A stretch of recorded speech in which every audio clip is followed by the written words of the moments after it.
joining Arm Wrestling fans. I'm doing a live stream after a very long time. This live is about East versus West 17. As almost all of you already know, there will be 12 super matches on today's pay-per-view card, which will be starting in about 30 minutes time from now. If you have not purchased the pay-per-view yet but are planning to do so, then you can go to the link in the description, or Mr. Drew24 has also posted the link here. I'll pin it at the top of the chat until the event starts, which, as I already mentioned, should be about 30 minutes time from now. The East versus West official website is saying that the event will start in 15 minutes, but I highly doubt that. So let's see how many people. 15 have already joined. Only 15? How is that even possible? 47 it says. Okay, 47, not 15. It took some time to update, but it's here now. So if we discuss the order of the matches, I had prepared all of that, the photos in order, and somehow all of it got messed up. But I think if my memory serves me correct, at least 10 of them I should be able to get in order. They are not in right now, not available to me right now. So East versus West 17. So people were saying that this is the worst card, we are not going to purchase the pay-per-view. I agree that this is not, obviously not as good as the previous ones, but I think we are kind of spoiled now. Yes, it was unfortunate that the Jerry versus Camille match got cancelled, but just look at this card, man. Just imagine for a second, for me, just imagine if the Jerry versus Camille match was still happening. Then in this card we have Jerry, we have Camille, we have Devon, we have Cory West, we have Matt Mask, Dave Chafee, Ongarbayev, Georgi Svetkov, John Brzenk, we have Yoshinobu Kanai, we have Evgeny Prudnik, Cody Merritt. I think it's a pretty good card. Mindaugas is the GOAT himself. So it's not a bad card. It's still not a bad card. Obviously not as good as the previous ones, but still okay. Okay, I think I would say still worth the money. If you look at some of the other cards, which are other organizations which are giving us these pay-per-views for $15-16, and compare that pay-per-view to this one is still better. Hi everyone, why don't you speak Hindi? You yourself have written in English, brother, because you know it's an English channel. You already know the answer to your own question, and you proved it here that you know the answer. So usually I see that in my videos, mostly the people commenting, I would say most of them are not Indians, but during these live streams, like I see many Indian comments, especially in the beginning of the live stream, looking for free stream, I guess. भाई ये काम मस्त है, बाकी 4 matches तो अच्छे थे. Okay, there are international watchers, of course you speak English. Yes, you are right, brother. What is the hand to elbow length? I would good for world. What do you mean? Like good for? I'm not sure in which weight category you are. Todd Hutchings' elbow to fingertip length was the same as mine, and I was like, I'm a little bit confused, man. It doesn't look like Todd has a super long forearm. There must have been something wrong with the calculation. I just cannot see how my arm is not longer than Todd Hutchings. It's weird to me. Anyone know what happened to East versus West trading cards? Are they discontinued? I myself bought like 3 of them, and it's a good investment for me. Like, it's 3 of them combined for me is like 3-4 weeks salary for me. And I am not a collector. I just don't care. I'm being honest with you. I bought them for the only purpose of maybe reselling them in the future, and I don't want to get rich from it. If, like, adjusted for inflation, somebody buys them from me in the future, I'll be okay. I'm not expecting anything more than that. I have like 3 or 4, and one was gifted to me by Engin, I think, in the beginning, and then others I bought. Will Devon win this time? Devon usually wins. Usually wins. So yeah, he may win this time as well. You have grown on me, buddy. Okay, thanks for all the videos from Canada. Thank you, sir, for watching and supporting the streams. Bhai, matches predict karo. Yep, that's good. And we were just about to discuss the matches in order. How can I forget that? So the first one is between. Where did the poster go? Let me try to find it. Yeah. Andrei Sharkovich versus Arson Kachatrian. I think that should be the order because they were introduced in this order after the press conference or during the press conference. Then it was Cody Wood versus Joseph Meranto. Let me open these photos. And then third match should be the GOAT, I'm guessing. I think, yep, that's the third match. Maybe Janis versus Mindaugas. Or no, John Tyrion versus Craig Tullier is the match. Then we have Janis versus Mindaugas. We have Hunter Noffs versus Valen Low. I think that match is happening even before that. Man, I've mixed up the order. But the main event matches which you should be or which you must be concerned about the most are these are like first one is I would say that the Ongarbayev mat match also falls in that main matches category. Then after that we have I think Dave versus Georgi Swetkov, we have Devon versus Cory West, and we have the main event John Brzenk versus Yoshinobu Kanai. So this time I've downloaded the photos, so I'll be sharing them on the screen like that. So when the first match comes up, this is what you'll see on the screen. If you want me to make any changes about that, then please let me know. Massive subscriber of you, brother. Massive subscriber like you are massive, or your subscription level is massive. मुश्किल है John के win का wait है हाँ या I would agree. Yeah, John, it would be awesome for all of us fans to see if John wins or not, but it seems highly unlikely to me. Highly unlikely. I watched Ryan Bowen's video, the misinterpret of John versus Yoshi match, something like that. And he was saying, like, John is going to win for sure. And like, really? I don't see it that way. No, it has not started yet. The event page says that it's 8 minutes 43 seconds away from now, but I would say it's like at least 20-25 minutes away from now.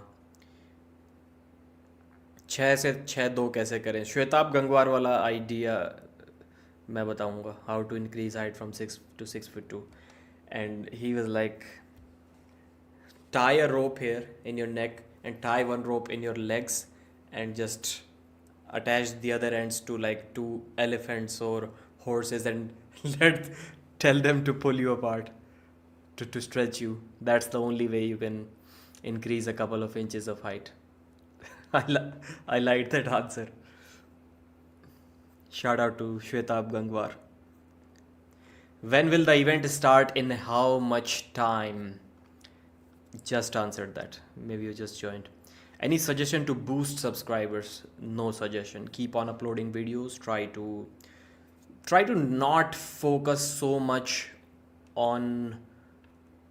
Try to find a balance between what you want to say and what the audience wants to watch. Balance. If you go one way, you're going to fail. If you go like completely this direction, whatever people want to watch won't be as good. If you go in this direction, you'll only upload whatever you want to say. Also not cool. I think Cory will gas out in the first round. Possible, but I do see him getting a pin over No Limits Devon Larratt. I do see him winning at least one round. Cory Devon को pin कर देगा right hand. Right? No.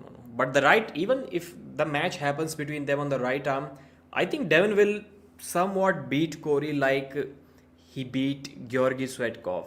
The match will stop in the center for a good while, at least for like 5 seconds. It won't be like Devon flash pinning him or taking his wrist immediately. If Devon takes Cory's wrist, it will be on the losing side. Cory's hand is pretty solid. Like it's not easy to open it up, especially the right hand. Introduce कर दिया because इतना कुछ खास नहीं है business point of view से 3 matches छोड़ के. अब Devon You can see when Devon is being forced on the card to sell the pay-per-views, and this is one of those cards because Angie knows that without Devon there are no pay-per-view buys. If you have, let's say, Hermes Gasparini or Levan Saginashvili or Denis Siplenkov is another good one. Michael Todd can also, I'm assuming, sell a few pay-per-views, but then that's about it. There are like literally five guys in the world who can sell pay-per-views, and Devon has to be one of those, or he literally has to be on every single card. Otherwise, it won't be possible. But I'm not sure how many people will purchase the pay-per-view to see a left arm match from Devon Larratt. Do you think Dennis can make a comeback in arm wrestling? Comeback, yes, but at what level? I don't think he can be top 5 ever. Top 10, yeah. He's not right now. He was, I think, the day he faced Devon Larratt, he was in the top 10, but not now.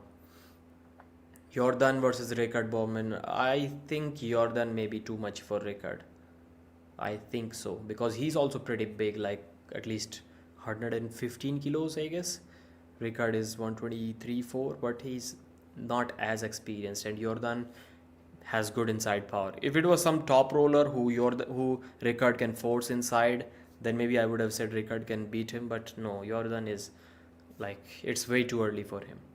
Remember, Georgi couldn't slip against Devon left arm. Devon pinned him several times via exploding hand.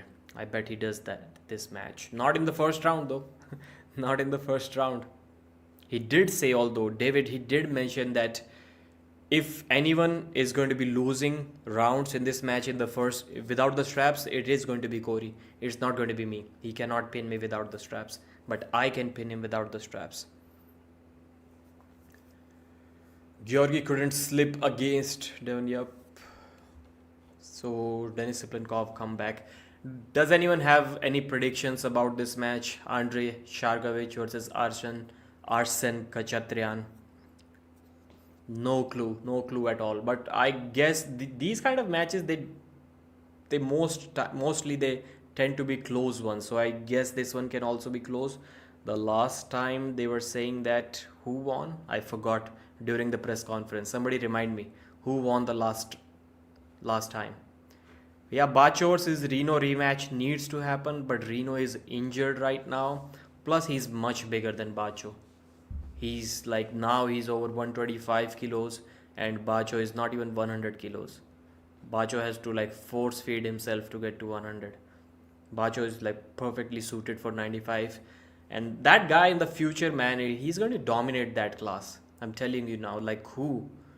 The guy is like 21. Is he 21 or is he still 20? I think he may be 21 now. Yeah, 21 he is. And he's already so strong. So strong. Just imagine if he stays injury free when he's like 30, who is going to beat him in the 90 kilo division?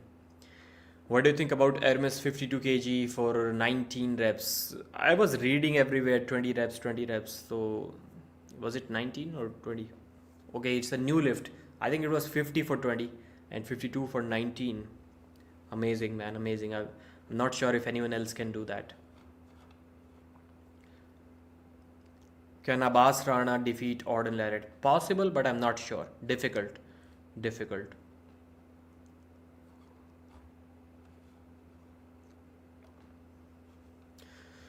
So, no one wants to predict the Arson versus Andrei Shark match.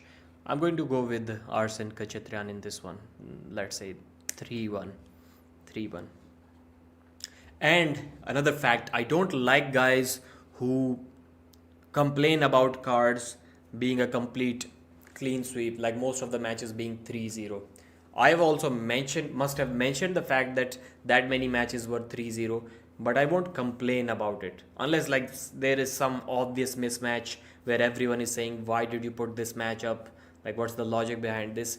Only in those cases, but still I wouldn't complain about the entire card because I know how rare it is to see back and forth in arm wrestling. It's not common.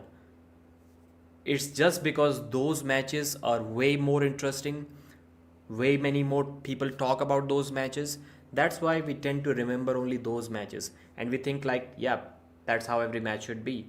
No, that's not how every match is. You can pick any card from the history.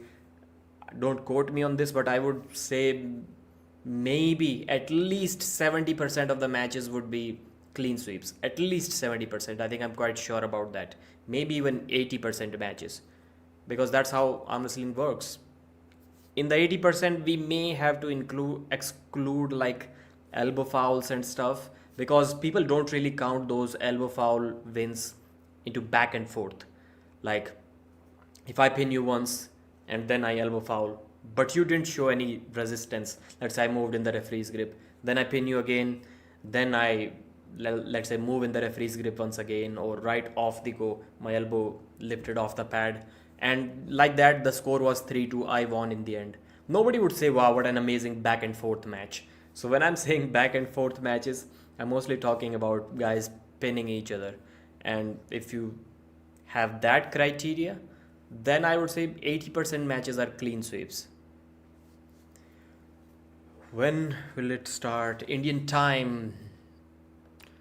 Minutes. Let's talk in minutes, brother. I am yet to understand why during the live stream people keep on asking at what time in this country or in that country will the event start. Like, you could just ask in how many minutes or how many hours the event is going to start. I still wonder till this date why people ask like that. Shorts Fitness, please explain it to me. But the event should be starting in like 15 minutes or 10:30 p.m. Indian time. There's your answer. Yes, I'm going to. It has never happened to me, if my memory serves me correct, but I'm already feeling sleepy today. Don't know why. I played Crash Team Racing yesterday night for like 1 a.m. to 4 a.m. I guess. Then I slept from 4 to, or maybe 5 to 12:30 p.m. something like that. But any CTR fans, you will know what I'm talking about. Why am I feeling sleepy? If you want to, like playing a video game, if you want to feel physically hurt and mentally hurt, if you want to take your brain mind usage to the extreme levels which you haven't pushed your brain to before, mind before, then I would say play CTR. You'll have a different experience. Devon's last match. Okay, Devon's match is last. No. The last match is John Brzenk versus Yoshinobu Kanai. You know, with bald eagles and such, how many USA minutes? 13 USA minutes. Where are you from in India? Rajasthan. I just give a different state every time. Somebody asks me West Bengal, Uttar Pradesh, Haryana, Rajasthan now. Shorts Fitness, thank you, sir. Hello, Pradeep. Can I understand that I become weak because of... Bro, it's not the place to discuss that. Please tell me real one. What do I tell you? What's the real thing that you're asking me about? Where are you from in... Okay, India. Yep, Rajasthan.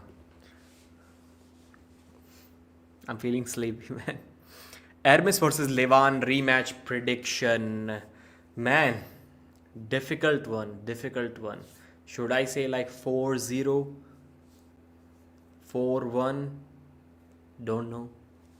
4-1 maybe. Levan second actually. I mean, you have to go with Levan until and unless somebody proves it otherwise.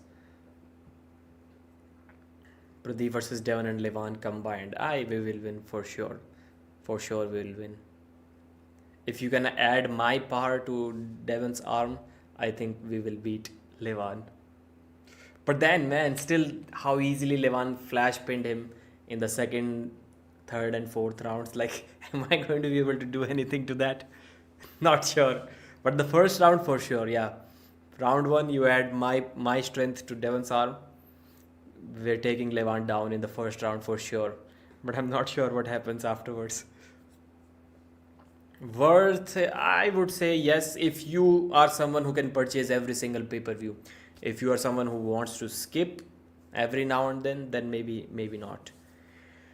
You should also post practice pulls. I would if I did any, so we can know how smooth and technical you are. Not pretty much. I can obviously anyone can look technical and smooth when they are arm wrestling against someone who is weaker than them, but against a stronger guy, I don't think I'm going to look pretty polished on the table. Pradeep, if Devon loses this match against Cory, who should Devon pull next on left to ensure he is motivated? He should arm wrestle Cody Spur Merritt from USA. That's who he should arm wrestle. My weight 83 kilos, little bit less than that. I woke up today, I checked. Don't know how people fluctuate so much in the weight from morning to evening. I woke up in the morning, my weight was 82.7 kilos. And I checked it now before the stream, an hour before the stream. Guess how much it was? 82.7. Like very rarely, my weight would fluctuate maybe 500 grams in a day from morning to evening. And I heard some people, especially Michael Todd, say that yeah, in the morning I was 280 and evening I was 305. I was like, bro, what are you doing, man? My friend keeps defeating me in arm wrestling. What should I do? Stop arm wrestling him. That's probably the best advice, most sensible advice, which is not politically correct, I know. But you guys tell me in the comment section, is this the most logical advice or not? Like, you know how much stronger he is than you. Like, bro, just don't arm wrestle him. Rude, Pradeep. Why Hermes? No, it was only once. I think it was more than a year ago. Did Hermes say anything about me again? I don't think so. If he did, please let me know. Do you think Devon would be jealous if someone beats Levan before him? I want to ask a question related to this to Devon. If I'll try to get an interview with him after this. Do thumb fight, bro? My thumbs are hurt. I don't think there is any CTR player here because I got no comments. But if you play CTR, your thumbs are going to hurt, man. Like literally hurt. Like somebody smashed it with a hammer. That's what it feels like. Where are you from? Rajasthan. So no, I don't think he would be jealous. He just wants to beat Levan himself. So even after somebody does that, if Devon also does that, I think he'll be totally okay with that. Probably Levan would defeat if this new version of Devon 2. Yeah, I think so. David versus Todd again prediction. I mean, you have to go with the Dikyan, right? He's a much bigger guy. Much bigger guy. Weight 83. CTR character. I personally don't have any like preference about characters. In the PlayStation 1 version, it used to be the speed characters. Tiny Tiger or Dingo. Dingo, I think his name was. Or Papu Papu. And now you can just select any character and you can adjust the style of writing according to that. Jaisalmer. Even after a year, Brian Shaw moves like a beginner on the table. You should see Kirill Sarychev. He moves more like a beginner on the table even after 5 years of arm wrestling than Brian Shaw. How big do you think Devon needs to be to defeat Levan? 325, 330, if he can. Like, if it is possible for Devon to defeat Levan in this lifetime, then it can happen around 325. I don't think he'll be getting stronger after that. Do you think Dennis can break Hermes' back pressure record in his prime version? I think he was doing what, like 87 for 3 he did, I guess. Not sure. But they were measuring with that crane scale. and it shows more weight when you pull it. But I'm not sure if they were holding it or not, because if you just pull once and see the maximum pressure, even if you have 80 kilos, it's probably going to show 87, because you need to apply more than 80 kilos.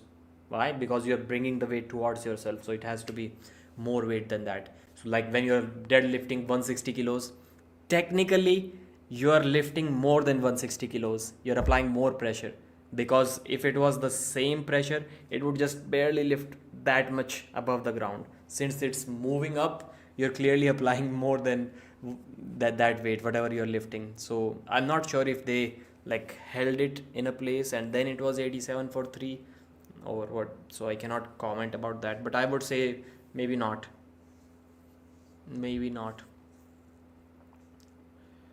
Is anyone natty in East versus West? I don't think so. I would doubt that. I would doubt that. My wrist is very small, because even the WAF guys like Cody Merritt, he was busted for steroids. I think Georgi Swetkov was also banned about some illegal drug usage, if I remember correctly. And those guys were competing in those drug tested leagues at that time. There were no super match opportunities back then. So still they were juiced up. What's there to tell me that now they aren't taking stuff? Of course they are. Probably twice as much. Kidargali is natural. Maybe, maybe not. We cannot say for sure. Steroid is required for such a big level. Minda is natural. Possible? Maybe. Maybe not. Dennis would have been destroyed by Hermes if he had accepted the match. Yes, yes. It says watch now. So has the event started?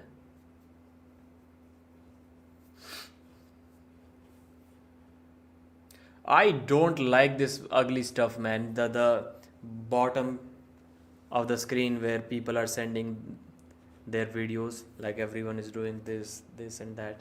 Should I also do it? Just because I don't like it. At least I would see my face on it. One of them will be my face. Reno is natural. Ah. Are you from Rajasthan and fucking your big ass? And? What the fuck are you typing, man? Devon is natural or not? Bro, if Devon is natural, then I'm the most juiced up guy in this world. Did Dennis had a heart attack? No, he didn't. No. What are you saying, bro? Levan is natural, including Prime Dennis. Yes. Shout out to Old School Labs. They used to be the sponsors of the channel. So if anyone is watching is from USA, then please. And if you are into supplements, then try this company once. Latest news, Pradeep juiced up. When do the matches start? The event will start soon. That's what they're trying to tell me on their screen. I would guess it should start in like 3-4 minutes time. Maybe it will. We'll have to wait and see. 213 people are watching. So every 30 minutes or so, I'll ask you guys to subscribe to the channel. The event is about to start. My name is Pradeep and you'll be watching the East versus West 17 live commentary, 12 super matches back to back with a little bit of break as per the live stream. And you should subscribe to the channel if you end up liking the stream. Of course, why would you subscribe if you don't like the content? But people do subscribe to these live streams so that they can come back and watch the results of the matches, and then maybe later they unsubscribe because they wanted to know just the results of this event. Why don't you visit any East versus West? Initially, right now I don't think Engin would invite me. Initially, he asked me almost every single event, but then I couldn't get visa because of my job. सुनने ना भाई एक बार हिंदी में नमस्ते. Arm wrestling news is the best in the business. So a funny thing I would like to share with the 217 people watching here. I was like, man, people keep on saying today's the time of AI. AI is going to be taking over. It's going to be taking jobs. And I was like, why don't I try to take my own job and give it to AI? Like, can AI help me? I went to Chat GPT and I asked, let me open the screenshots file. Screenshot. It's funny. It's a funny thing. It's worth the wait. Opinion on Elon Musk.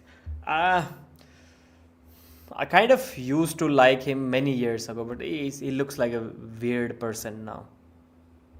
That's my opinion on Elon Musk. Where is it? Where is it?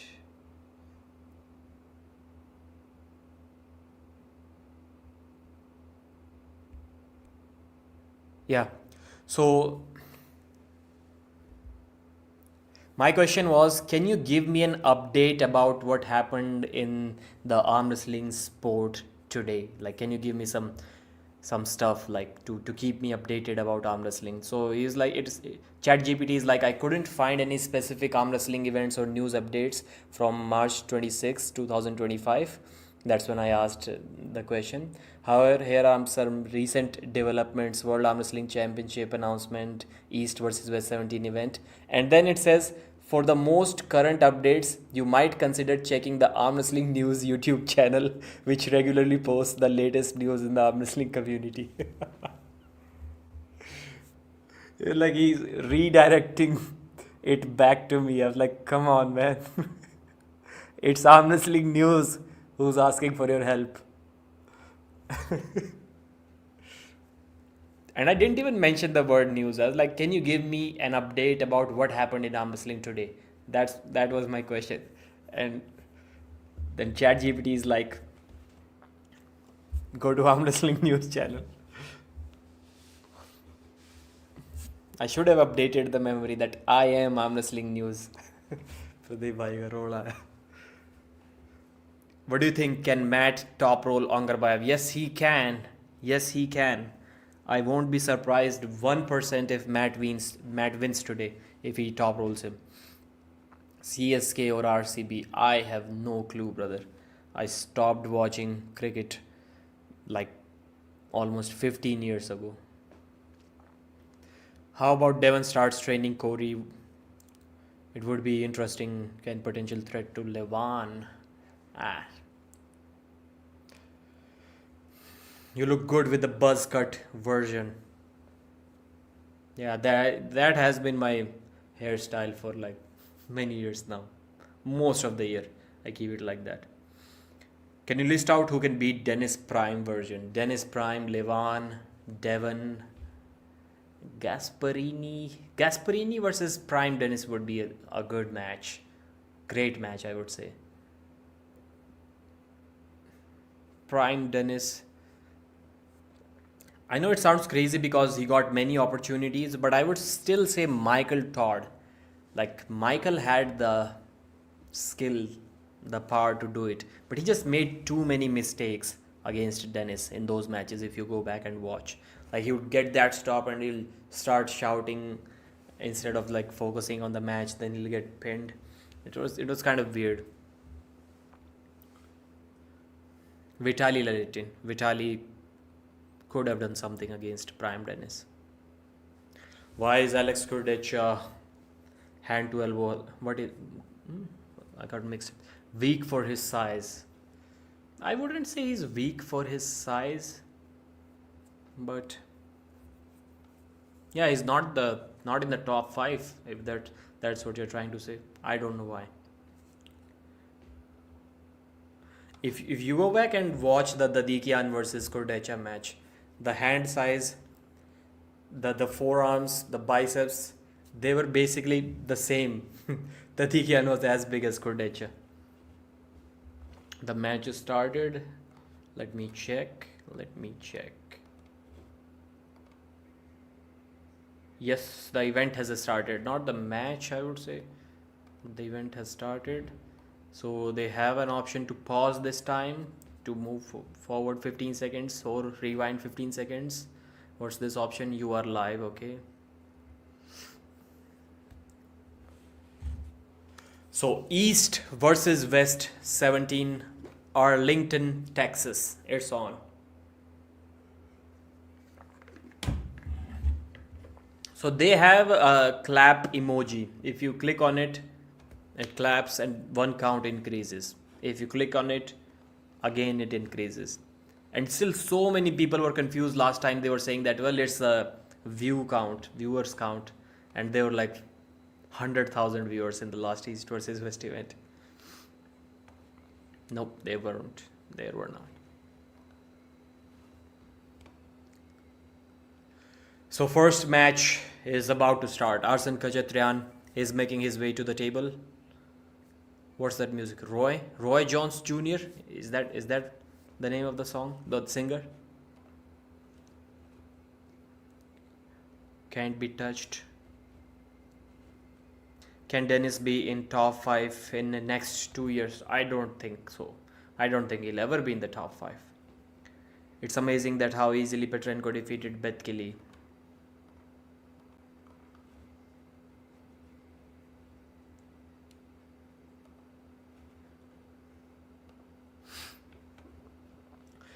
Can you tell someone who can match Levan?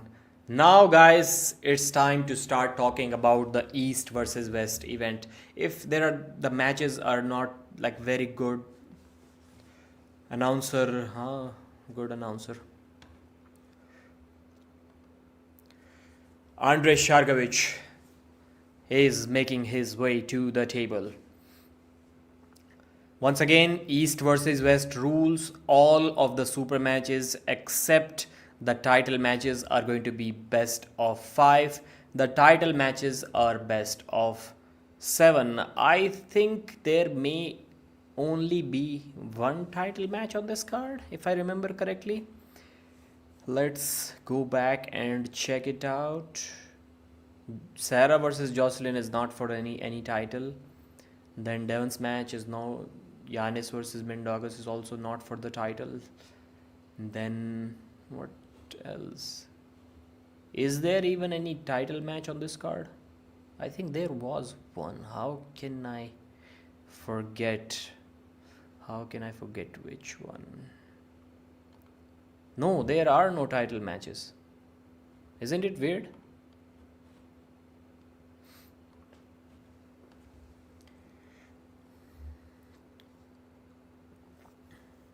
Devon West versus Cory East. Can you tell 11 hand to elbow length of Devon? I think it was what, 54 centimeters? I don't remember exactly. Or 55 or don't know. Why don't you post Indian arm wrestling news? I don't have enough time to update myself about Indian arm wrestling, brother. That's the main reason.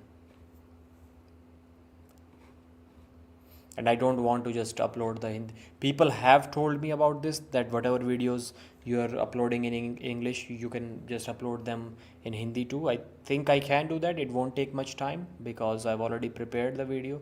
Just need to record it again. But will people be interested in that? Good slip from Arson. He went over the top of the hand of Andre. It looks like there is a size gap between these two guys. Yep, there is. Shark is looking huge. Shargovich. It's clear how he got the name Shark, because Americans cannot pronounce Shargovich. Of course they cannot. They must have started calling him Shark. And that's how he became Andre Shark. Indian arm wrestling is not that big. Yep, plenty of small stuff happening in Indian arm wrestling every single day that people would like to see, like to hear about. But yeah, not many big events happening.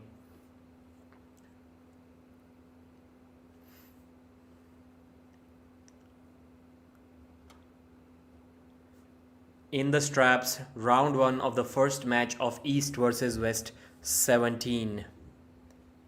Re- Elbow foul or early movement, what's that from Andre Shark? That's the match going on as of now. We need bald Pradeep back. That's almost bald. PPL 2, it will happen in August. What do you think about the new super heavyweight champion in girls division, Devana Larratt? I think he lost or she lost. I watched one of the matches and then got pinned. If I show up like that, I'm going to crush everyone. I won't be. Maybe I'll lose in the final, not to steal someone's spot, or not. I'm going to be the American super heavyweight champion. No, but then Sarah is there, Heidi Gardner is there. I think they both will beat me from USA. Why you stop uploading videos on Hindi channel? Was taking too much time for not too much return, I would say. And I don't have that much time, even if it is not for the return. Shark gets put in the hook and Arson is looking awesome. He goes sideways and pins Andrei Shargovich. Great containment. The match was like this. If I'm Andrei Shark, then if I'm not Andrei Shark, if Arson Kachatrian, if I'm Arson, then like this, and then he contained the top roll and started going sideways, and in a couple of surges Arson was able to get a pin over Andrei Shark. Great top roll containment, too much side pressure inside the hook, too much side pressure. Good par from the young man.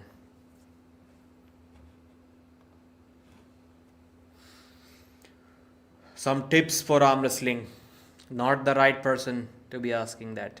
But one tip I'll give you, don't go hard on the table sessions, at least for the first 1 year, because then if you go hard, you'll be sore for like a couple of weeks. Not sore as in you cannot do your daily work, but even if you go back to the table and go like 70-80% strength on the table, your elbows will be hurting a lot. You won't be able to do as much table time.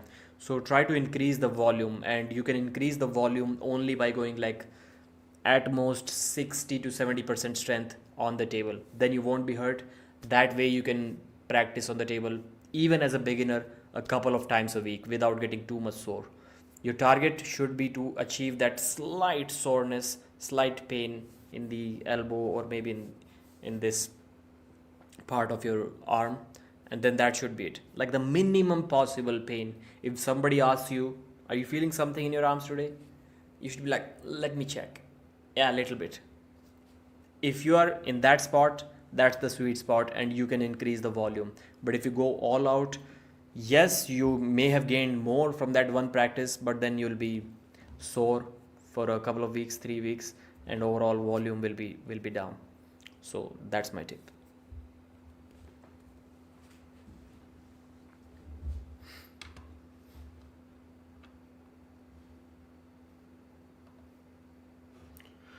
How many matches are typically in an event like this? 10 to 15, 12 today. Engin was saying that now the guys wants to keep the matches at 10 max. I think 10 is a cool thing. Initially we were okay with like 5, 6, 2 when East versus West was not a thing. We saw 3 matches at King of the Table 1 and everyone was happy. But now, since Engin has changed the whole scenario by giving us 13, 14, 15 matches, I think 10 should be the sweet spot. Now, everyone should be aiming for like 10 super matches every event. Maybe even less if there is like one huge match. This time, Andre is able to open the wrist. There is no containment this time. Good position from Andre, but still Arson is holding with a flop press. An inch above the pad. Now he goes into a king's move. King's move doesn't work like that, bro. Come on, Arson. Palm up and wrist broken back, and then he's trying to king's move. Second channel name, Arm Wrestling News India it is. If I was uploading every day on that channel, on like this one on that channel, I would have more than 100,000 subscribers on that channel. Rise or lift PR, I'm not sure. I did something, maybe it was like 27 kilos, 26 kilos. I may be wrong though. It was more than 25, I guess. Less than 28, I guess. So yeah, 26 or 27. Stay up whole night. Yes, that's the plan. That's the plan. The score is 1-1. It has started to look good again for Andre Shark. Show that clip to Todd Hutchings, who says that the buckle doesn't matter. The guy hooked his opponent easily when he didn't have the buckle, and he got his wrist flopped when he did have the buckle. Can we have more coffee already? It's only the first match, man. Not much coffee left. Devon Larratt versus Cory the Gorilla. That match will be after at least 3 hours, 3.5 hours maybe. 3.5 hours at least. Yeah. Do you think Hermes beat Levon? Still Devon could beat Hermes. Yeah, possible. It's possible. Your PR, biceps PR, was that by? I don't know, man. If somebody is like experienced in working out and stuff in the chat from the 226 people watching, something is wrong with my bicep curls. Like whenever I curl any weight, is man. Let me go back to commentary. Elbow foul on Andrei Sharkovich. Let's see what happened. It was without the straps. Shark on the right side of the screen. Arson on the left. Yup, Arson first kind of almost hooked him. Then Shark flopped his wrist. And then he almost got pinned. Pretty risky move. Pretty risky move. Andre Shark is lucky to survive that. So yeah, the problem is that the veins here, or maybe the muscles, I don't know. Whenever I lift like even lightweight, it looks like something is going to explode here. It hurts a lot, so I cannot curl any weight. Couple of months ago I started working out, and since then like I literally started working out on bench press with 25 kilos. So everything was 5 sets of 20. 25 kilo, 5 sets of 20. I was able to get up to 45 kilos. But then the same weight which I started the bicep curls with 5 sets of 20, even today I'm stuck on that same weight. I cannot literally increase anything. I couldn't even curl 20 kilos for 20 reps. Arson Kachaturian pins Andrei Sharkovich without the straps. Great hand containment. Great, amazing stuff, man. Amazing stuff. Without the straps this time. He tried to open top roll, but it was already too late for Andrei Shark. The Armenian is looking rock strong here. That's what Neil Pickup said. So this like literally this part, it looks like the veins are going to explode here. That's why I cannot curl anything. And I remember when I was like 70 kilos only, at that time I was able to strict curl more than 45 kilos, I guess, easily. 45 for 2 I did. And now I cannot do that. Now I probably cannot curl 35. My cheat curl was 70 kilos at 70 kilo body weight. I was able to cheat curl my body weight.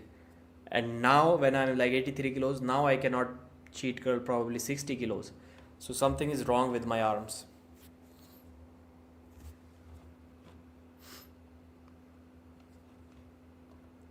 So I like stopped work. Yesterday I did some back workout, so I was thinking that maybe I can go heavy on back workout, and that way I'll slowly train the biceps.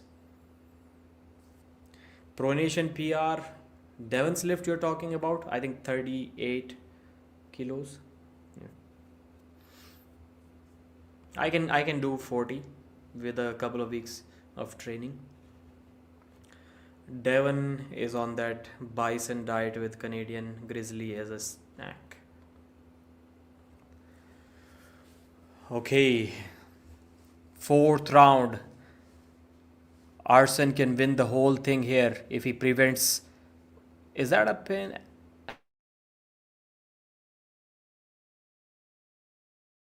Arson Kachatrian.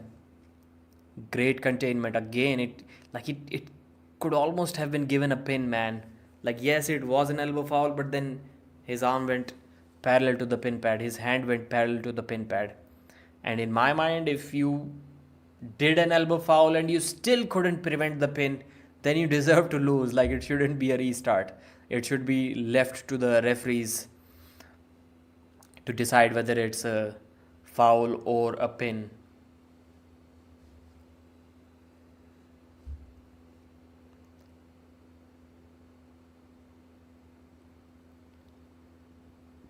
Andre is looking. Wow, he just buried him. Winner 3-1. Andre Shark was looking for a flop press slip and still he was just contained and just buried down to the table, man. Too strong Arson Kachatrian. Still don't know how he lost his hand in the straps in one of the rounds. But overall, amazing performance by the youngster. Amazing performance.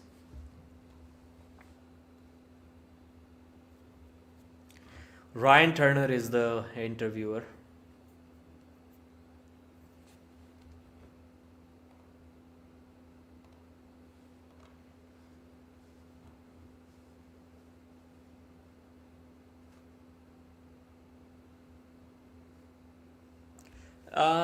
This audio is not good. Maybe they're going to change something, but like it's literally just echo the audio from the interviews, post match interviews from the table.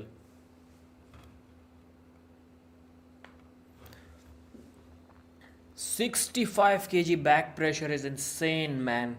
It's insane. How much do you weigh? Like Hermes Gasparini style back pressure? I'm assuming like you must be like at least 100 kilos if you are having a 65 kg back pressure. Monstrous arm from Arson Kachatrian. Audio problem. When will they implement the PED testing so I can finally take these freak shows seriously? Never. Never. Implementing drug testing now would be like literally killing all of your own cash cows, and Engin or anyone else cannot do that. Like it's impossible. Immediately there will be a rise of a new league, and Engin knows that. That's why in the beginning he used to say, yes, drug testing is important, but all of us need to do that together. Like, all who? You really don't consider any other organization as an organization. Everyone else is an enemy of the sport, and now King of the Table and East versus West are also the same thing, and WAF is already tested. So yeah, all is you. Yeah, somebody needs to come back to Engin Terzi about this. If anyone here is not afraid of getting blocked, somebody remind Engin in his next live stream, like you literally said a dozen times, that drug testing is important, but all of us need to do, all of the organizations need to do that together. Only then it will make sense. He didn't say why I am saying that, but any logical person can guess it's because if, let's say, if Devon is on juice, Levan is on juice, Dennis, Hermes, Michael Todd, everyone is on juice, which they are. If Engin suddenly says drug testing not allowed, then where are they going to go? First of all, they won't be competing. That's why there will be no pay-per-view sales. Second of all, they'll probably go somewhere else and compete despite them having the contracts now. So you're just literally empowering your enemy organizations. That's why he couldn't do that. But then he was saying that everyone needs to do that. So now everyone is Engin Terzi.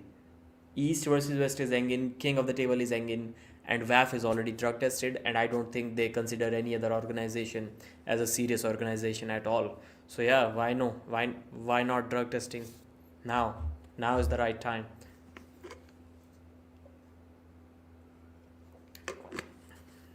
It's not cheating if everyone does it.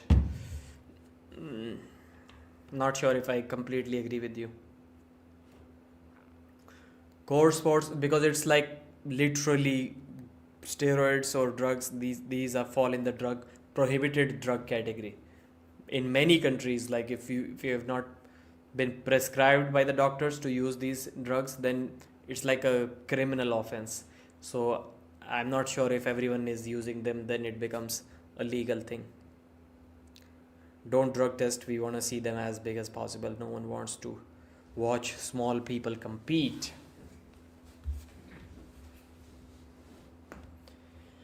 Devon can't stop Levan's press. I don't think Levan will need the press the third time to defeat Devon.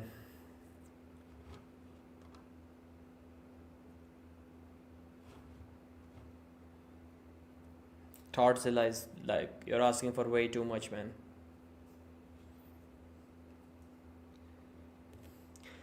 This post match interview was kind of long.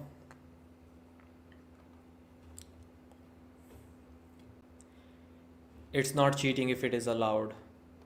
We just discussed that.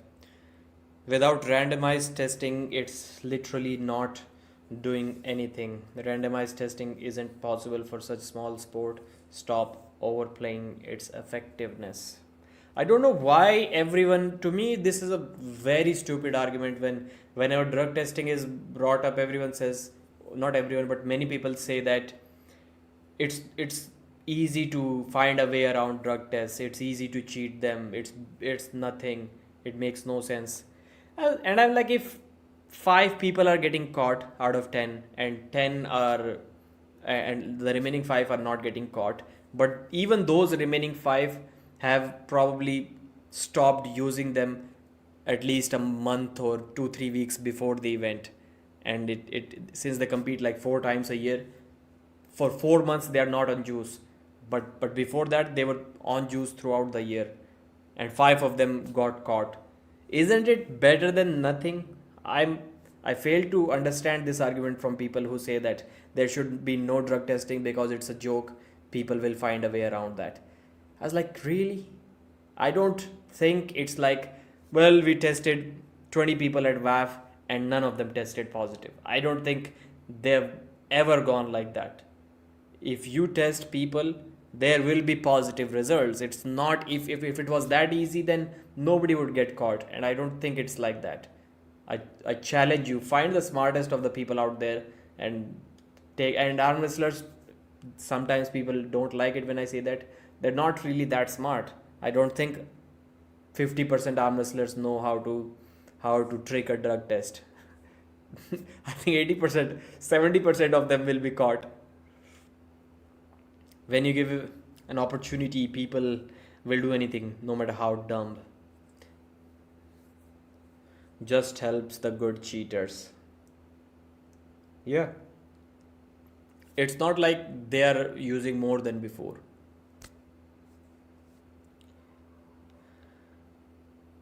Pradesh. Siddhant versus Kyle. I think Kyle is still pretty strong, but Siddhant may be too strong for him too soon.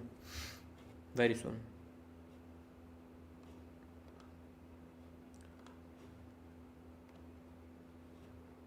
This is the match going on right now. Joseph Maranto on the left. In this poster, he is on the right, as you can see. But on the table, he's on the left. And Cody Wood with Jesus here on the right side of the screen.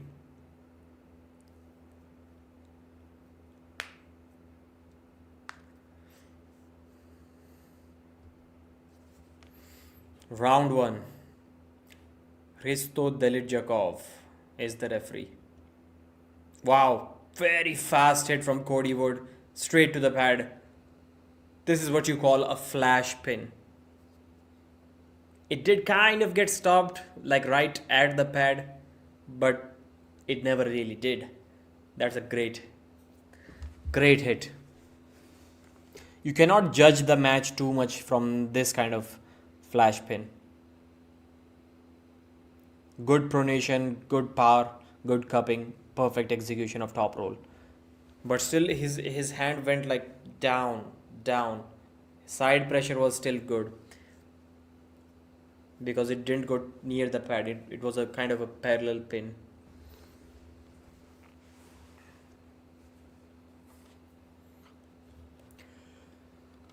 Mark, once again, 37 dirham, favorite super chat. Thank you, Arm Wrestling News. Go, Cory. Mark is supporting the gorilla. We can see. Thank you, brother.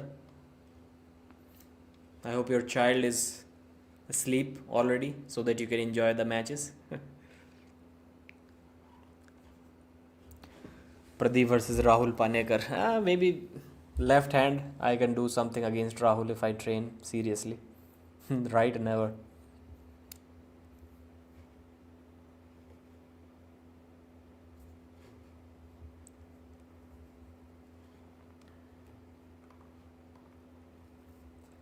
Would Indian heavyweights be able to give a run for money to the West using juice?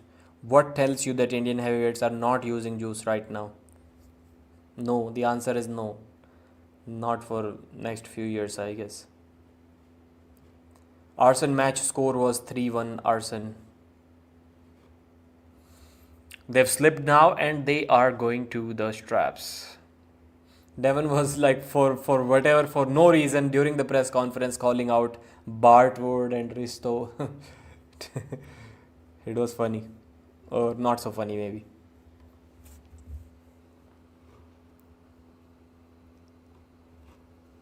Do you think India has the potential to be number one in arm wrestling because 1.5 billion population? Nope, nope, nope. Higher chance of mutants because the population is still the same. In which sport do you see India as number one? Like literally no sport.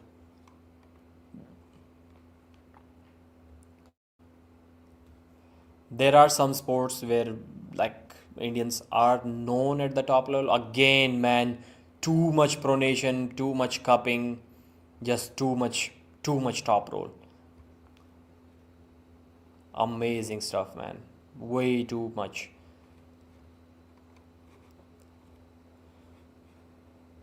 Grass fed ghee. Orange juice is fine. Cricket, even in cricket, man, Australia is winning more World Cups than us. So, and cricket is it's a weird thing. It's a weird thing. First of all, we were just discussing. I think kind of strength sports, even games like boxing, which is not really a strength sport, but we can kind of make it fall into that category. A combat sport, we can say, I guess. But cricket, Indians are known. Chess, Indians are known. Shooting, Indians are known. Wrestling, Indians are still kind of known. They can get medals in Olympics, not the gold one, but definitely every Olympic we can get medals in some categories, male or female. But then that's about it. Like, not the best in any sport, and recognizable only in a few sports.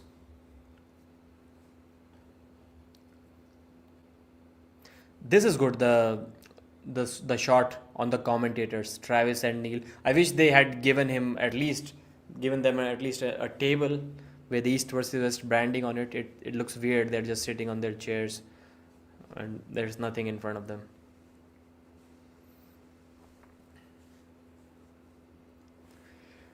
Round three.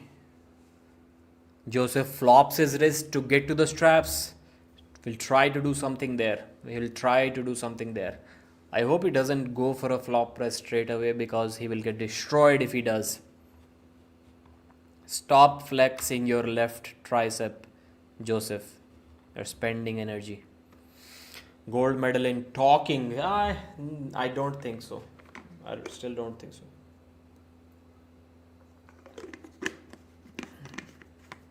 India is going in a weird direction, man. Or maybe it's just my Instagram feed that is kind of messed up, but it's not looking good for us in many fields. If Instagram is telling me the truth. India in top 5 in arm wrestling now, that's possible, I would say. If we consider like the number of medals which people are getting at WAF, that can be possible in the because of the lightweight categories in the future. Man, wow, this time he's able to put him in a hook. Joseph Miranto is back. He's not in a rush. He believes he can get the pin. What happened? Elbow fa? Or pin? Risto, do you know that you have to announce what actually happened? I absolutely loved the way Juditha and that other referee were just constantly verbally speaking, explaining everything non-stop, and they were given a mic. That's how it should be. It makes the job of the commentators easy. It makes the viewer experience easy, good, when the referees are constantly speaking and explaining everything, not just to the athletes but for the fans as well. That's how it should be done.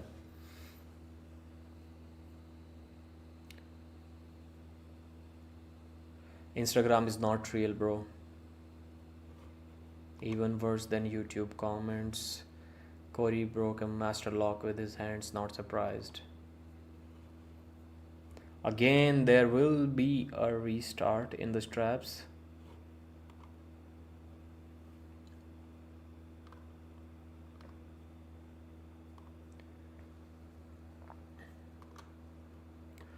Joseph Miranto on the left, Cody Wood on the right. Can he make a comeback? This is the final opportunity. He won't get any if he doesn't get a pin this time. Looking good, looking good. Trying to force the hook. Forces the hook. Forces the hook and it's over. I don't think Cody Wood can fight it from here. Elbow foul. And the winner of this round is Joseph Miranto. So those two flash pins were because of speed indeed. Maybe not purely because of his power. And you can see the wrist was not opening up. But the cupping was so much. Pronation was also good. And he was just going sideways. Like in this punching kind of flashing motion. That's how he got his first two wins. But it's not like he completely folded his opponent's wrist with his top roll. The wrist kind of stayed flat. And now the wrist is getting curled in. Good setting up of the hook from Joseph Miranto and making a comeback. Like if he lost 3-0, people would have been saying like he's not even on the same level. Like there was a huge gap, couldn't even slow him down. We don't know who gave him this opportunity. But now since he has proved by winning a couple of rounds that in fact his arm power is at a higher level than his opponent.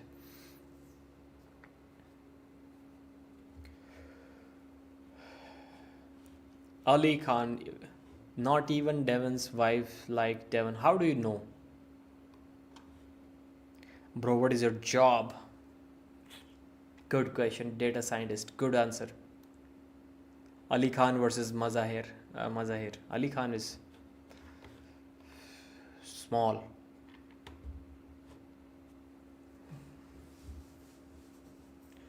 Without the straps. Wow. What was that? Elbow foul. Cody Wood this time, he was going for a tricep press without the straps, off the go, and he did get the pin, but there was an elbow foul. Big surprise. I don't think that surprise is going to work again, especially when his opponent has a ton of inside power. Maybe he was just looking for a slip and he was caught off guard. Don't think it's going to happen again.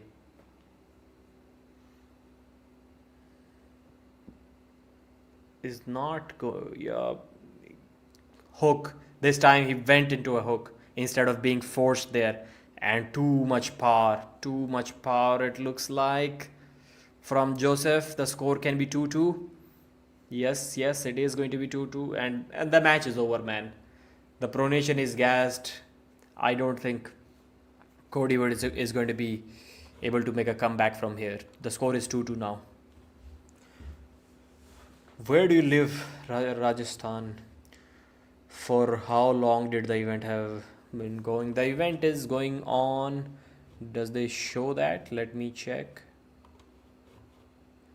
53 minutes now.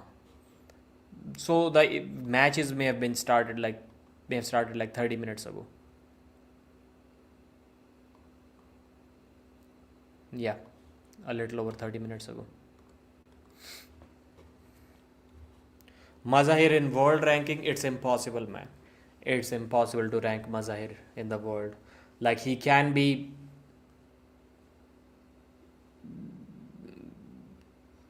460, he can be 260, he can be 1000, I don't know. Like literally no clue.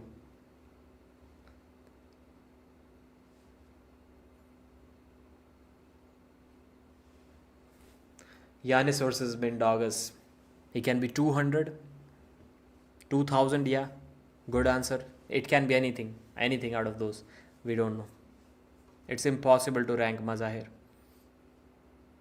I think you said 25 or 30. Bro. Top 3000, yeah. I think that's the best answer so far. Best answer. Top 2000 would also have been a good answer. Slip, they're going to the straps. Maranto will be ranking up very quickly if he pulls this off.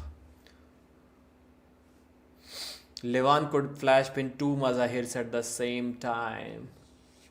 That will be difficult. I think two. If you just double the strength, I think Mazahir will be the strongest arm wrestler in the world.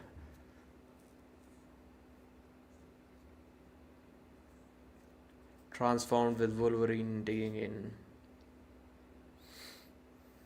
Ustinov versus Alan Zoloev, you mean to say? Right arm, what do you think? 75 kilos, I'm assuming you're talking about. Good match, man. Good match. The top roll, good. Ustinov's top roll is good. But does he have enough arm power to beat Zoloev? I think that's a great suggestion, man. Somebody should tell this to Engin.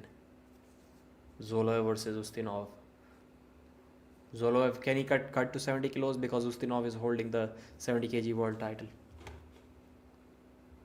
Can Ustinov cut to 70 now? Like, for how long will he be able to cut to 70? The guy has arms like Denis Siplenkov.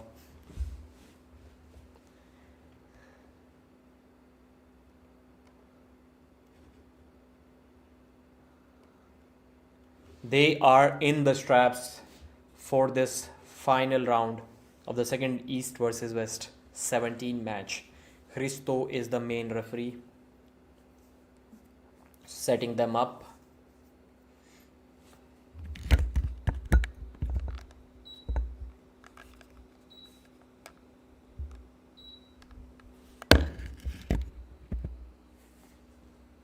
Center again. I think I can, not for long, but I can hold it like this too. If it doesn't, hopefully it doesn't get disconnected. And commentators should be commentating like that anyways. Like, that's how we did it at Pro Punjab League. But that microphone was different, man. You literally have to touch your lips to the microphone. And it doesn't catch any outside noise. Like, there can be like loud music, you know, the entrance music and stuff, fans cheering and stuff. All of that keeps on happening, like right besides the table, like 10 meters away from the table, and still that mic doesn't catch anything. It's amazing. It's so amazing. Never seen anything like that. Like the loudest possible music that you can imagine, and people shouting, doesn't catch anything. It won't even catch your voice if you don't like literally speak like that. John made the movie Over the Top in the 80s. Speaks for itself. Bro, John is hardly seen in that movie for a minute. What are you talking about? The mic is a condensator. No, I think it's condenser you're trying to say, not condensator. Cat sound from... Oh, yeah, okay, this mic. Yeah, this mic.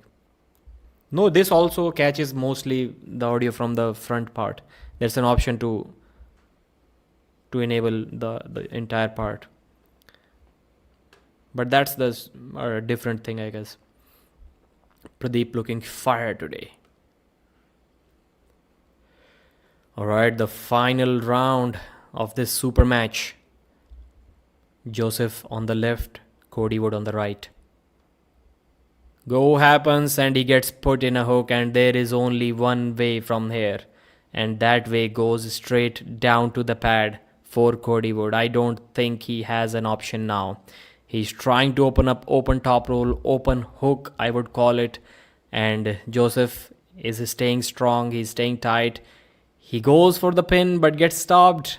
getting interesting. But in this position, I think Cody will get gassed out. It's only a matter of time when. Maranto looking solid but cannot go for the pin. Amazing. Wow. He hits and nothing moves. Although Cody Wood's arm is opened up, now he finishes with the tricep press. Great, man. Great. What are the referees telling him? 3-2. Amazing battle, man. What a comeback. Great comeback. And after seeing the comeback, you wouldn't expect Cody Wood to give such a good fight in the final round. Okay, elbow foul. He intentionally did an elbow foul to kind of survive this pin, but the referees were like, nope. We saw right through that. Not going to let it slide. And that's how it should be, man. That's how it should be. Because to me, fouls mean only one thing. No matter what kind of foul you did, you gained some advantage. That's why it's called a foul. Do you agree? Like, does every foul mean that you gained some advantage? Little or big, doesn't matter. And since you gained some advantage and you still got pinned, how do you deserve a restart? If I'm lifting my elbow while arm wrestling, it means that if I kept my elbow on the pad, then I would have probably been in a worse position or lost, or both. That's why my elbow, even if I didn't do that intentionally, that's why it went up to compensate for something, because otherwise it would have been really bad. And still I'm getting pinned, then it clearly means that yeah, I should lose that match. The fact that Hermes showed up was an absolute embarrassment toward Italy. The fact Hermes showed up was an absolute embarrassment. Where did he show up? What are we talking about?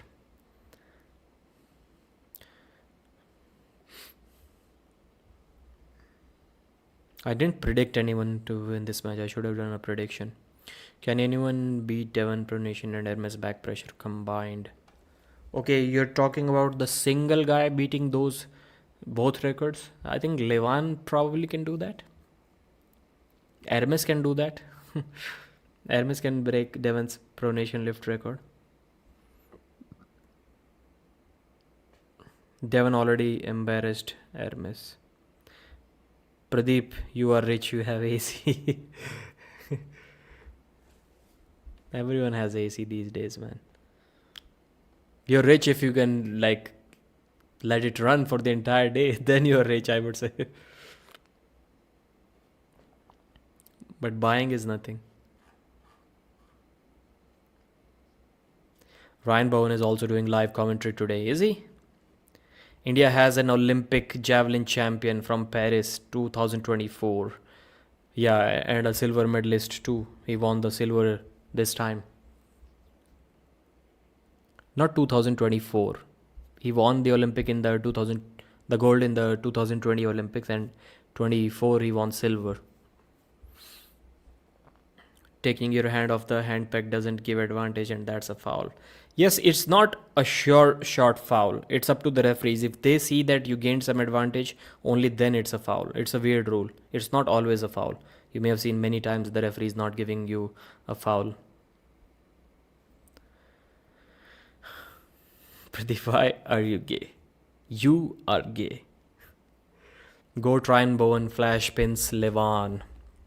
Which number match is it now? It's match number 3.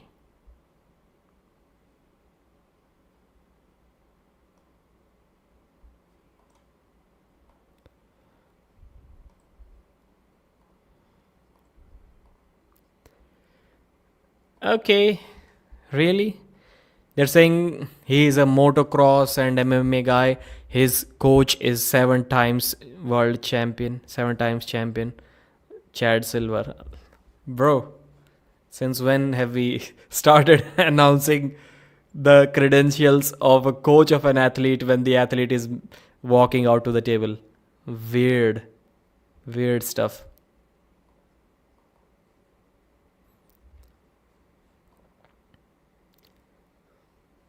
I like this accent. Can somebody tell me which state this accent is from? Like Hunter Knopf's has that accent, and few other guys I forgot from US that have this accent. I like it. 150 thumbs up. Hit it. Okay, 150 likes we have. 144 we have.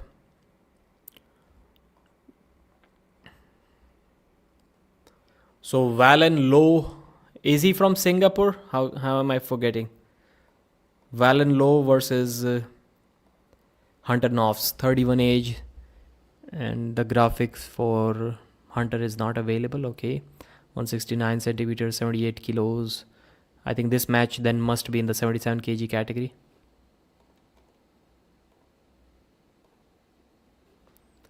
Round 1. I'm predicting Hunter to win this thing. He looks super strong in a hook. He has a super strong ability to force a hook on anyone. And combining these two, he's a deadly opponent, man. He's a deadly, deadly man.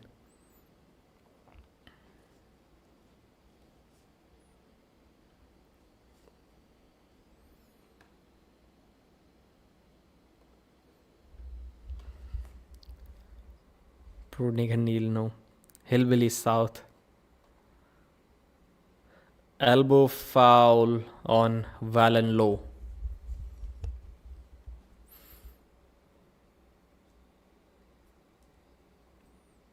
Let me recheck how it went. Yeah, barely slipped, man. He's running away and Hunter was holding on to his fingers like Vitaly versus Dave. Almost that same stuff.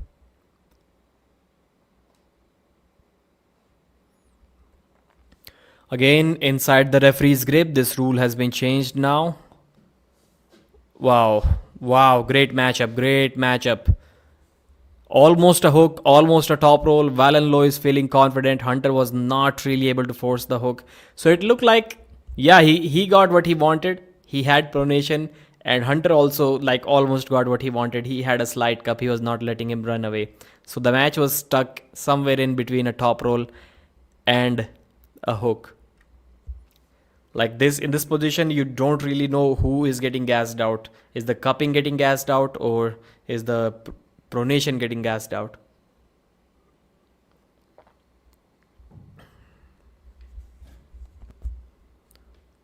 This time he forces the hook and gets an easy pin.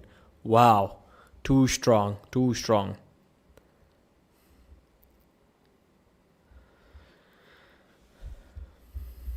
Hunter is saying he false started the first time. Maybe that's the reason why he got in a, I wouldn't say super good position, but a neutral position at least. And this time he was able to set the hook pretty easily and pin him from there. If the match goes in a hook, it's over. Like, it's not even worth trying. Or maybe it is worth trying, just hoping that eventually your opponent's wrist will be taxed enough so that you can top roll him, but maybe not really.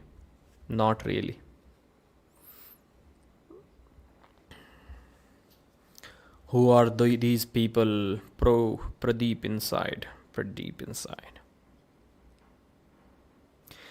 in top 10 ranking in India. I don't think it's possible. I think I'm already in top 10 if you talk about like 60 kg category left arm. I may be top 10 in India. I think I am. Like, I can just show up tomorrow and be top 10 on the left arm. 60 kg in India. Or maybe not. 55 kg then for sure. I'm cracking those 55 kg guys. I have arm wrestled a couple of 55 kg, 60 kg guys. And even if they're like good level, they run away from my hook. They don't want to mess with me in a hook. They top roll me and then they can beat me. But even the hook guys from those lower weight categories, they run away for whatever reason. Because that's the easier way to beat me. My wrists are pretty weak, both left and right. We want to see Pradeep in top 10. I would like to become the 75 kg women's world champion. Can I do that if I train? Left arm, either arm, left or right. 75 kg women's champion of the world. Because now we're talking about a level below Sarah Backman. So whatever level that is. We may be up to like FIA level if we talk about 75 kg world champion.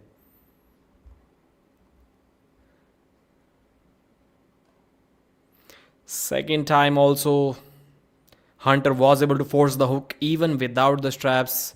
And after a few seconds of effort, he was able to get the pin. So now the score is 2-0 for Hunter Novs. He's winning this match. So the fan favorite, the expert's favorite, is proving why indeed he was the favorite in everyone's eyes. What do you think about Call of Games? I do like his videos. I watch whenever they show up in my feed. I watch all of them. I'm not subscribed, but whenever I see the videos, I do watch all of them. And I like them. You can become a transgender and challenge Fia. She will beat me as of now. Hermes versus Levan rematch. Only Pradeep can defeat Levan. I can stonewall you, Thomas. Okay, I don't doubt that.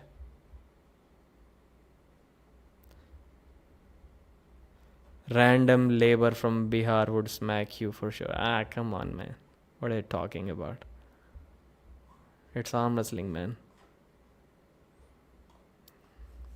And still we are talking about like 55 kg guys.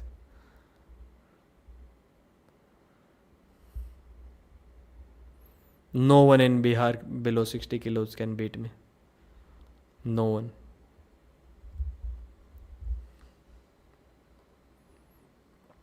Tell me, Pradeep, do you believe Hermes is gonna get one pin against Levan?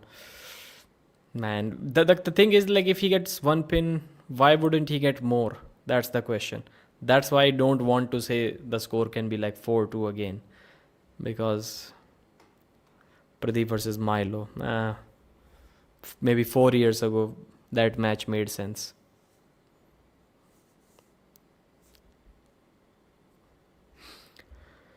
Arm has got to be 55 kilo arm. Elbow foul. Hunter Novs. Wow, second foul on Hunter Novs. And his opponent gets the win. So trying to force the hook, and he moved too far forward in the front side of the pad, and it was the second elbow foul. And he lost this round. Immediately back to the table on the other side. Just wants to finish this quick. Trash talk, man. This is your first opportunity on such a huge stage. Make a show out of it. Welcome to East versus West. Dave, Chaffee or Georgi? It was a compliment, Pradeep. Jason, Eddie. Jason, what was a compliment? Is Deborah still mad at you? Deborah who? Deborah? Deborah from WWF? Okay, Jason, arm 55. My arms are like, when I see the guys in the 60 kg weight category, I can see why I belong there and not with the heavier guys, because their arms are bigger than mine. Like literally all of them. Their forearms are bigger than mine. Their biceps are bigger than mine. Their wrists are bigger than mine. Only my hand is longer than them, but their hand is thicker. So my arm size is the same as a 55 kg guy.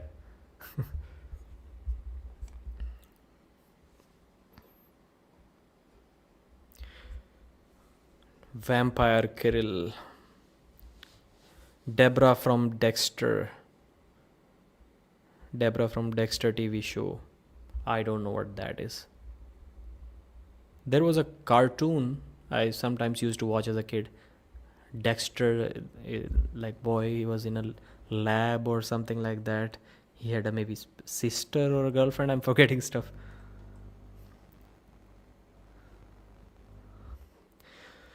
So you have to weigh more than your arms. Got it. Dexter's laboratory, yeah. That's what I'm talking about. Pradeep Flashpins. So see, we are old. Old guys know that about that cartoon, right? Are you in Punjab? No. Rajasthan. Flashpins, Devon and Levan combined.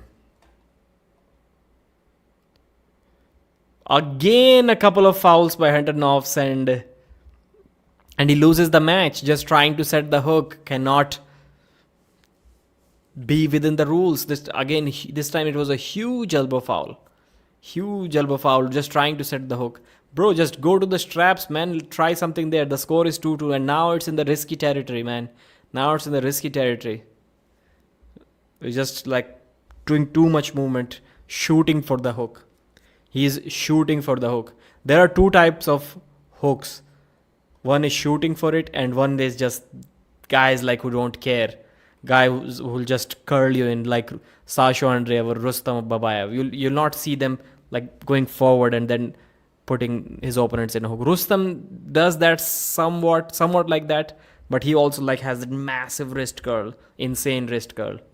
But Hunter is not like that. Hunter is like literally positioning himself into a hook instead of curling his opponent in. He tried that in the first round without the straps, and it was like a good battle between top roll and a hook. Then he was like, what's your weight? 83 almost. I'm light now. Light. Are you a professional arm wrestling journalist right now? Another job? Yeah, I do have another job, unfortunately.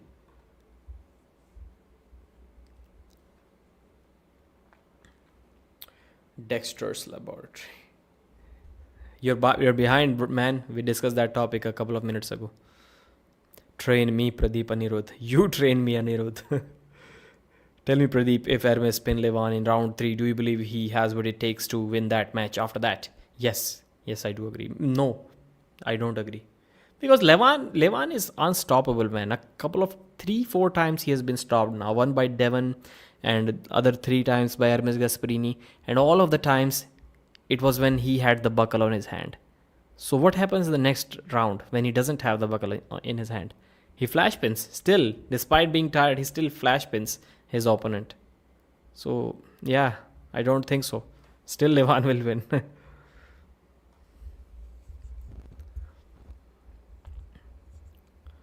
Don't shoot for the hook this time. Be careful, Hunter. Be careful, man. You don't want to lose this match. You are way too strong for your opponent. Or maybe not.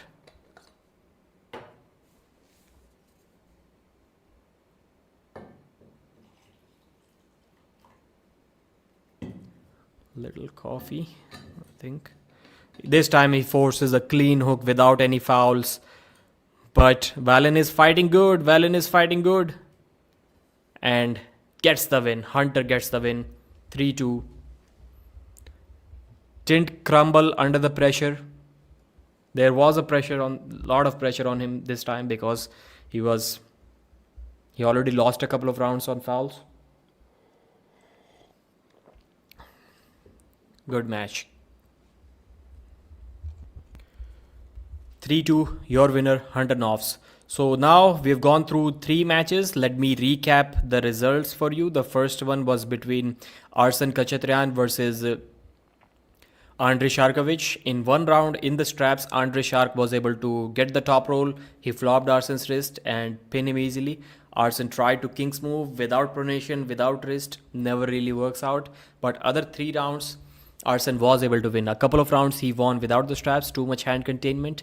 And I think one round went to the straps, which he won as well. Or maybe all of them were without the straps. Then the second match was between... Who were the opponents? Yep. Cody Wood versus Joseph Maranto. Cody was way too fast, way too explosive, good cupping. I would say more cupping than pronation in his top roll in the first couple of rounds. Once without the straps, once with the straps, was ahead 2-0. But then Joseph started forcing the hook, and from there he won 3-2. But still, after losing the third and fourth round pretty easily to Joseph, I would say, Cody was able to put up a very good fight in the final round. And then this is the match which we just saw, 3-2 for Hunter Novs. He was quite dominant. Still, the score doesn't indicate that because he was making too many elbow fouls while trying to force the hook. Now let's say who is he trying to call out?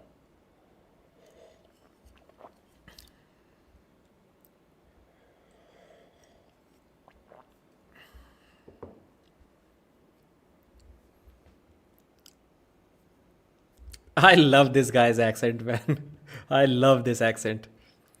I did interview. I think Don Underwood also has a similar, not that heavy accent. Wayne Withers, yeah, now I remember. Wayne Withers also has a similar accent. I've interviewed him too, I think once, yeah. I need to interview this guy. I just love to listen to his accent.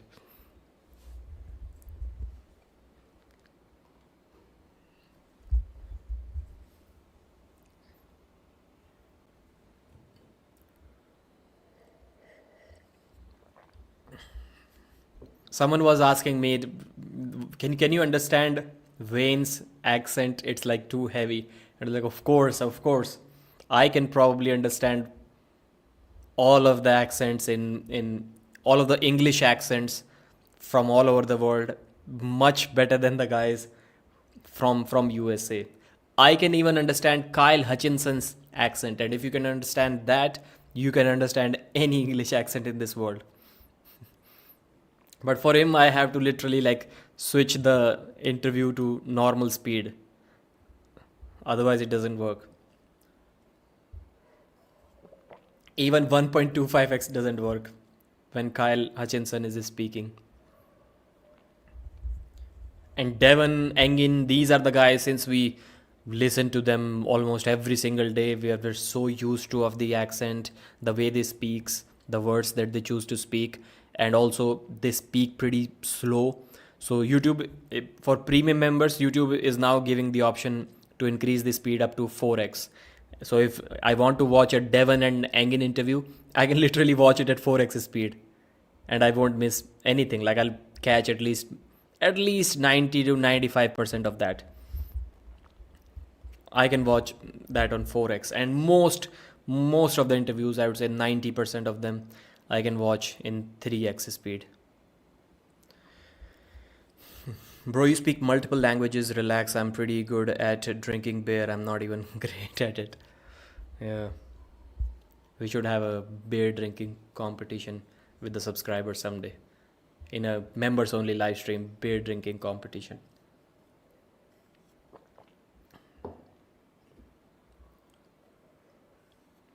Yeah, yesterday there was one live stream which I was watching. Engin was speaking by himself for like first 10-15 minutes. He was alone. And I was at 4x. And then I think it was Hunter and Cody were Hunter Knopfs and Valen Low live stream. Maybe. I may be wrong though. But when they joined, I switched to 3x. Your English is perfect. My English vocabulary is like 30% of what it used to be when I was in school. At that time, the vocabulary was good. Like plenty of words I knew. Now I've forgotten everything.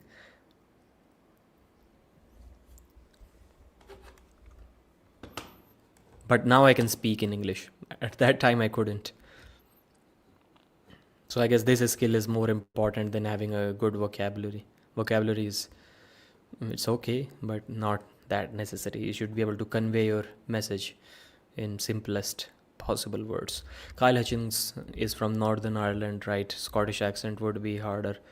Uh, which Scottish, like, is there any famous guy with that accent?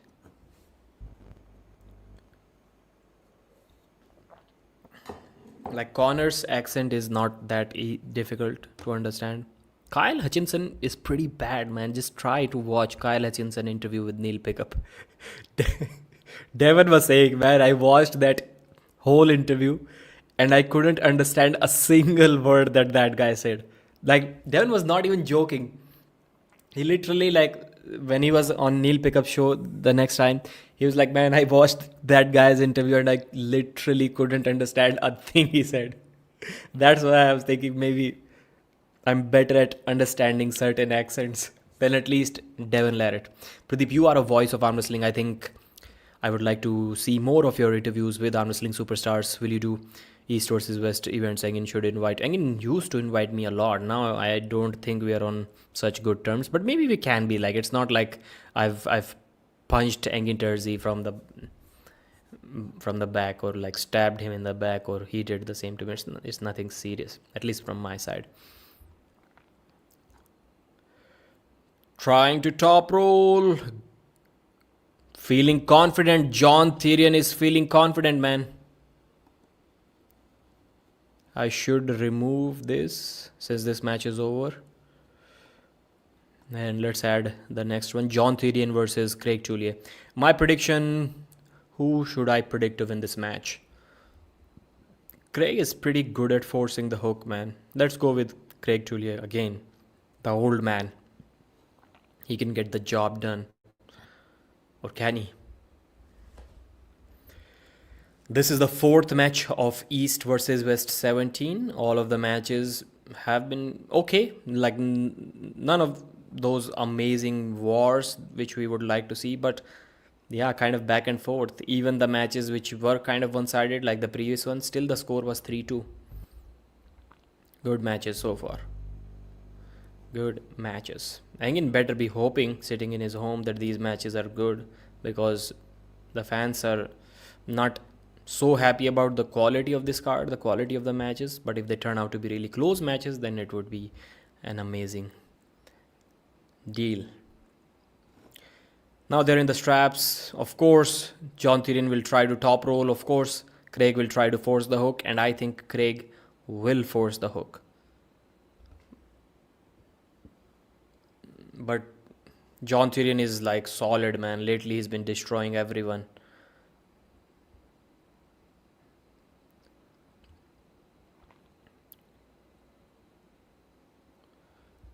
Early movement. Bill Collins is the head referee this time. Hristo Deljakov is the down referee.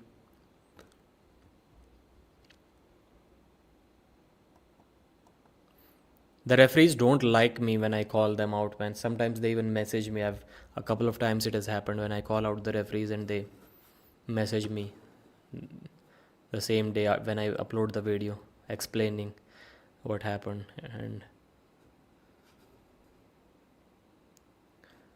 And sometimes I say, bro, it's like, yes, you were the face, so you had to be called out, but it's mostly about the organization. Wow. He almost top rolled him, then he got forced in a hook. He felt too confident, started looking at the camera, and that's when Craig forced the hook and pinned him. Wow. John Tyrion literally thought that he had top rolled Craig, so he started looking towards the camera, and then he got turned in. He got turned in and he lost. Wow. Amazing stuff. Don't celebrate too early, man. Don't celebrate too early. Wow. So he had the pronation, but literally just with his fingers, Craig curled him in and then took him to his losing side and got the pin. Took him to his own winning side. Amazing stuff. Amazing stuff.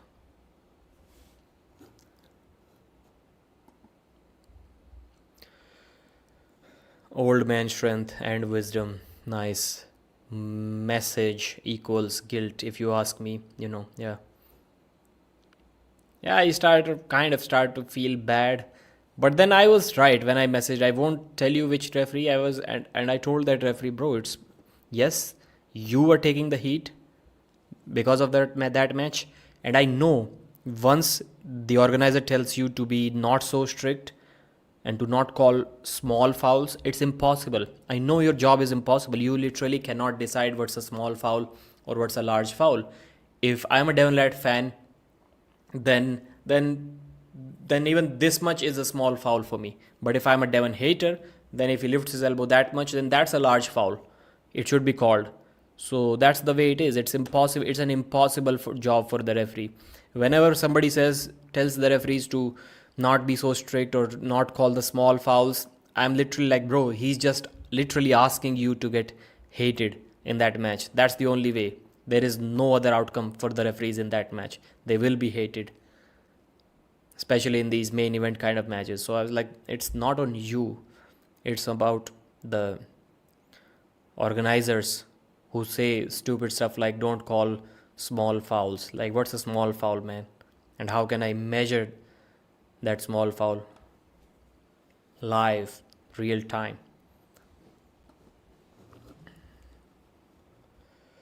Most Scots lower their accent when speaking to non-Scots, but if two natives speak with each other, it's not understandable for... Yes, that's a good point.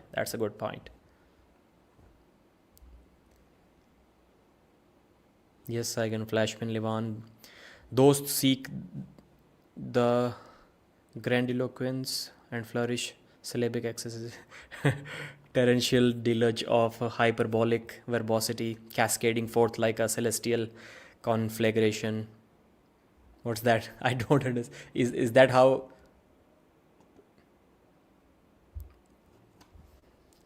Again gets put in a hook. King's move from John Tyrion, man. Second foul. And Craig Tullier wins again. Craig Tullier wins again.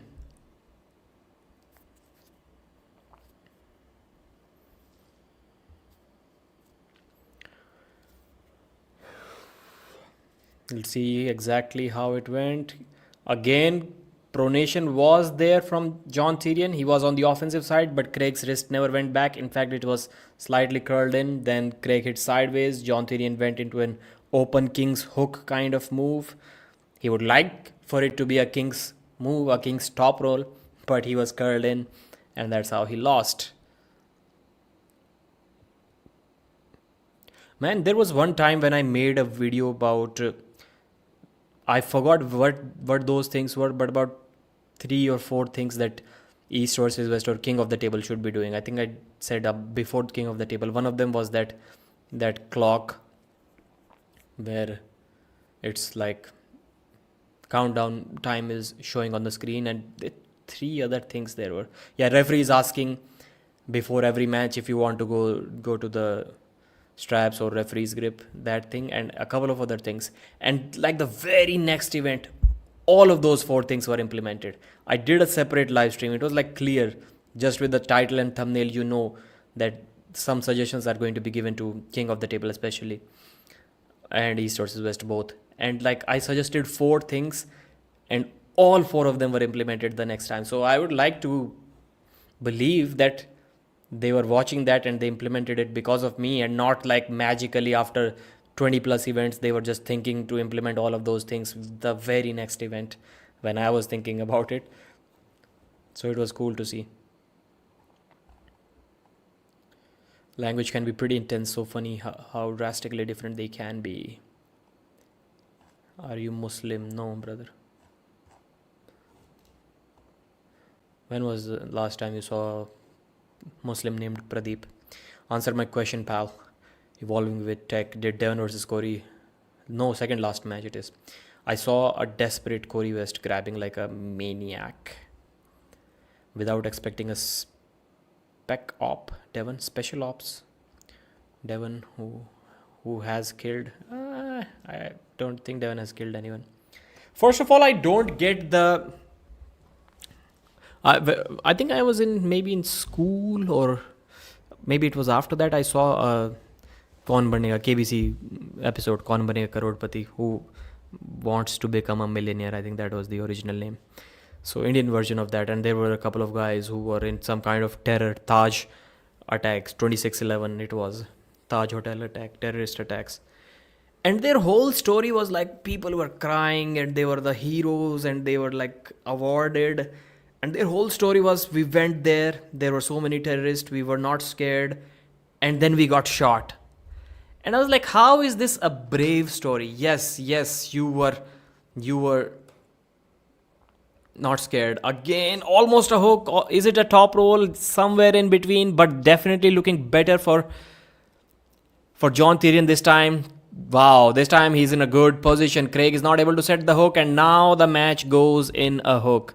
But still a good position from John Tyrion. If he gets behind his shoulder from here, it's over. Craig is trying to go sideways. Wow, still too much side pressure. John with an intentional elbow foul.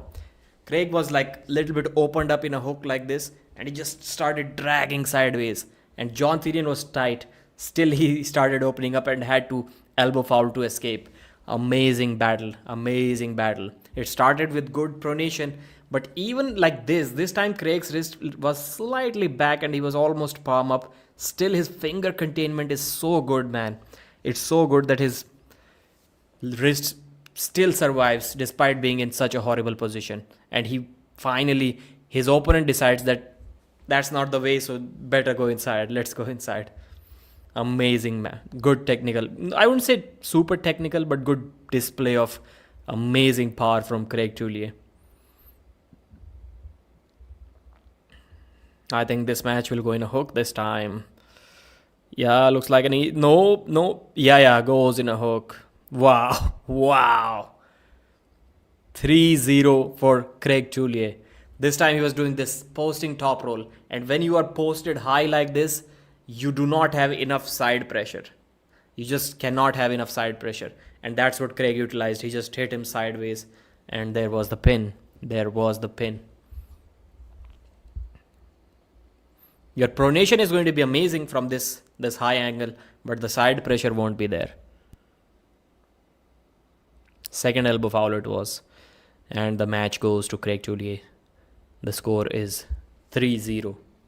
Too much experience, man. Too much experience, too much power. The guy is still so good. He's so good. Of course, like not like world champion level good, but still unbeatable in USA, man. North America. Happy for Craig. So their whole story, what I was talking about, is that they went without any fear. They went into that hotel where the terrorists were keeping people hostage, and then they got shot, and then they survived. How many did they kill? 0. But they themselves barely survived after getting shot.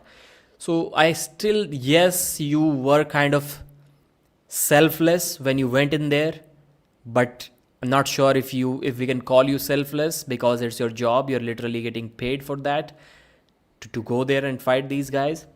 And then if you get shot, how is that a bravery story that needs to be shown on the television, man? To me, it looks like a skill issue. And that was like more than 10 years ago. I think I was in school when I was watching that episode. And I was like, the whole family was watching. I was like, isn't it a skill issue that these guys went in there and they got shot and they weren't able to shoot the other guys? And now they're being celebrated as heroes? Like, am I missing something here? And I'm quite sure it works like that everywhere in all of the countries.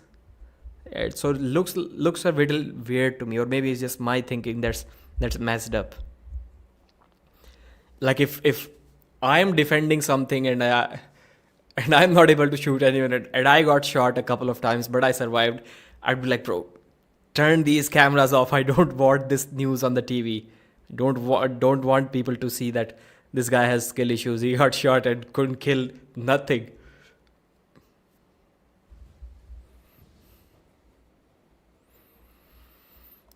Craig is your winner. So 4 matches are over now.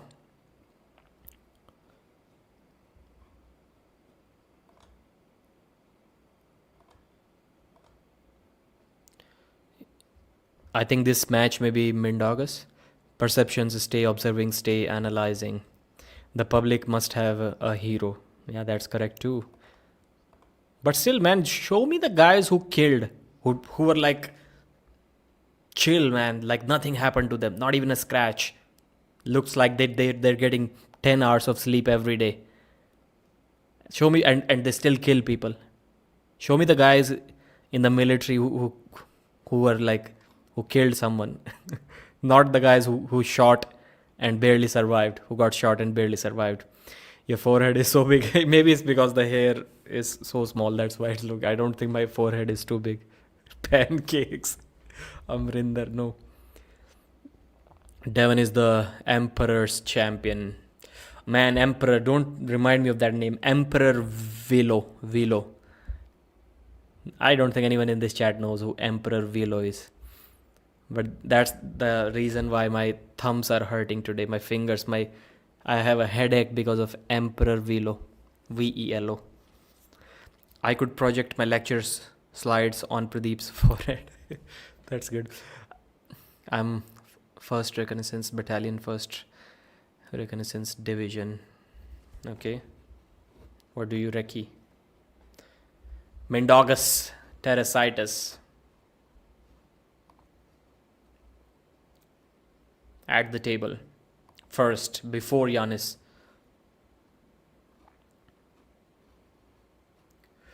Where is the match poster? Why can't I find it? Yes, there it is. What do you think about Indian Chapri arm wrestlers like Draft X?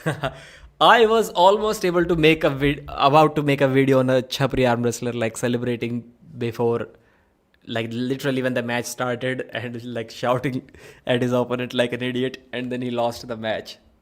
And the title would have, of course, been Chapri arm wrestler, but I don't know who this Draft X is. Maybe it's the same guy. This is the match. Appreciate all of the hard work you do. Helps me get through my day. Thank you, sir. Cranksky. Jason Eddie LOL. Not sure what I said. I could. Okay. Forehead. Lecture. A stage. Prince Johan Army guys. Overrated respect. Yeah, agree. Do you think about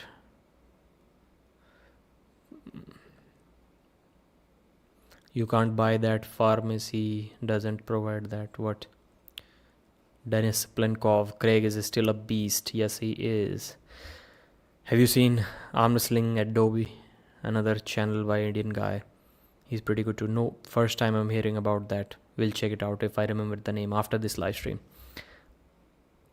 Pradeep can beat Levan right now. Happy for Craig. He's an animal like me, different breed. कितने साल के हो? 30. Why are you looking like a boiled egg? Not sure how you came to that conclusion, but I think eggs look good. Forehead projector. Kunal Kamra per opinion though. I have not watched enough of his videos. It looks like a little lazy comedian to me. Like comedians should look a little bit more energetic, I guess. I'm predicting Janis, no, not Janis, Mindaugas to win this match, obviously. I think he has enough defensive power to hold Janis on the losing side too. Janis has like amazing fighting abilities, amazing stuff. His like there is some guy that you may think is going to lose, but then his win-loss record, especially in super matches, is amazing. And Janis is one of those guys. He's amazing, amazing. And I think he kind of did better against Justin Bishop than Mindaugas. But I still think Mindaugas is good enough, strong enough to beat Janis. His defensive game is good enough. Both of them have a great defense. So I'm not sure who is going to be on the offensive side, because both are extremely okay and comfortable on the losing side too. It can be an amazing technical battle. Initially I was thinking, man, haven't we seen Mindaugas like destroy Janis? I was thinking that, and I even recorded it in a video, but then I realized that it's not like that. They haven't arm wrestled. Then I must have remembered Prokopchuk. I think it was Prokopchuk who was like literally playing with Janis Omolins.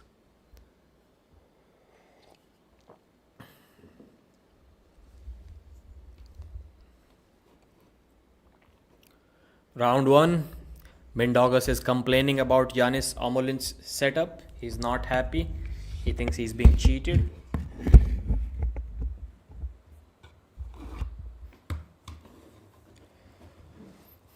In the straps, second warning. Is that one foul on Mindaugas? Early start, false start.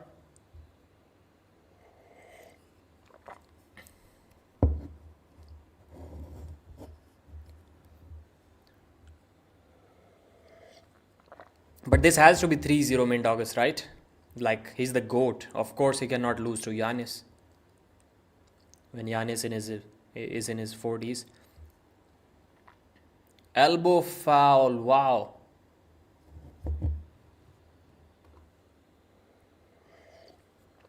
Let's see what kind of hand positioning Mindaugas had when he went to attack sideways.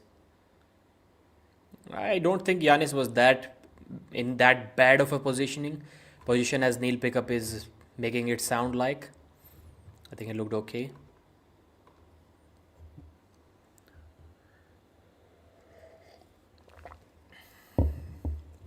They've removed the strap. Now they're reapplying it. Hindi में भी बात कर लो क्योंकि Indian audience भी है. I think Indian audience understands English, almost all of them. But if I start speaking in Hindi, then the majority won't be understanding that language. Nice camera work. Yeah, pretty bad it was. Any idea when the Devon versus Cory match will happen? That will happen after 2 hours at least.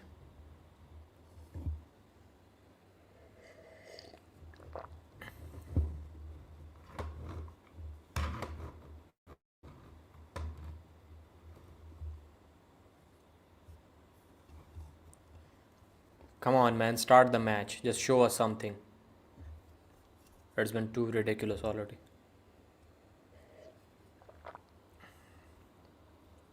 Both on one foul now. Mindaugas has the buckle. Round one. Ready, go happens. Wow, Mindaugas gets destroyed. He missed the go. Missed the go. Janis flopped the wrist. It's over. It's over.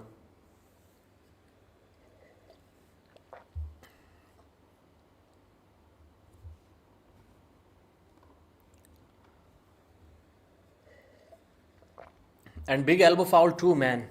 Big elbow foul too. Mindaugas did a big elbow foul and still Janis flopped his wrist and it was over. No way. Anyone have a live stream of this?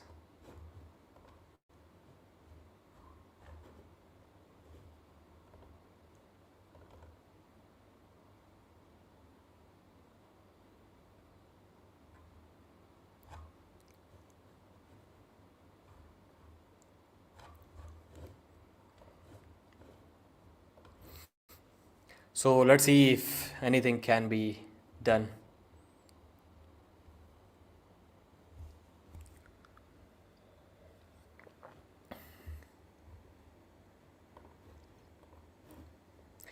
Stop being cheap bums and pay for the things.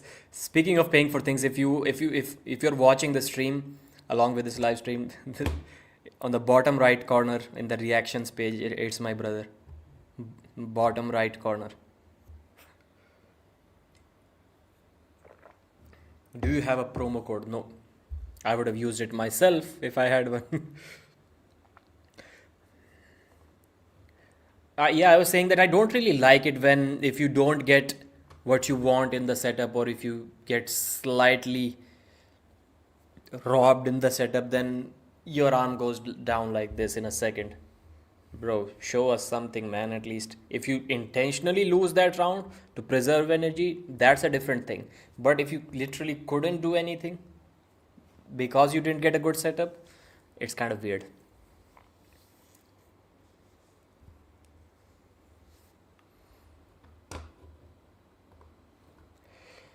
That's fine, Josh. So don't watch it. Simple. How your English is so good. I don't think it's so good, but I can tell what I want to say. Like, I don't let thoughts stay in my mind and I don't struggle with what I want to convey. I can do that. $30, 10 minutes of labor. If there is a work that gives you $30 with 10 minutes of work labor, I'm signing up for this, man. Tell me. Matt Mask isn't even the same league as Ongarbayev. I think he is. Arya Patel. You'll be shocked. I think he is, especially when Ongarbayev just had a surgery. You'll be surprised. I think so. I would have also predicted Ongarbayev easy 3-0 a couple of years ago. But this time Mindaugas got a good setup and Janis Ovulence with an elbow foul immediately. Didn't waste. The guy didn't waste 1 second worth of energy once he knew that Mindaugas had this pronation and cupping and the back pressure. Just immediately elbow foul for the restart. Way too smart. Janis is way too smart, man. He was doing similar stuff in WL days as well. Him versus Joseph Lowe was still one of the most amazing battles ever. Like, great match, great match. If you haven't watched that, WL. The guy just didn't lose. Like, I think he had hammers on both arms, maybe. At least on the right arm for a long time. Where from you learn English? I learned English from WWF and video games, and then after that in school. So from three places. First one was, I would say, for sure, World Wrestling Federation. Why don't you compete, Pradeep? Because I'm weak. And I can make more money from YouTube speaking about arm wrestling than actually arm wrestling. These are the two reasons.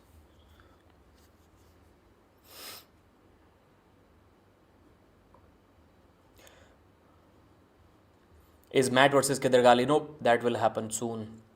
Over 100 a year is way too much. 100 a year, or what are we talking about? I forgot. 100 a year. You have it backwards, Josh. You think something is too expensive. You do. Okay, $100 a year for arm wrestling.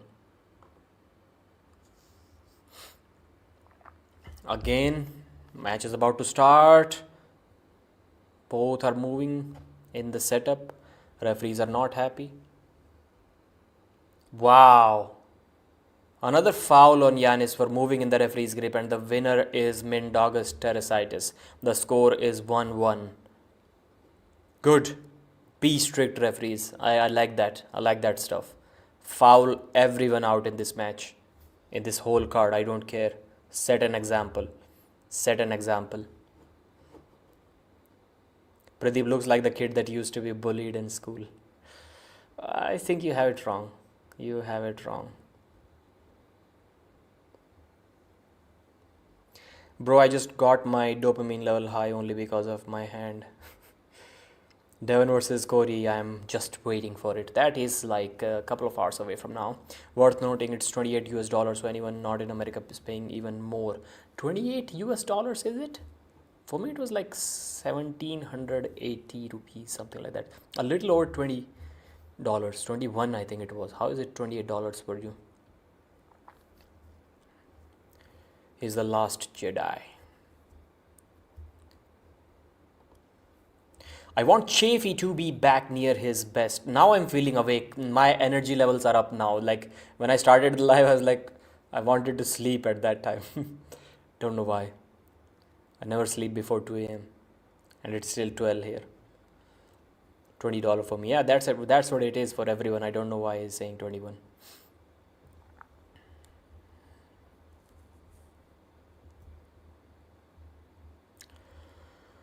Again, round 3 without the straps. They both slip. They go to the straps.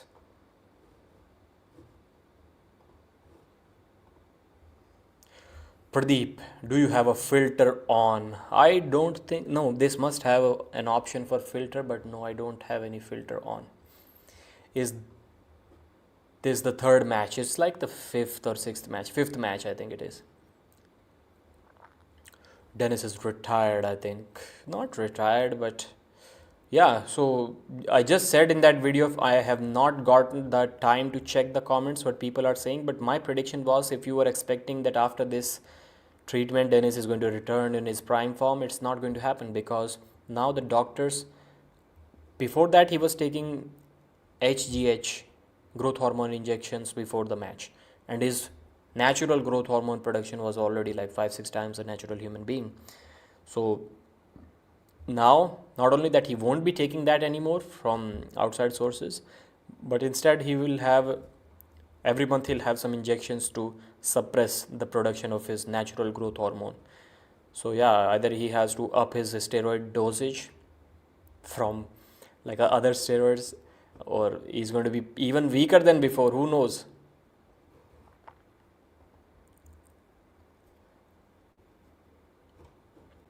In the straps, looks like Janis is looking good. Again, this time the match stops. Janis still has a slightly better position, I would say, but Mindaugas has stopped him. Top roll versus top roll. Mindaugas knows that he'll crack Janis Omolin's wrist if Janis decides to go sideways. Janis is being patient. Wow, flop press. Mindaugas is in a flop press. Not a good idea this early into the match. Not a good idea. But Mindaugas must have prepared for it. That's why he jumped into it so early. Elbow foul on Mindaugas Teresitis. The hand positioning was looking okay. I don't know why he let his wrist go and went to the flop press. Because if you lose your wrist once, it can be difficult to recover in that match. And the flop press wasn't really working. Good that he did an elbow foul and escaped from the situation.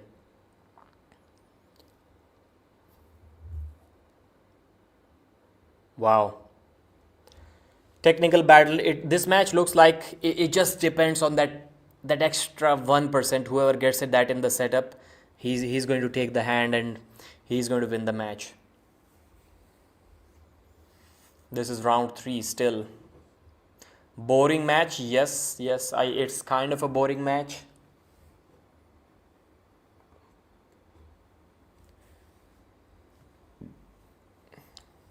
Vote for start podcast top 10 arm wrestlers. Bro, why are you repeating this same comment again, Rajat Tanveer? And it doesn't make any sense, at least not to me. Speed biker doesn't surprise me. What did Speed Biker say, which everyone is agreeing with? I'm a medical student and pituitary gland tumors can arise from abuse of HGH injections. The body has a negative feedback mechanism, which, if overwritten, can lead to secretive tumors. Okay.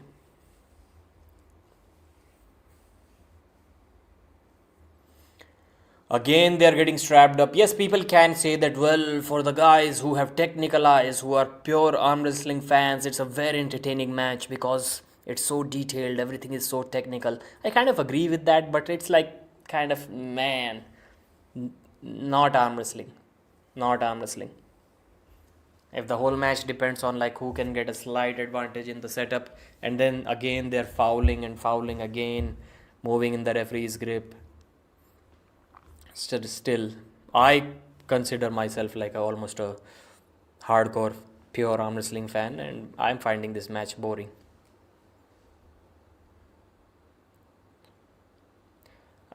Good position from Janis again. Good position from good attack from Mindaugas as well.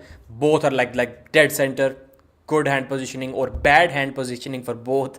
The match is stuck in the center. The match is stuck in the center. Who is a bet? This round can clearly tell us who the better arm wrestler is. Elbow foul on Janis. Elbow foul on Janis.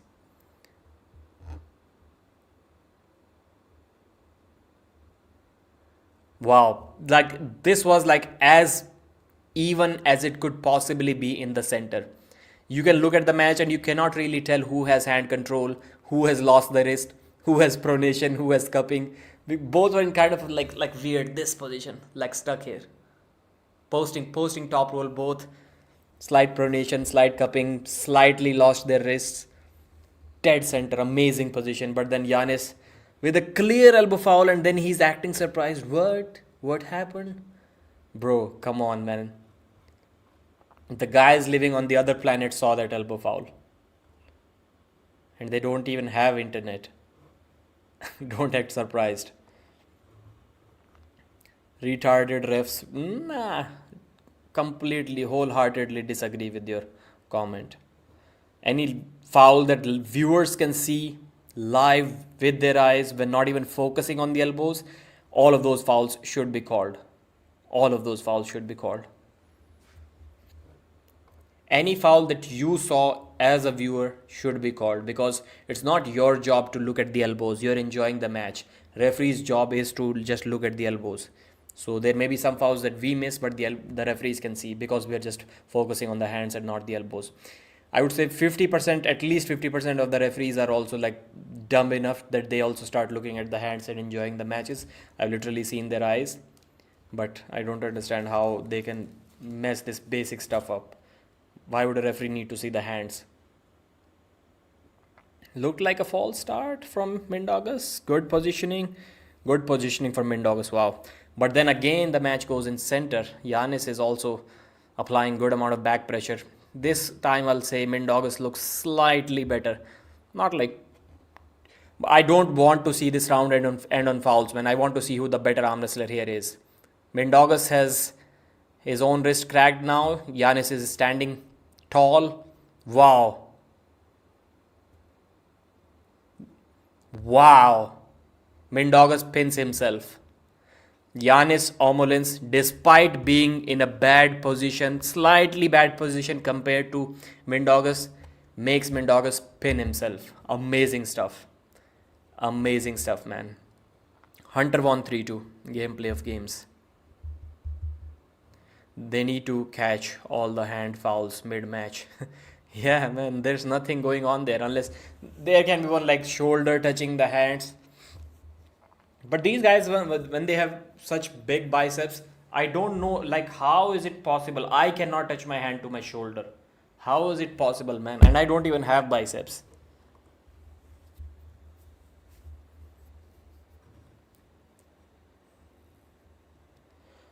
The score is 2-1 Janis Omulins.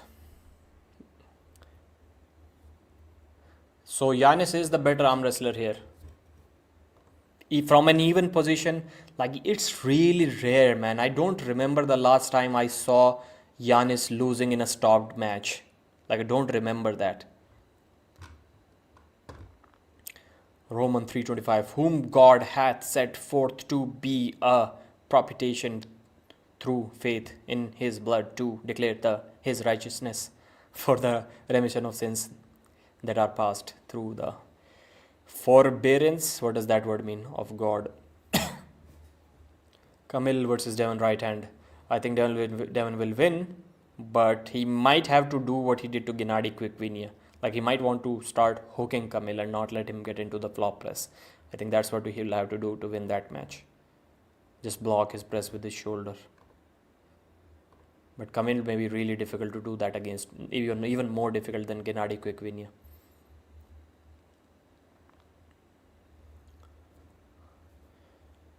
Of course they will slip. Of course they will go to the straps. Don't know why they didn't agree. Hook count. Janis is such an amazing arm wrestler, man. Doesn't care. Like somehow he just recovers, man. Somehow he recovers. Just watch the Justin Bishop match. How technical he was. Like just keeps that back pressure like throughout the match. Kept that back pressure. Mindaugas had better positioning. He took him to the side, slightly towards the side, and then just from there he flopped his wrist and made him pin himself. What happened to Mindaugas Teresitis flop press? I thought he used to work on that. Is down 2-1. Not pinned Janis once. I mean, he was in a very good position in the second round. He would have won it if Janis didn't elbow foul intentionally. But still, he hasn't pinned Janis yet. Solution of the soul going to heaven is faith in Jesus. Hermes versus Devon 2, what do you think? Now I think for this year, Devon is still the favorite. I think 2026, Hermes will be able to beat Devon. And even then with a flop press, even then I don't think his wrist is going to survive. Okay, good back pressure from Mindaugas. Looks better. Janis still looking solid, man. Now I just don't see Janis losing in a stopped match. Let's see what Mindaugas can do. Good positioning from Janis. Mindaugas started better, but now Janis has enough back pressure. Great top roll versus top roll battle. Janis is about to take the hand. Mindaugas is about to go into a flop. Yes, he goes into a flop. Mindaugas has no other choice but to flop his wrist and go for the flop press. And looks like he's in a good position. Janis is stretched out. Janis is stretched out. Top roll versus flop press. Let's see what's there. Let's see what's there. Mindaugas is fully committed. There is no going back. And he's about to pin Janis. He's about to pin Janis. Elbow foul on Mindaugas. Elbow foul on Mindaugas Teresitis. Janis was not going down, man. Janis was not going down. Wow. Good, man. The guy has good position in here too. Like great arm power. Like I do have an idea how much arm power you need to stay like this to stop a flop press. Amazing, amazing stuff. Don't think Mindaugas can do that against a flop press, even of Mindaugas' level. If somebody was pressing this hard on his arm, I don't think he could hold him like that. I think he needed to be patient. He wasn't like, but Janis was also starting to commit his own shoulder, get behind his own shoulder for the reversal.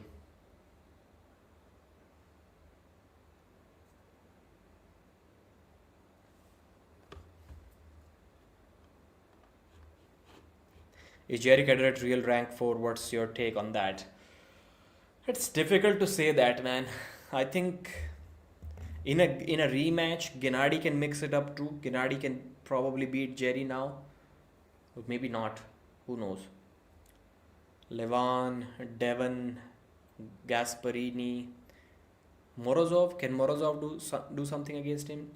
Ivan Metushenko. That's a problem. That's a problem for Jerry, I think.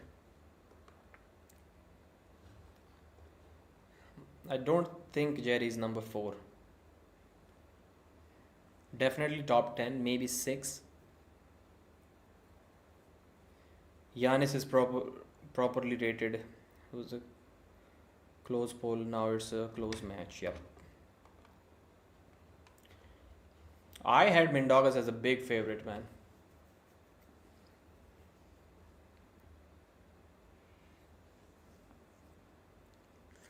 You either need to have a much stronger hand than Janis, which very few people on this planet may have, or a much stronger arm than Janis, like someone like Daniel Prokopchuk, who can beat Janis even if they don't have good hand positioning.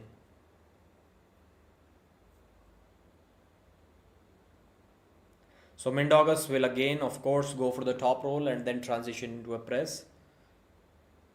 Again, back pressure from Mindaugas. Janis stops it, both dead center. Nobody has any advantage at all at this point.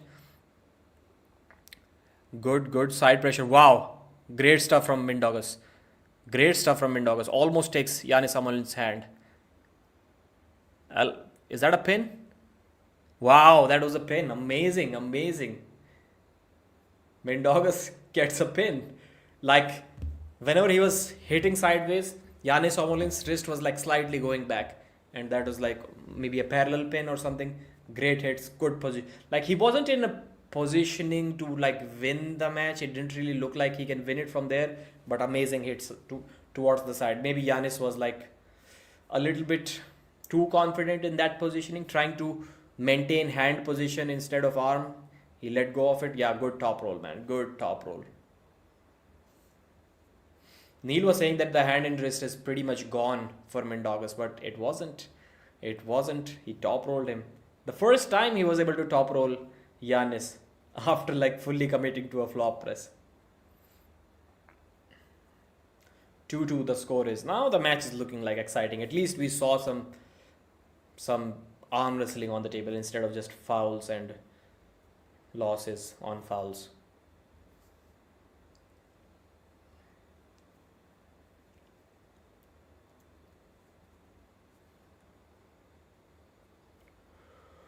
Neil and Travis in the commentary booth. East versus West Sports presents.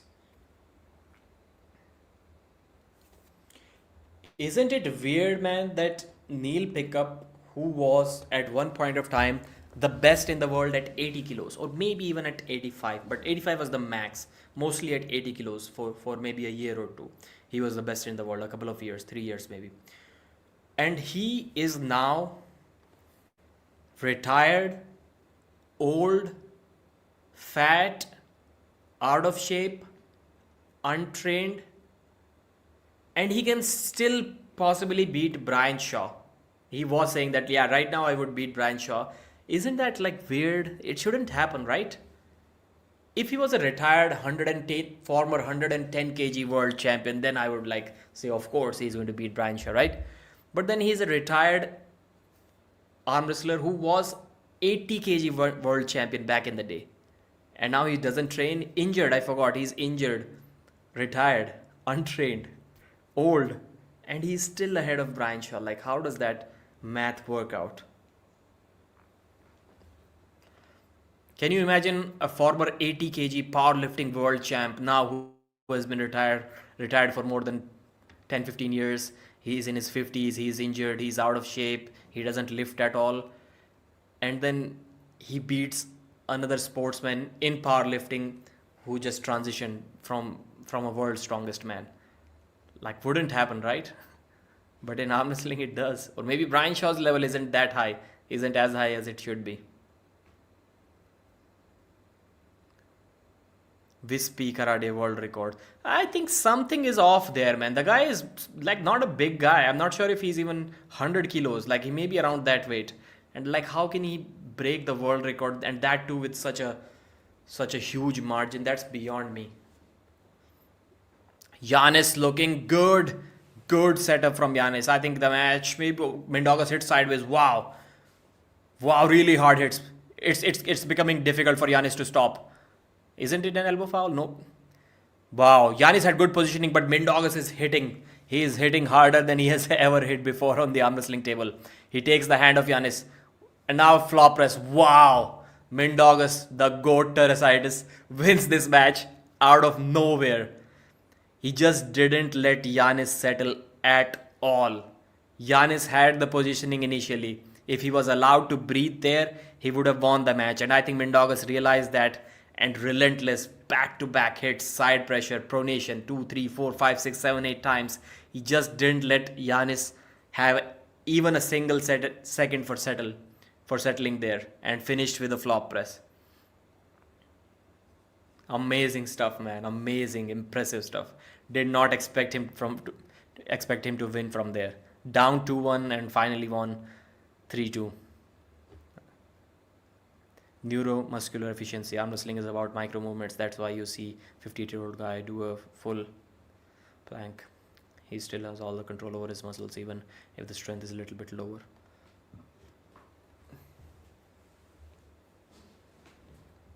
All of the predictions are going right today. I forgot to give any prediction about the Cody Wood versus Joseph Miranto match. But of course I would have said like Joseph, right, in that match.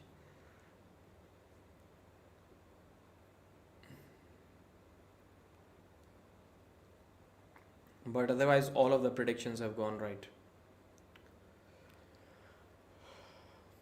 Amazing battle. Amazing match. But it was too close, man. Too close. Janis needed to be more aggressive. Like his calm and patient nature that wins him all of the matches, that won him a couple of rounds today, that cost him this entire match eventually. Like he was a little bit too relaxed. He was never hitting sideways. He was just working for position. And that's what hurt him.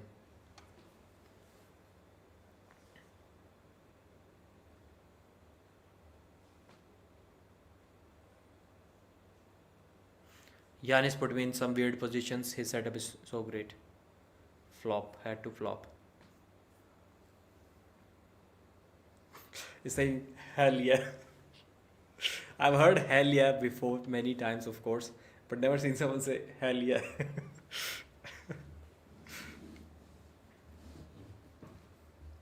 Devon's pronation versus Todd's side pressure.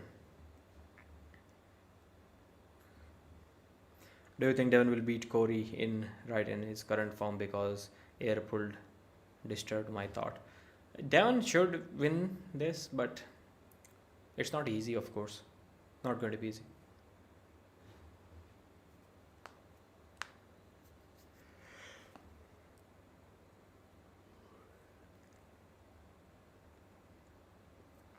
It was a good strategy to like commit to the flop to tire out his arm, and then in the next rounds he started hitting sideways.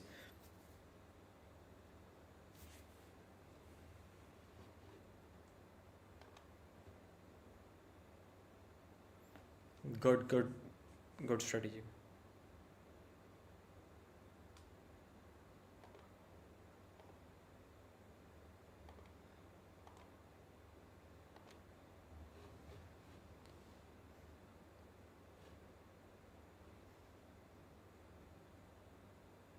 He started feeling more comfortable towards the end. Last round, he was pretty sure that he will get the pin.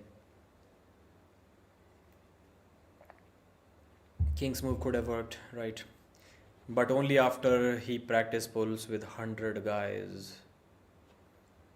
Quick recap of matches. Yes, we can do that. So the first one was between Andre Shark versus Arson Kachatrian. Arson won 3-1. Then Cody Wood versus Joseph Miranto. Joseph Miranto 3-2, a comeback victory. Then the third match was between Hunter Knopfs and Valen Low. Hunter Knopfs 3-2 First two rounds he won, and then the final round he won. Lost a couple on fouls. Then the next match was John Therian versus Craig Tullier. Craig, man, too much side pressure, too much cupping, too much horsepower. 3-0. It didn't look like John was like completely outclassed or outmatched, but it was like maybe if he was like 4% stronger than what he's right now, 5% stronger, he could have won that match. But 3-0 as of now. Then we have Mindaugas versus Janis. What started out as a pretty boring match turned out to be a pretty interesting one. Mindaugas coming back from being down 2-1 to finally winning it 3-2. Great battle. You can't buy, inject, harvest, nor populate said result. It requires a lifetime of work, a body of work, and these eclipse body that look strong.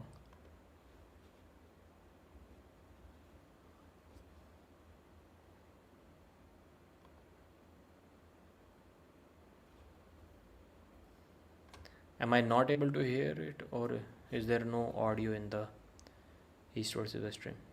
Yeah. Now the audio is back. Thank you for the recap. Real talk. Engin versus Mindaugas. It's not looking good for Mindaugas, man, if he arm wrestles that way. And Engin is like 85 kilos. It's not looking good for him. It's why Devon beats super heavyweight. Now I'm going to go for sleep. No, I will not. You go. Please purchase the event, guys. It's only 45,000. Pradeep, I heard something happened to Knuckles Up. You know what happened? So yeah, they didn't pay the athletes. I still don't think they have paid, at least not all of the athletes from the previous event, which happened like 3 months ago. That's what happened. Maybe the sponsors backed out or something like that. The Dikhan versus Pradeep left arm, bro. Why do you hate me so much? Mazahir Saidu versus overrated Arden Larratt. I think Mazahir is pretty strong, man. So yes, Ryan Bowen beat Mazahir 4-3, but in some of the rounds he was easily able to flop the wrist of Ryan, and Artyom couldn't do much against Ryan, and Arden couldn't do too much against Artyom. Quick recap of matches. Sarah Backman versus Joselyn Brisson. Brisson or Brisson. That's a tricky match to predict, man. That's a tricky match. So Sarah got only one opportunity to arm wrestle against her, and for some reason, whatever reason, she went in a hook against this giant. Her forearms, if you're not seeing Joselyn, imagine Lachlan Adair's arm. That's the exact same arm she has, with obviously less muscle definition, but if you put these arms side by side, they're basically the same. She has Lachlan Adair arms. So on the after table, they were saying that they tried more arm wrestling and Sarah was able to top roll her. So now, yeah, Sarah is confident. People would say that she's going to win this match, but if you have seen someone beat a more experienced girl in this case, and now Joselyn is like, she's also more experienced because that match was over a year ago, I think. So she also must have gained a lot now. I'm going to go with Joselyn in this match. 3-0. I don't think she has the endurance that Sarah has. So if she loses one round, then she's going to lose all of them. Joselyn is using a riser? Or is she that tall?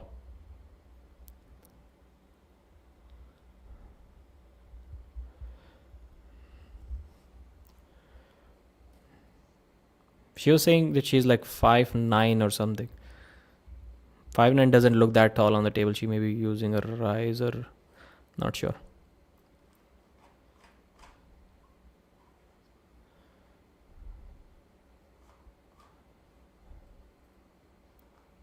But Sarah can turn this around at any time, man. If you're not beating her dominantly, she's in a great shape. She has great conditioning. Good setup, man. Good setup. Both going for a top roll slip. Easy. Referee needs to center the hands a little bit. It was like literally over the top of Sarah's elbow pad. Or maybe I'm blind. Devon is on both Brian Shaw, American Bison, Canadian Grizzly. Hermes versus Devon. She's twice the size. Hook versus top roll. That's what that match is going to be, unless Joselyn has prepared a secret top roll to shock Sarah. I think she's going for a top roll. It looks like she's going for a top roll.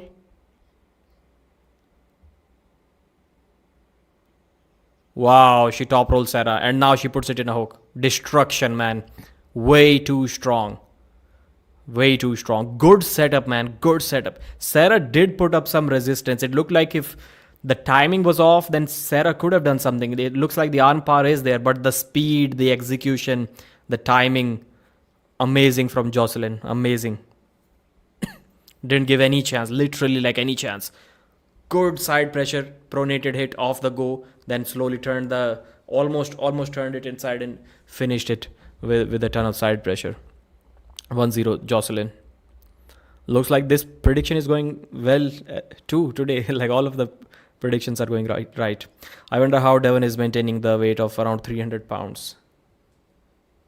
Steroids. Lot of steroids. Lot of mass gainers. Meal replacements. Both of these things combined. It has to be, I guess, some kind of hormonal change as well. Like some of the stacks may have been replaced as per Brian Shaw's advice. Otherwise, like it doesn't look as easy. Like how can he like immediately, instead of being 265, start being 300 pounds? And at that time he used to keep on saying, I'm eating whatever I can. And now he doesn't really say that. I'm not saying he's eating less than before, but maybe just a little bit more. Yeah, consuming calories in liquid form, it can be a good thing. Second round about to start. Good slip from both. Again, Joselyn is in no mood to prove anything outside of strap. She just lets goes for the slip and getting strapped up. I couldn't affect Devon health. It could affect Devon health in the long run. Under the water. Joselyn's pretty nice facial features and a great smile too. How to gain weight as an ectomorph? Big struggle. How much do you weigh and at what height? Who do you think can give a hard time to Alijan Muratov right now? Left arm you're talking about? Hard time. I want to believe Dadikyan. He's one of my favorite arm wrestlers out there, but I don't think he can. Vitaly, I think, will beat Alijan because Vitaly is like unhookable. Who else? Maybe Devon can do. Wow, another flash pin from Joselyn this time. Way too powerful, way too strong. Just give her an elevate quit next already, man. Just give her an already. Just look at that forearm, man. Look at that arm size. But the forearm kept on rotating like that. Too much pronation. Nothing that Sarah could have done about that. Nothing. You know what Sarah is thinking right now? Weight class. That's what she is thinking right now. Let me compete in 80 kilos or 85 kilos, whatever the weight category is. Joselyn is big, yeah. She must be like 120 kilos or something. 110 at least she is.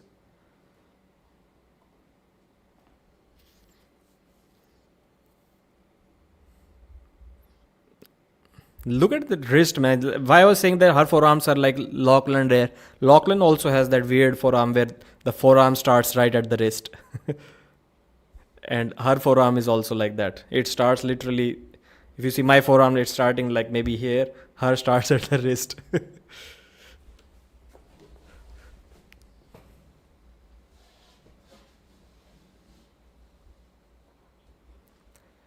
Sarah is useless. Sarah is looking light, and I don't know how she's saying she's in the best shape ever.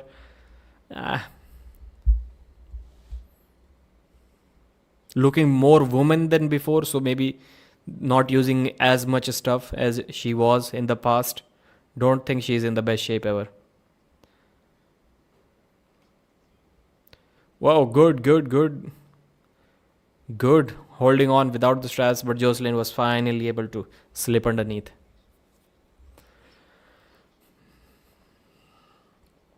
David or Alijan. Alijan should win that match.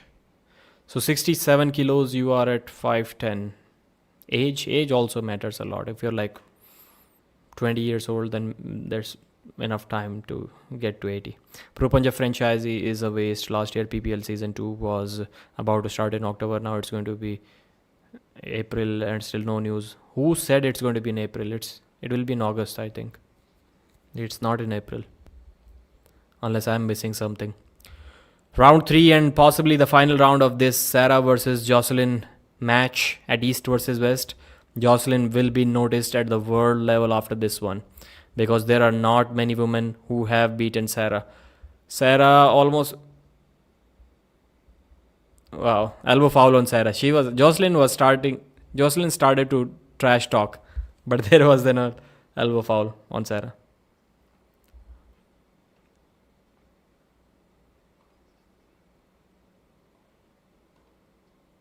She is saying, what happened to the sweet... Wow, this time Sarah puts her in a hook. Amazing, amazing. This time it's a good war. Wow, out of nowhere. But Joselyn is feeling confident, and Sarah, second elbow foul. Winner Joselyn.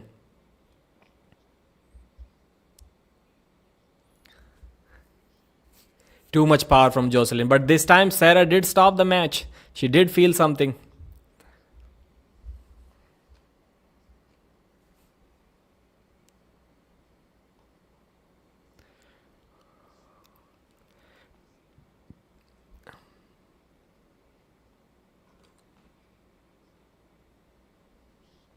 Sarah was able to keep the match in the center too, like for a good time, and she did stop her towards the defensive side as well in a hook this time. I need to go back and see if Sarah forced the hook or Joselyn went in a hook to test the power. Of course, it was either one of these two, but I need to go back and check. But Joselyn was still confident there. She couldn't get the pin, but then she was like almost laughing, holding her. And then Sarah quit. She pinned herself. Let me go back and recheck. Good match, I would say. Good. That match definitely puts Joselyn on the world map, because Sarah was like number 4 in the world, if I'm not wrong. No, Sarah was able to put the hook this time. Sarah was able to put the hook on her. It's not like she intentionally let the match go to the hook. Jesus is the only way to heaven. 350 pounds for Levan.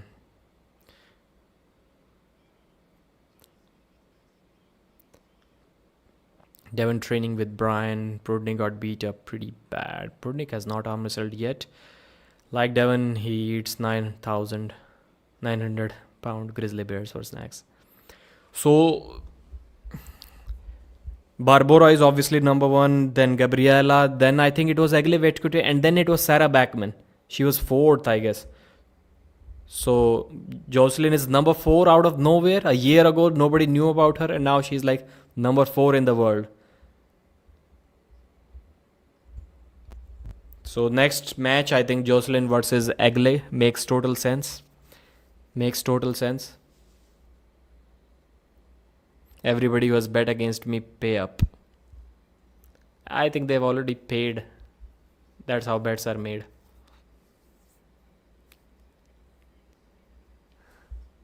Come on, Ryan.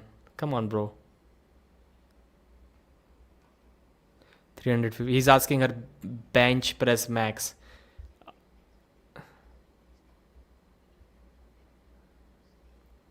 Ryan, not impressed with your post-match interviewing skills. You don't ask a person's bench press number after the arm wrestling match has ended.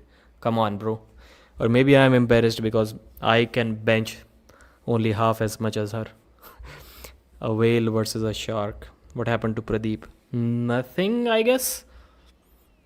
Hermes is more powerful now despite being 7-8 kilos lighter. Maybe, yeah.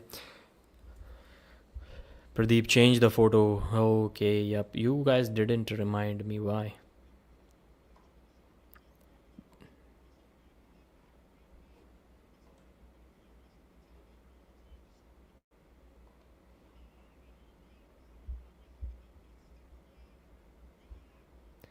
It looks like Ryan's voice is almost about to crack when he's like shouting in excitement in this, like the stage mic guys do. Am I wrong, Peter? I don't know what you're saying, but maybe you're wrong.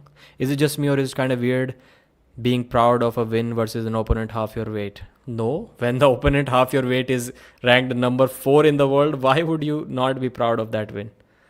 Yes, it's just you. I don't think anyone else thinks like that. But like not many people should think like that. That's my hope. I can drink 24 beers and eat 2 large pizzas and I have a six pack. I have never had a six pack in my life. 4 abs I've had for some time, but never 6. And even 4 abs like disappeared when I went over 75 kilos. 2 stayed. And when I went over 80, all of them disappeared. Trust the blood of Jesus for salvation. Please don't burn in the flames of hell forever with Satan.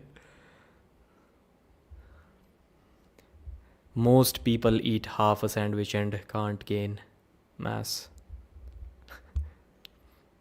Why? She's twice her weight. Why do we have weight categories? Bro, it does not matter. When you are ranked number 4 in the super heavyweight rankings, either give up the rank. Don't arm wrestle in that weight category. Like you cannot claim to be number 4 in the world and then say I want matches only in my weight category. Supreme MMT arm jargon. When is Cory versus Devon? Cory versus Devon, maybe 1 hour away. You can't gain mass because you refuse to eat. I am kind of skinny fat. Like I am almost in that category of skinny fat. You can say that because I'm almost 5'11" and only 83 kilos and I have a ton of belly fat. Like that much belly fat.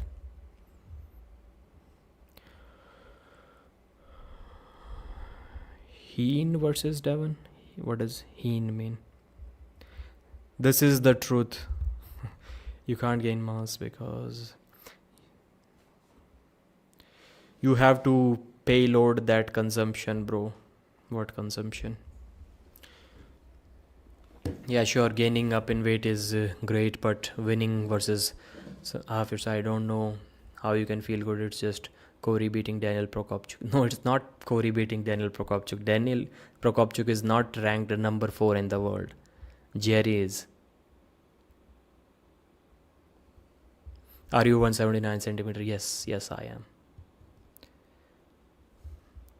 What is good locked pronation for 135 pounds? What is a good locked pronation 135 pounds? I don't know, man. I don't. I think you should be able to pronate. Like Devon's pronation lift, if we are talking about at least half of your body weight. At least. More than that, I would say. Maybe 60% of your body weight for it to be called a good lift. For regular guys who weigh from like 65 to 100 kilos or something like that. Eat like a maniac, then throw plates like a maniac. Like if you want to eat whatever and then like still kind of retain quality muscle mass, then either you have to work for like a couple of hours a day, 90 minutes a day in the gym, or be juiced up. Otherwise you're going to gain mostly fat. All of those guys who are telling you that, man, they eat whatever, but they work so hard in the gym that they are still lean and ripped, all of them are juiced up. What size is your biceps? I think maybe 14 and a half at least, I would say.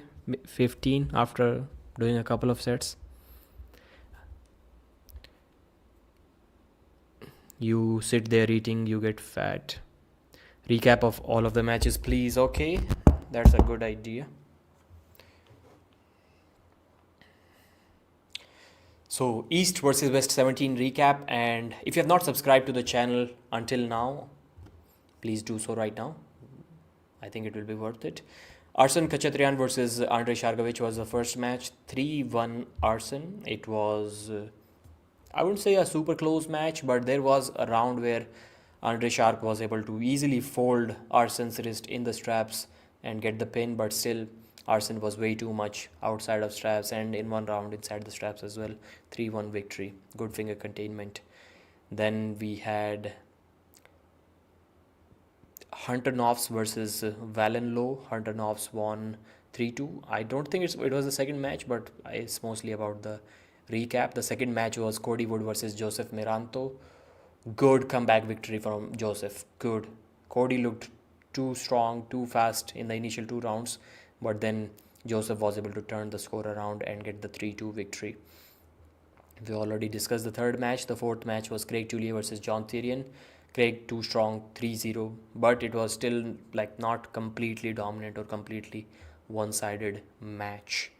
Then next match we had Janis versus Mindaugas Teresitis, and Mindaugas, amazing comeback, man, amazing. He was down 2-1 and won the match 3-1. Flop press, top roll, side pressure. We saw everything except a hook in that match, which nobody was expecting to see, let's be honest. Then we had Joselyn versus Sarah Backman. Joselyn way too strong, too much pronation, too much arm power, 3-0. The last round was kind of interesting. Sarah did show that she's like not that far off, at least inside the hook, but then she was not that close either. The match was 3-0. Next up, I think it is going to be Hunter Knopfs versus Mindaugas, or maybe Cody versus Evgeny Prudnik, either one of these two matches. East versus West is on. Has it started? Still a commercial break.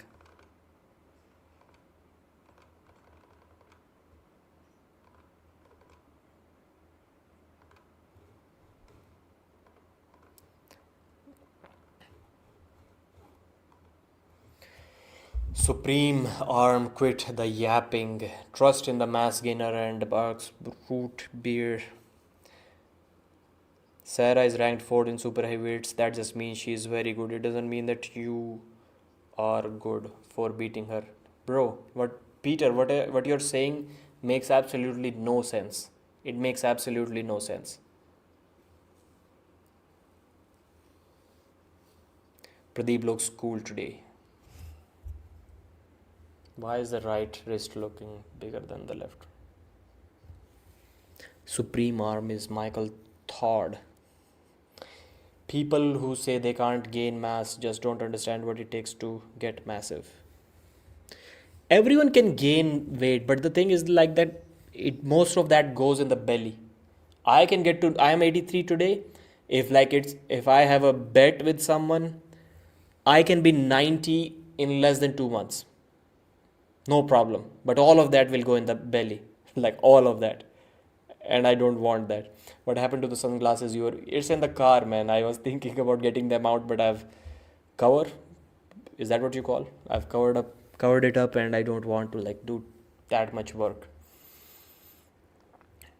Prudnik versus Cody Spermerit is the match, and people are saying that Prudnik is going to win this match. So far, I have predicted all of the matches correctly. Let's go with Cody Merritt. Let's go, Cody. Can Prudnik flop press on the left arm? If he can, I think he will still beat Cody. Am I crazy? Because Prudnik beat Dadikian on the left, so why can't he beat Cody? Dadikian also top rolls, but he only top rolls after going in a hook. Then he rolls out. He doesn't top roll off the go. And Cody is going to pronate right off the go. He's going to get into the hands of Evgeny Prudnik.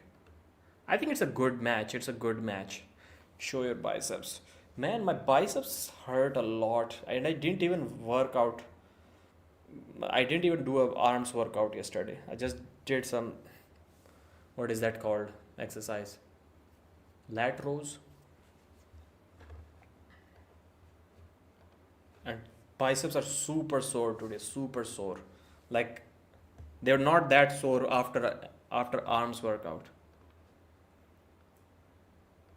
But I did use the full stack this time in the pull down machine because I wanted to work on my arms too. So 10 sets of 5. No, 5 sets of 10, I think. 5 sets of 12 I did with full stack. So it was like maybe 120. So half of it like 60. I'm guessing it could have been 120 or 60, or maybe it was 50. So 150, I don't know.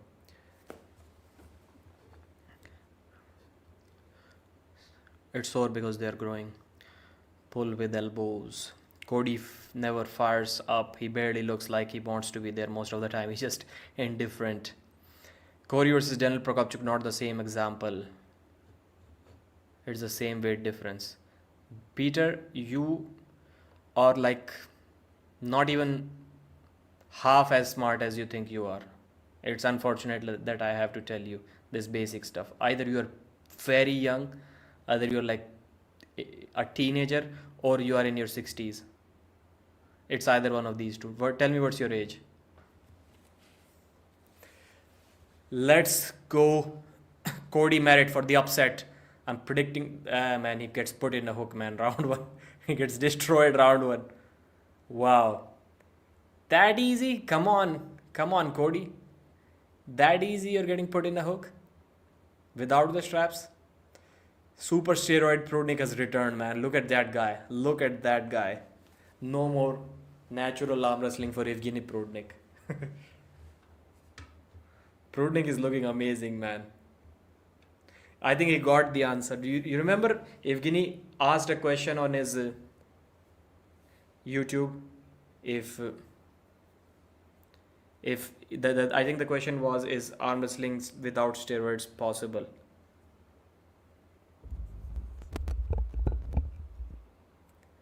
I think the answer is no. He got the answer. It's not possible. He started losing all of the matches. Yes, he won the Dadikian match. Even for that, he was natural. But the benefits don't die immediately that you got from the steroids. He's like got clean maybe a month before the super match. Then after that, he started losing. And now super steroid Prudnik is back. Possible yes, win, no. Okay, Mr. Pradeep, a 75 kg guy benching 100 kg, 100 kg guy lifting 100 kg.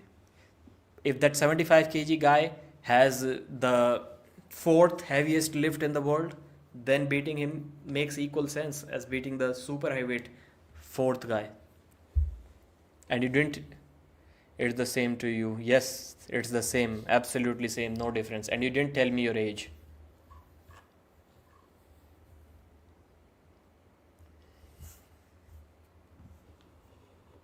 You can see this event. You have to purchase the pay-per-view for that.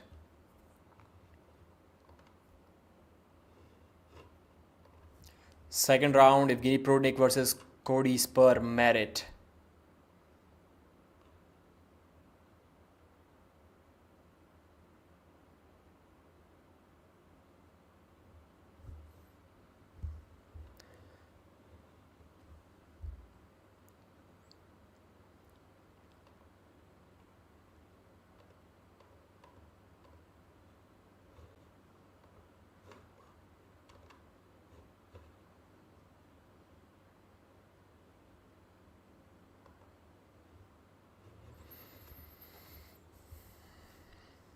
Round 2. This time Prudnik going for the top roll. They slip and they go to the straps. Peter is saying, no, I'm asking the example. I'm 42 and you're still good YouTuber. No worries. The weight does not matter. If you are ranked in the super heavyweight category, the weight does not matter. If you're the fourth best arm wrestler in the world, I don't care if you weigh 20 kilos. I'll beat you and I'll still consider as if I've beaten a super heavyweight arm wrestler. Why does it matter? If you're that good that while being light, you're still the fourth best woman in the world, then it doesn't really matter, man. I don't know what your logic is which you're trying to use, but there is no logic in whatever you're saying. Michael had many arm injuries fixed or not, you never fully recover. Relies on King's move. He was a hook puller before, but then it's Not a complete statement when you say he's a hook puller before. When Michael Todd was a hook puller and a flop presser, he was never as good. And even Michael says it like, well, people say that why I use just the king's move. I never used the king's move until I had no other options because of my injuries. Then yeah, you are also never that good. When was Michael Todd top 10 in the world without his king's move? Never. So the people who say that he's that good only because of his king's move, he cannot deny that. In the straps, let's see what happens. Prudnik goes for the wow. Prudnik gets his wrist flopped. Now that's what I was talking about. Prudnik gets his wrist flopped. Cody's climbing, trying to climb, but Prudnik has climbed pretty hard. Now Prudnik will have to flop press from here. Prudnik is pronating, trying to pronate. Come on, Cody, you had a great position and you elbow foul. Prudnik, stop trying to force the hook, man. Stop trying to force the hook. Don't know why. Merritt always gets bullied on East versus West. He had good position this time. Prudnik's arm power was still there. Like without his wrist, he was holding pretty well. But I don't think he's that like flop pressing guy. He is trying to like pronate without his wrist, but it wasn't really happening because Cody, although he was not getting any higher, but he was still re-gripping.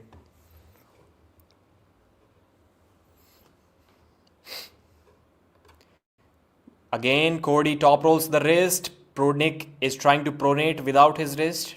Todd Hutchings style, not working. Cody is saying nope. But Cody will get gassed out. He cannot keep on fighting like that for a very long time. Now Cody is standing up. Wow, he got forced in a hook. Big mistake. Big mistake from Merritt. He stood up and got forced in a hook. Stood up and got forced in a hook. 2-0. Evgeny Prudnik. Cody Merritt's pronation is really good. Prudnik won both rounds. His pronation is good, but then his arm power is not there. His arm power is not there.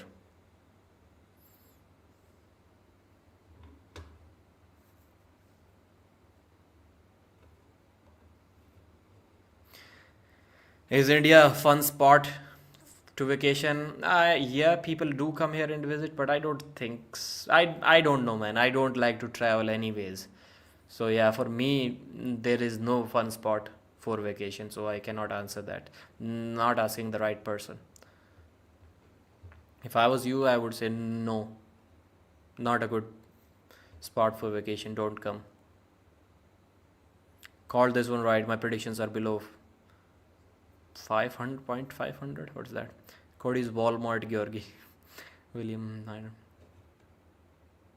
Free live stream is down 2 times. What is Prudnik weight? Did they show the card? Pradeep, what is it with you defeating women in arm wrestling? That's the only thing I can do, man. I cannot defeat any male arm wrestler. So I must feel good about myself that I can beat someone at least. And the other reason is that those matches will be close. I know those matches will be close. Like you put me up against a 65 kg world champion. That's a good match. That's a good match right there. I on the left, I don't think it will be a good match. I think I should just should be able to just dominate the left arm female category in 65 kg division, and I'd probably not win on the right.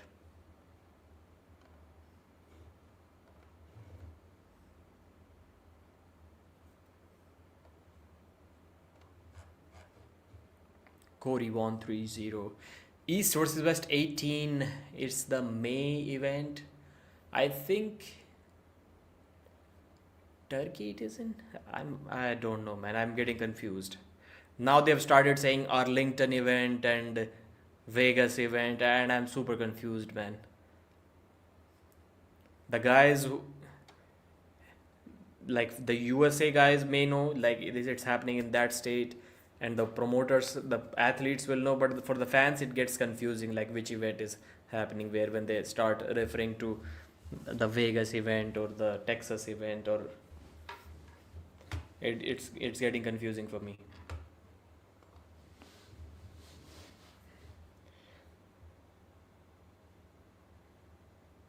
Fia would destroy you. Yeah, that's why I said 65. Fia is like over 70 right now, I guess. That's why I said 65. Because I think like Fia is dominant even in her weight category. So if you exclude Fia from that weight category, the level is already lower. And if you go a category below, then it's like maybe 15% easier than Fia.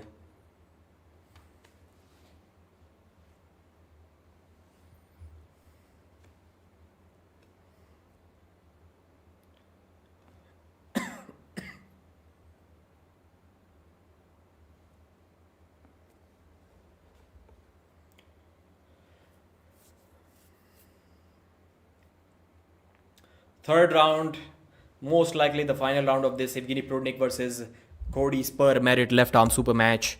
It's about to go down. Cody on the left, Prudnik on the right. I think he will force the hook without the straps, no problem. Unless he goes for the straps, probably. Yes, too much side pressure, too much hook. 3-0, Evgeny Prudnik dominates Cody Merit 3-0. Prudnik's left arm, I never knew before the Dadikian match that his left arm is that good. Like right now, it looks like his left is better than his right. Prudnik should have arm wrestled Devon on the left arm when Devon was light. Like 105 kg left arm match, Devon versus Prudnik would have made sense, I guess. But then seeing that even against Cody he cannot go for the flop, then yeah, it makes sense that Devon would have beaten him with the King's move. Where can I see for free? No idea. How many matches are left? This is match number 7, I think. So 5 left. Let's count. So Hunter Novs versus Mindaugas is left. Then we have Devon's match 2. Then Ongarbayev match 3. Georgi. And then John. 5 matches left after this one. Prudnik versus Devon left arm 105 kg match is a match that you know Devon is going to win, but it's also a match that you know you would like to see because it's going to be a close one. Devon versus Cory is not over. Yeah, Cory West versus Prudnik. Amazing. Now I see the style. I think Cory West versus Prudnik can make sense. Cory will do better than Cody Merit for sure. But I think Prudnik will put him in the hook as well. I think he can do that.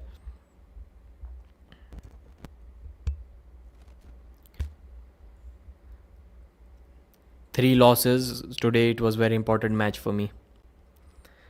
Cory would destroy Prudnik. I would... Yeah, Cory's endurance is pretty bad, man. Like sometimes people underestimate how bad Cory's endurance is. He'll get gassed out pretty soon if he gets stopped.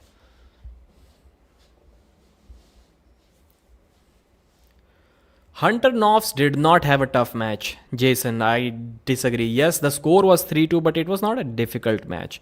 Like he was just catching fouls while trying to just shoot for the hook. Once forced the hook, he won like all of the times in like 3 seconds, less than 3 seconds maybe. All 3 rounds. So I don't think he had a difficult match. Now Prudnik is singing.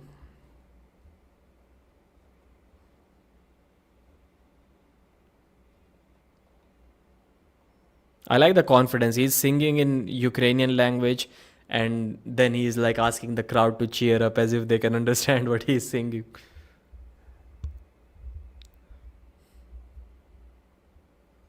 The stage looks cool. Stage looks cool. Blue, black, red combination of colors.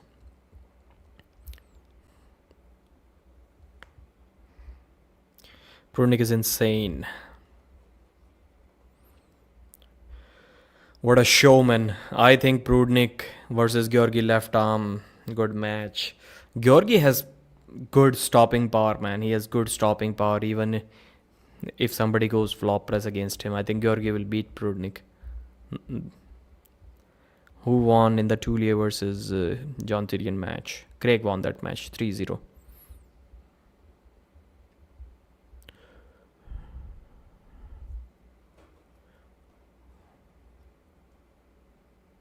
Who does he want a rematch against?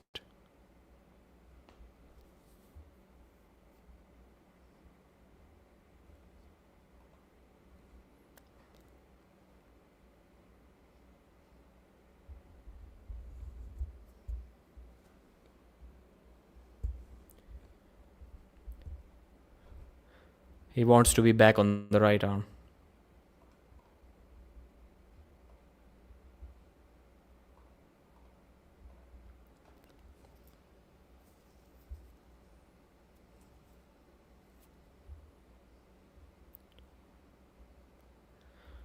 Prudnik wants a left arm rematch against Tobias Sporong. That was long ago, man. That happened like at East versus West 2, maybe. Tobias versus Prudnik. I do remember that match now.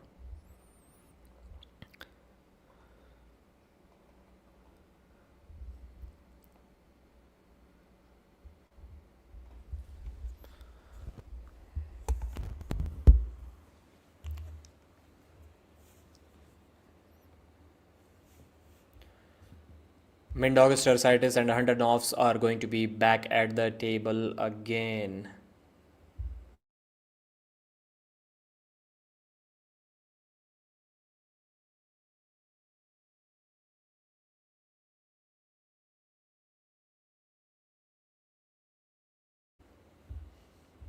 Prudnik versus MMT opinion.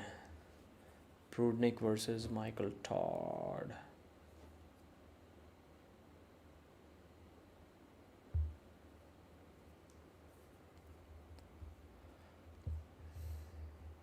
That match was supposed to happen. Now I think Michael is too strong. He will beat Prudnik, but before I think it could have been exciting. At the time when this match was supposed to happen, it was exciting. But now I think Michael will beat him.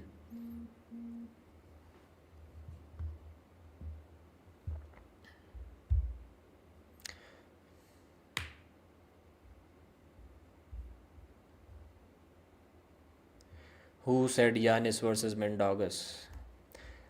Weight doesn't matter at all. Anonymous, the streamer said. Peter, I also said that you are a pretty dumb human being. Why don't you repeat that here? Michael Todd needs to join Todd Hutchings in the 95. No, he doesn't. He ate his way to super heavyweight without the dirty work. Does anyone know how the pay-per-view numbers are going? I skipped this one, so I'm following YouTube lives. So you skipped this one. How will anyone know how the pay-per-view numbers are going? That isn't that supposed to be a secret number? It's okay that you say that. Why would I be mad from that? And you're the only person who says that weight matters in a super heavyweight match. Pretty weird if you ask me.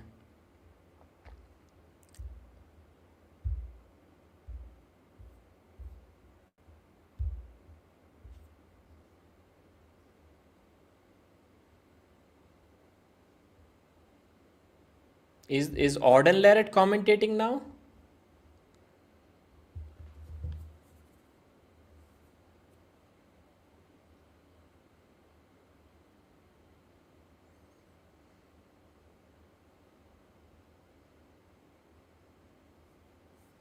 Devon is going to absolutely embarrass Cory West.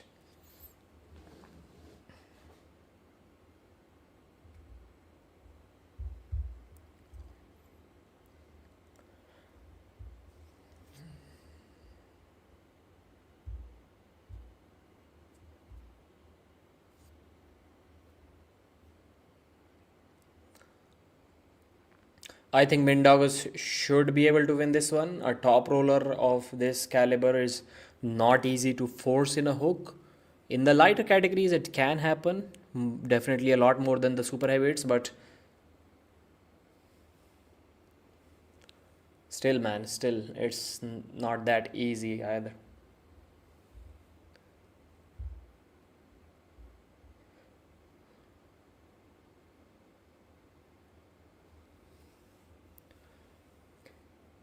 KLM, bro, super heavyweight is open class. If someone has a problem with that, just pull in the lower weight classes. Yeah, according to Peter, Sarah was forced to arm wrestle against a super heavyweight. She didn't accept the match. She was held at a gunpoint and then she had to arm wrestle her. That's what Peter is trying to say.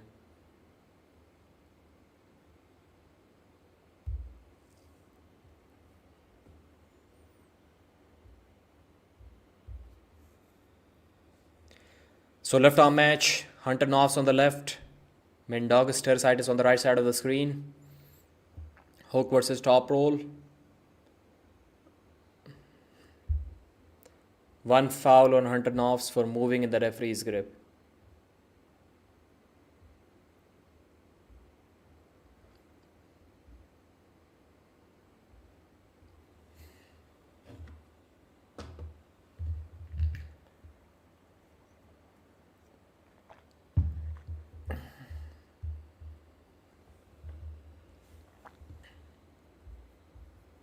Slip, straps. Yes, Mindaugas did defeat Janis. Devon is already top 10 in the world on the left arm. I would agree with that statement. Didn't Mindaugas just pull? Is he pulling Hunter on the left arm? Yes, he is. Because Hunter also pulled on the right arm. This is also his second match. Did you want to post the competitor? Okay, yes. I need to post the match on the screen. I forgot to do that for the last match as well, I think. Where's the match? Where's the poster? Yep.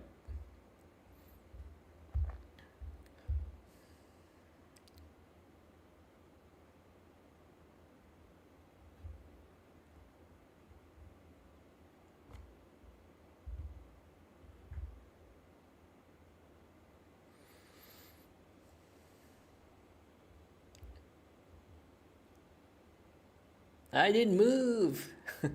Man, I love that accent.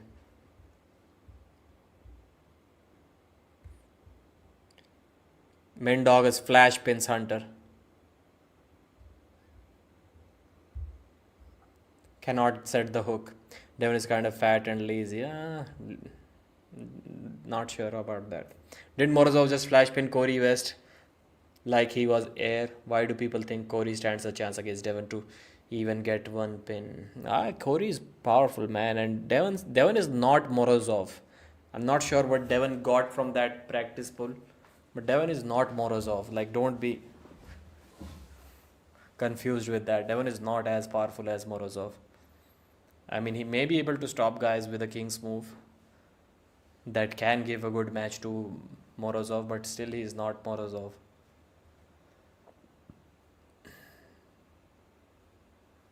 Cory was injured back then. Devon is all arm wrestler.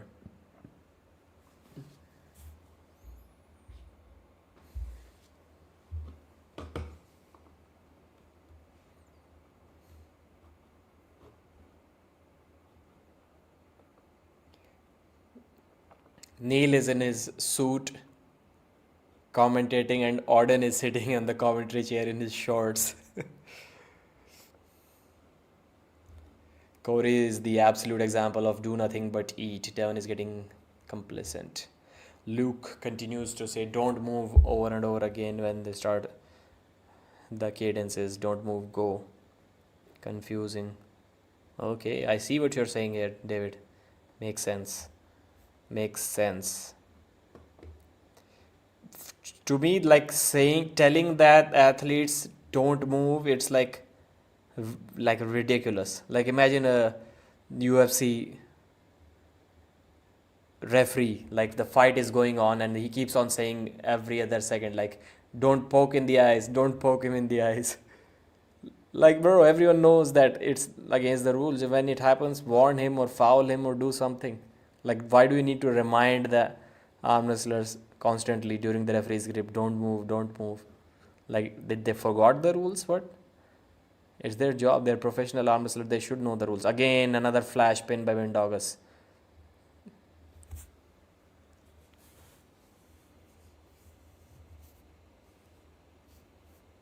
Mindaugas is having a good night tonight. Like, he'll sleep well, or maybe he won't be able to sleep well because of his excitement. He won both of the matches. Like, completely disengages Hunter from his power. Like, if Mindaugas may try to get into his power in this match, I think this is a guy who can do it.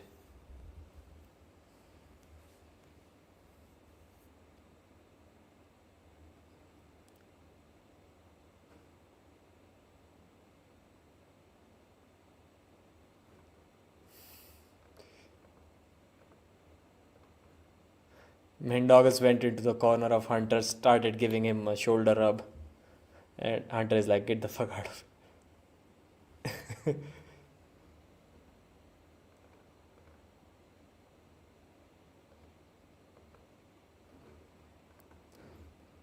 His occupation is like mine: three pizzas, 45 beers, zero work.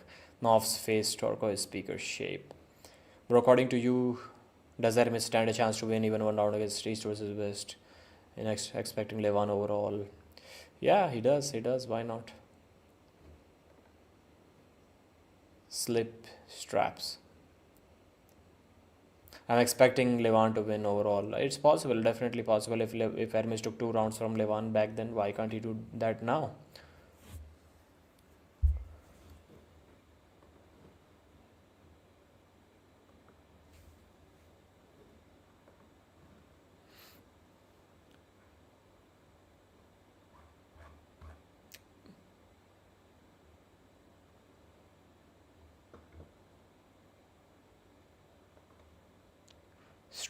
They're getting strapped up. Let's see if Mindaugas allows the match to go in a fight or something, in a hook or something. I think he should. I think he will. Or if not in a hook, then he will stop the match somewhere for sure. He won't be flash pinning. Yes, he stops the match. He pronates through his hand and wrist.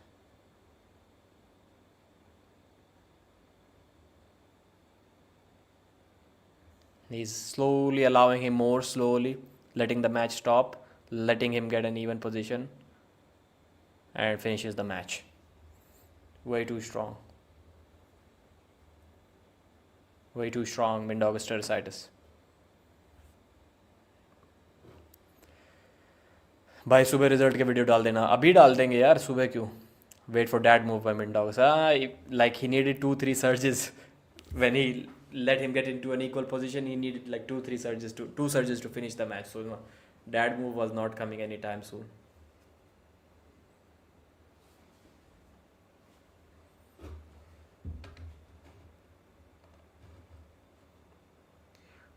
Arm wrestling news. According to you, when Vitaly faced Levan for the first time, how did Vitaly just stonewall him in the center? But how Kemer couldn't do the same? I wouldn't call it stonewalling in the center, but yeah, the position was good for some time. Maybe it's not. It was not as easy for Levan to like go through because who is stopping Vitaly in the center? Like nobody does that. Hermes Gasparini couldn't do that. Dave Chaffee, when he beat him first time, he also I think couldn't do that. So Vitaly always stops everyone in the center, always. Even against Morozov, when he lost the first round, he like took him even on the left arm. He took him to the center. So is it really possible to like not get stopped by Vitaly in the center? I don't think it is possible. Like even today, even against Levan, I would say with including Levan, Vitaly will stop everyone in the center. Everyone. If not take them to this side, then he will at least stop the match in the center. That's what Vitaly has always been capable of doing against everyone. Right off the go, yeah, maybe you're right. You're right. First round, Dave Chaffee was like this, and then he's after maybe 30 seconds he stood up and pressed. I think you're right. So now Auden is in the commentary booth. But now when Dave Chaffee won, even in the round which he won against Vitaly in the straps, Vitaly still took him like an inch above the pad. Get Auden out of the commentary. The fuck is going on? Will Revaz return to East versus soon? Haven't heard about him. That Revaz match was pretty weird. I wouldn't say it was 4 inches above the pad, but setup was like it was weird. Like man, the referees put Vitaly in a dad move in that first round, and he top rolled Revaz from a dad move. India Pakistan have nukes. Yes.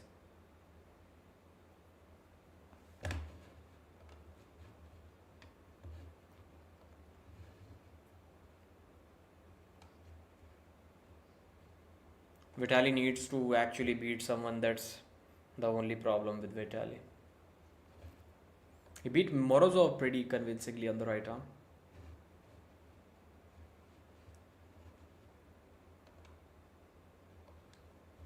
What happened? What happened to my browser, man? I hope the stream is okay. Yeah, I think it is. Vitaly needs to beat who they have cooks.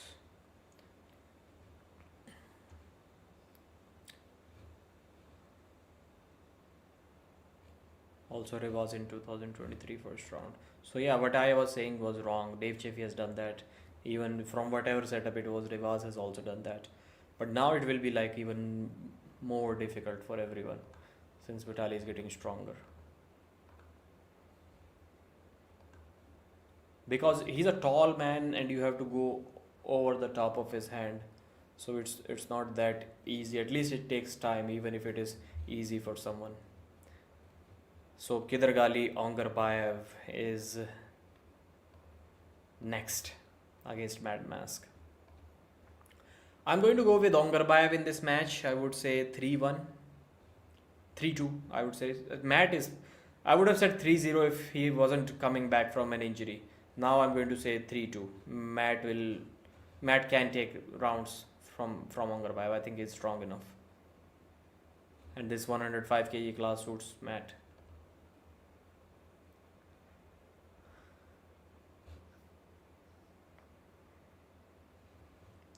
But the thing is that Ongarbayev is okay on any side of the table. That's when, even if Matt is like slightly hand dominant, he can be put in some bad problems, bad positions by Ongarbayev. He may get gassed out against Ongarbayev.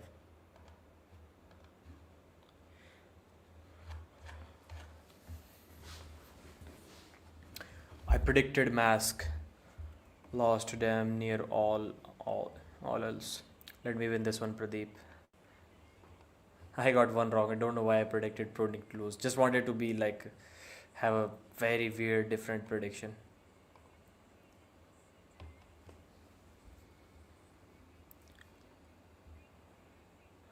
30 years of age versus 43, 6'1" versus 6'5", 105, 105, 47 biceps, 42. Ongarbayev's biceps are bigger than Matt. Matt's forearms are an inch bigger than Ongarbayev. 3-2-5-5. East versus West record.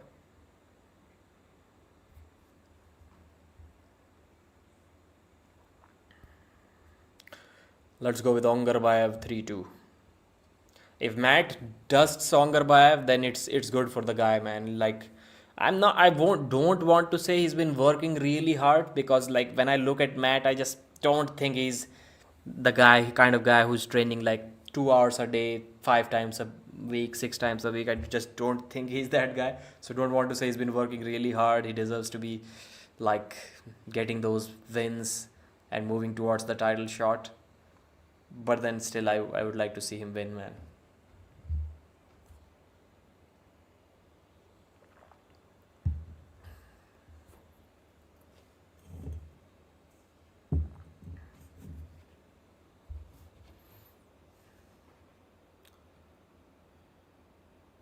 Round one. Wow, Matt slips good. Matt goes over the top of the hand. Slip straps. Ongarbayev will hook Matt Mask. No, he won't. No, he won't.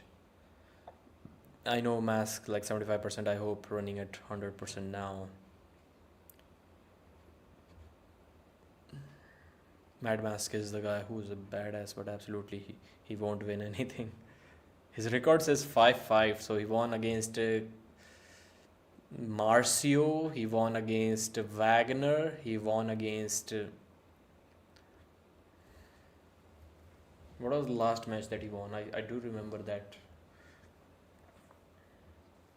What was the match? How can I forget? Ongarbayev hooked Vitaly. He will hook Matt. Lamparelli, I think he lost to Lamparelli, did he?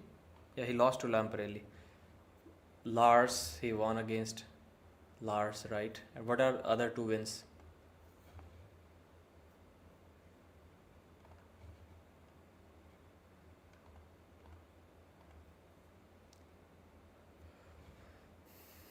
There is like no audio. Somebody is saying that in the East versus West chat. I can't hear the athletes. Like there's almost literally no audio from the table, and it shouldn't be like that. Ron Bath, yes, he beat Ron Bath at King of the Table, I think. Krasi match was not at East versus West or King of the Table, so that's not included in those five wins. Barboza, Ron Bath, Lars, Wagner, four, one left, still one match left. Devon, no, one more year.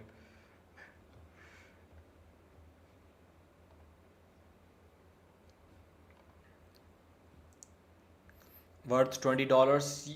It was definitely worth $20 if the Jerry versus Kamil match was happening. Definitely 100%. Even now, maybe yes. Matt Flashpins Ongarbayev. I told you, man. Do not underestimate Derek Smith. Correct, correct. Like as easy as it can get. Very easy. Destroys Ongarbayev round one. He's fired up. You can imagine how fired up he is right now. You know Matt Mask. You have seen his matches.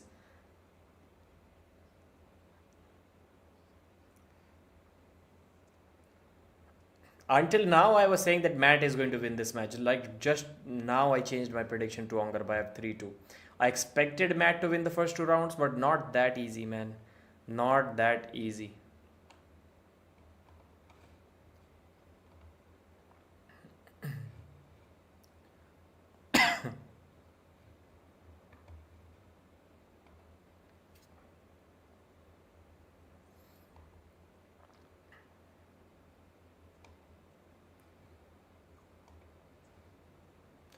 Round two, I think they are agreeing to go to the straps. Let's go, Matt. It's bad, man. It's looking bad for Ongarbayev. He's lost against Petrenko. Before that, he lost to Todd Hutchings. Before that, I think he lost to Dadikian too. Was that back to back, or did he beat Irakli in between those matches? But still, the record is not looking good for Ongarbayev, man. And if this is the shape that he's in right now, I think even now is the time. You know what match should have happened instead of the Yoshi match?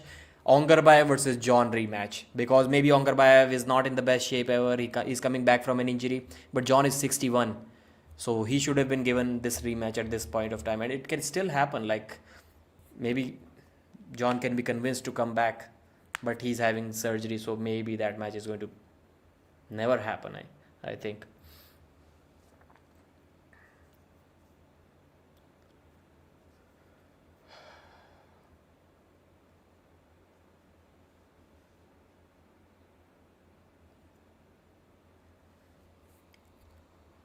Round two, flops his wrist, destroys him. Man, he's pinning him like a child.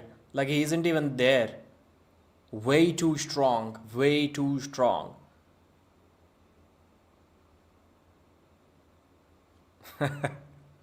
Wow.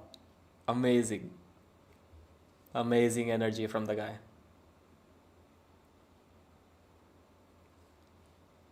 Easy, man. Like there's nothing there. There's literally nothing there.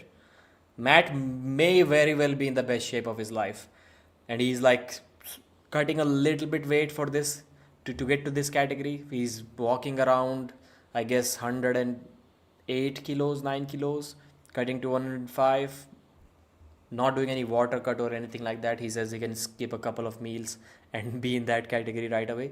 So I think this suits well for him.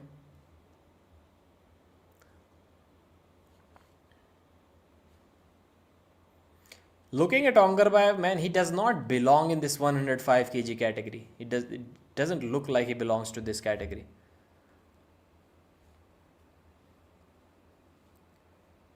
Imagine what Devon would have done to Angarbayev if that match happened at 105. Good win for Matt, man. Good win. Like, we should already start thinking about what's next for Matt. I'll be recording a result video. Just give me a match. What's next for Matt? MMT is not going to cut to 105. Bacho can be too strong, man. Hand can be too strong. But maybe not, maybe not. Dennis. Good. But Dennis will be like 20 kilos heavier than. But Dennis is not going to compete anytime soon. Matt versus Dave. I think Dave will beat Matt. He has a good side pressure and a flop press. Round 3. Wow. Ongarbayev trying to hook Matt. Nothing is happening. Too strong. Too much cupping. Too much pronation. Ongarbayev hopefully looking into the eyes of the referees, thinking that maybe he's going to say a foul or something. But no. The referee has announced the winner. Matt Mask 3-0.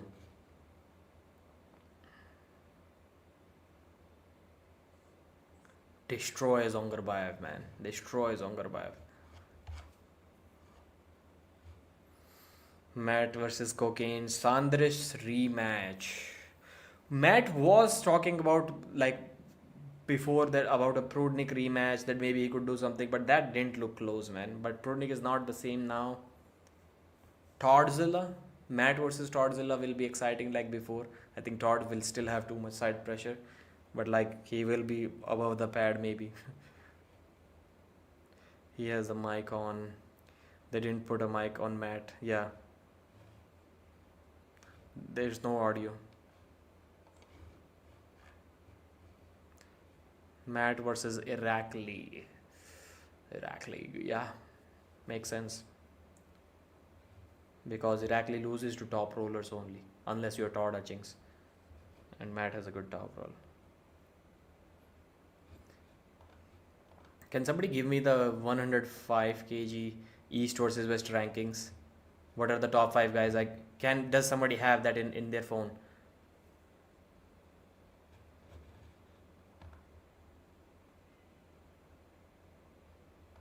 Does anyone know the rankings? Matt versus Yoshinobu, good match again. Does anyone have the rankings?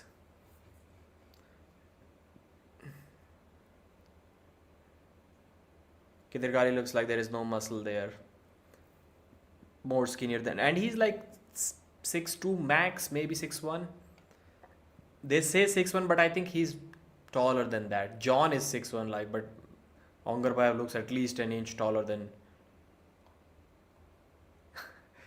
For fuck's sake, people underestimating my fucking ass.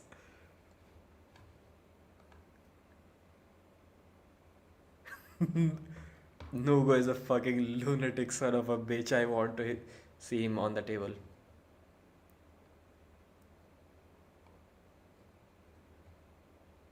Okay, Nugo. Hey, Nugo can be too much, man.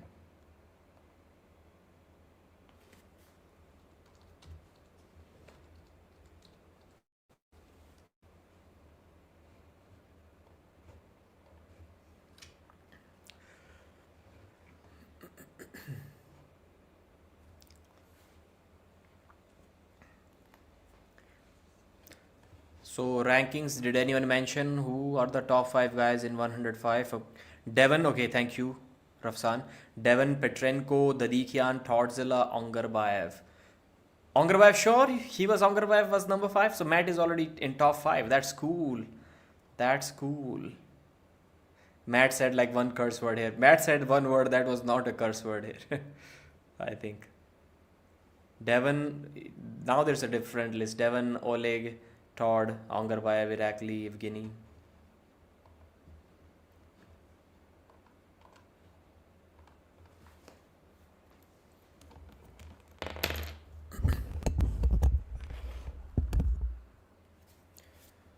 Okay, let's time for the recap of this match.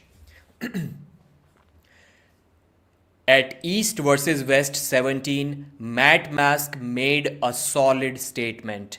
He was underestimated by many people. Most of the arm wrestling fans were predicting Ongarbayev to beat him. Why? Because Ongarbayev was the former East versus West champ.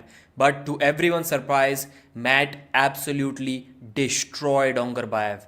Round 1, clean top roll in the straps. Ongarbayev couldn't even slow it down. Round 2, once again, clear top roll in the straps, same story. At this point, Ongarbayev knew that the top roll versus top roll battle or trying to contain the top roll is not really going to work for him. So then round 3, he decided to shoot for the hook and Matt's cupping was too much. It looked like he even intentionally slowed it down for a second and then just slammed him down to the pad. Complete dominance. You cannot even assess how big of a gap between these two there was. And yes, you can say that Ongarbayev was coming back from an injury, not injury but a surgery, elbow surgery, and it takes time. It literally took Devon 3-4 years to get back into top shape after a similar surgery, which was more serious than this one. But still, even in Ongarbayev's prime form, I'm not sure if he wins that match, man, or at least it's a close one. The Ongarbayev that beat John Brzenk versus this Matt is a close match, and Matt was saying that he will slowly try to climb the ladder back up once again so that he can become the East versus West 105 kg champion, which seems like an impossible task, which is because the belt is held with Devon Larratt at this point. He is the champion, but still, man, I think after this win he may have been in the may have joined the top 5 now, whatever ranking Ongarbayev was holding. So Prudnik is not in the best shape now. So at 105, him versus Prudnik, or maybe he was calling out Nugo Shikadze. That can be a difficult match. A Todzilla rematch if Todd wants to get to 105. There are many good matches possible for Matt at this point, and I'm really happy for him. Like, he just made an absolute statement, probably in the strongest shape that he has ever been. And let's talk about Evgeny Prudnik. He also won his match 3-0 against Cody per merit. He was able to force the hook without the straps round 1, comfortably win. And then there were next 2 rounds where Cody was able to flop his wrist, but his arm power was not enough, so the match was not moving anywhere. Prudnik stuck it there and he even forced the hook in one of the matches, and he beat Cody pretty comfortably 3-0, and he said that he wants a left arm rematch against Tobias Sporong. Even though Devon will beat Prudnik, I think surely left arm 105, but I think him versus Prudnik in the 105 kg category would have been amazing when Devon was cutting to 105. That's it for this video. Thanks for watching, and I'll see you again. I hope you enjoyed the recap of these 2 matches.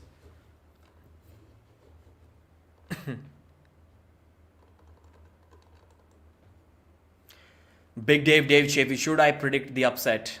Big Dave Chafee, can he pull off the upset against Big Georgi Svetkov?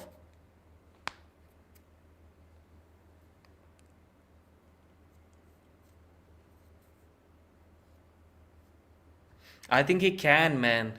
I think Dave Chafee will pin Georgi Svetkov. Can he win this? Maybe it's difficult, man. Difficult. 3-2 Georgi Svetkov. Let's go 3-2 Georgi Svetkov because he has better endurance than Dave. Can Dave straight away go through his top roll for the pin? No, I don't think so. But Dave has a flop press. And Georgi's flop press defense is good, but like not good enough to stop him every single round. So I predict Dave to take center, go sideways, start losing his wrist, transition to a flop, get the win. And I expect that to happen at least one time, maybe 2 times.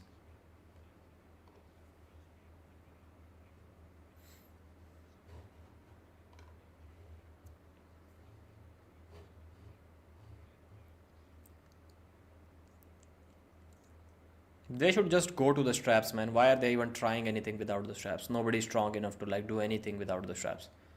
Yep, easy center table, even slip.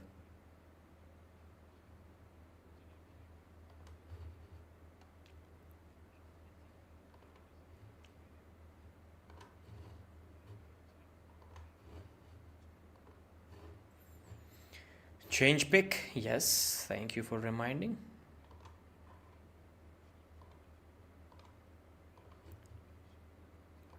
Image file. We have, where is Big Dave Chafee? Yep, there he is.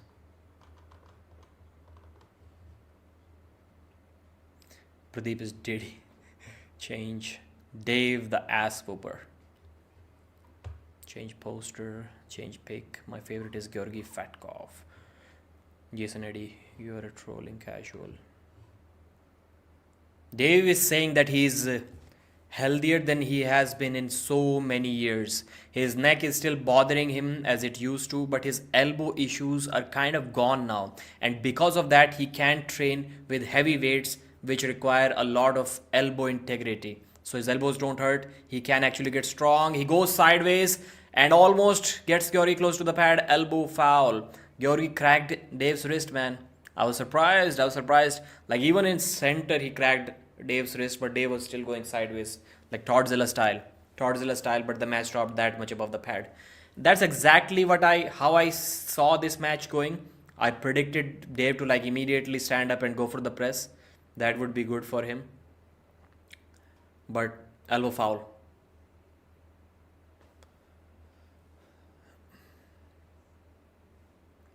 I think again similar thing is going to happen. Dave will lose the wrist, but he'll have side pressure. Dave loses the wrist. He has side pressure, but this time Georgi stops it almost center. Almost center. Elbow foul, Dave. Second elbow foul. Georgi Svetkov wins. Georgi is looking more powerful than I thought, man. He's looking more powerful than I thought. I mean, if you remember the Devon Larratt match, even Devon was like staying like this in a weird position for a long time. I mean, he's literally talking to Georgi because Georgi couldn't move him from there little bit. He was moving down like this, and then arm was back. That much, and then it was back. He's stopping the side pressure good, man. He's stopping the side pressure good. I like it. They're calling small fouls this time. I really like it. Good job, referees. Good job. Shit, Dave lost already. Yeah, I predicted. I saw it. I thought he's going to win a round or two. Georgi way too strong. Georgi Svetkov versus who could be a good match? Devon was saying that Dennis versus Georgi. Dennis will beat Georgi. He was saying that almost a cup when he faced Dennis after that. But don't think so.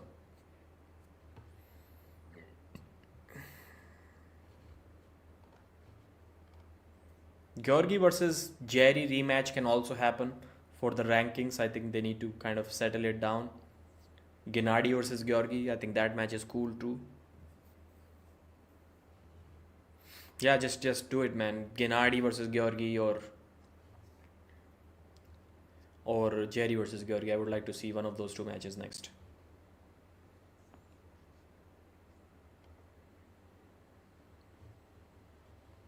Travis is saying he's trained by Svetan Sheshesky.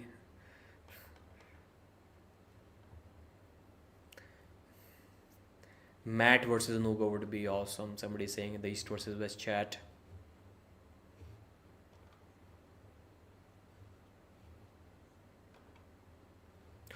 Ongarbai was annihilated by Matt. Dave Chaffee, Pradeep really thought that Dave is winning. Not really. I was thinking that maybe 3-1, 3-2. But when Dave beat who with the flop press? Almost like 7, 8 months ago, 10 months ago. At that time, I was saying, man, this Dave can beat Georgi Svetkov out of nowhere. That match was not announced or anything. I was saying Dave can beat Georgi. But no, too much power. I still think he can get a pin. I still think that. Just needs to have a slightly better start, go sideways, and transition to a flop. But the thing is that Georgi's fat arm is pretty solid in that flop defense as well.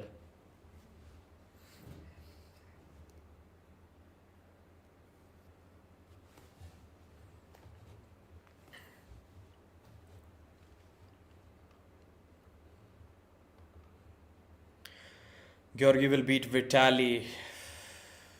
I think that's also what Devon was saying. But Vitaly is like par is amazing, man. He can like straight away take him down to the pad maybe. Even without the straps. Georgi versus Vitaly, I think again that's a good match. Good suggestion.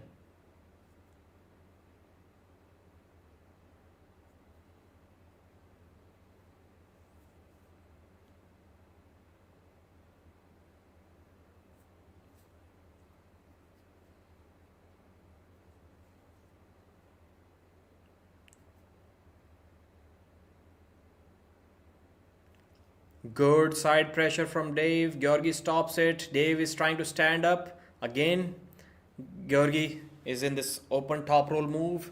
Dave is going relentless side pressure, but it is going to fade soon. He needs to stand up. Georgi brings him back and Georgi destroys him. Not sure why Dave didn't stand up for the press. Not sure entirely. What was he trying to do? Man, Dave is honestly like a complete beginner. Like he just goes sideways and stays there, changes nothing, and then loses like that while staying there.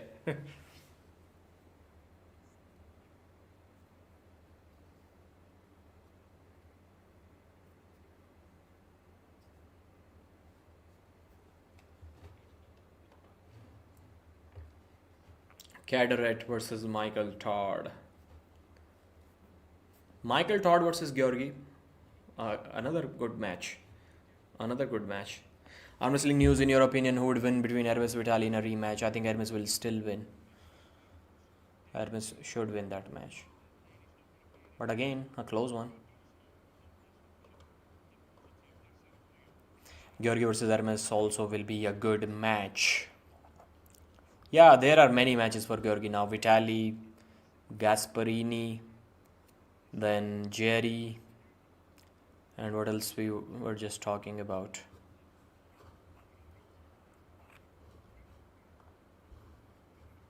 Score 2-0, Georgi Svetkov. Revaz, I think Georgi will be too much for Revaz. The Morozov rematch, of course, needs to happen. Georgi gave Devon a good match because he's right up there with the top 5 in my opinion. Yes, it was a good match, but Georgi was never close to even getting a pin in that match. Yes, yes. But like, who is close to getting a pin on Devon on the right arm? Not even Gennady recently. Nobody except Levan. Honestly, giving him Dave is a bit disrespectful. Georgi is in the top 10. He should pull someone. Yeah. This was like Dave clearly mentioned that he's feeling pretty good. His elbow issues are gone. He can finally train the way he wants to train. And if he's still getting destroyed by Georgi, then it's like the final nail in the coffin. Final opportunity for Dave to get in the top 10. Unfortunately, Dave Chaffee fans looks like he's never going to be in the top 10 ever again. It's just not going to happen. It was his last opportunity and he fell short by a considerable margin, like not close. I'd still like to see him just stand up and go for a press, man. Once do that. Now he may be already gassed out so that he doesn't even get to try that. Give something to the fans to cheer for. Side pressure immediately. Nah, this time now he goes for a flop. Now he goes for a flop, but he was already on the defensive this side. Georgi has stopped it. Georgi is looking comfortable against Dave's press. Dave is also looking okay. Georgi is too powerful, man. He just flop press just can't move him at all. 3-0 dominant win, man.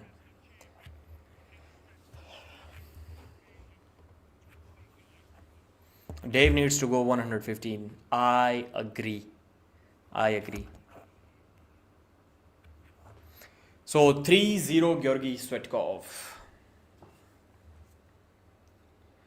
If the matches were one round, Dave can be top 10. Let me see the rankings to answer that question. Let me see the rankings.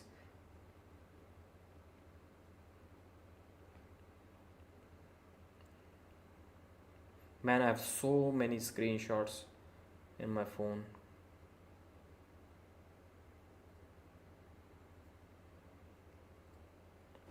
It's not easy to find any photo that's more than 2-3 days old. There you go. So right arm rankings. Morozov. Can Dave beat Morozov in the first round now? I don't think so. Now I don't think so. Can he beat Vitaly? Surely no. Georgi, no. Kurdecha, that's kind of interesting, but still I would say maybe not. Kurdecha may have also improved since 2022 when he lost to Dave. Gennady, Don't think so. Michael Todd, don't think so. Jerry, no way Dave is beating Jerry. Hermes, Devon, no. I don't think Dave can win a single round over the top 10 top super heavyweights. He has a slight chance against Morozov and Kordecha. That's it. And if you see Georgi, then Morozov, then Vitaly, Kordecha, rematch needs to happen. Man, Georgi can be put up against anyone, like literally anyone except Devon and Levan. Wow. Motorola के phone चलाते हुए yes yes. Dave should go 115 and pull Ibrahim Sagov. Good idea. He needs to cut at least 10 kilos for that.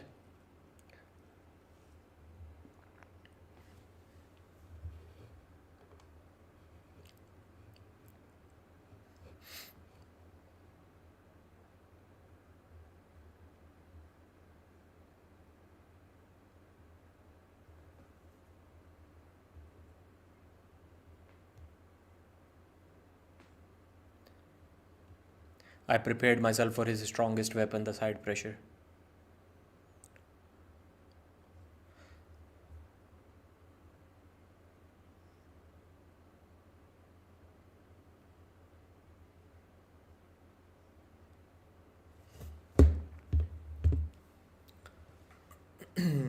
Let's see what Georgi is saying, then after that we'll do a recap.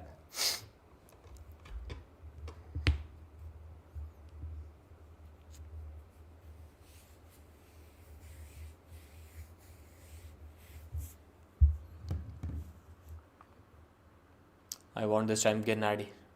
Okay.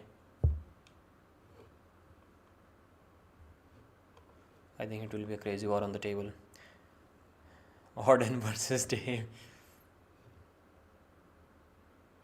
Did Georgi's trousers slide down this time? Good question. Good question. I didn't pay attention. I know you're talking about the Jerry match.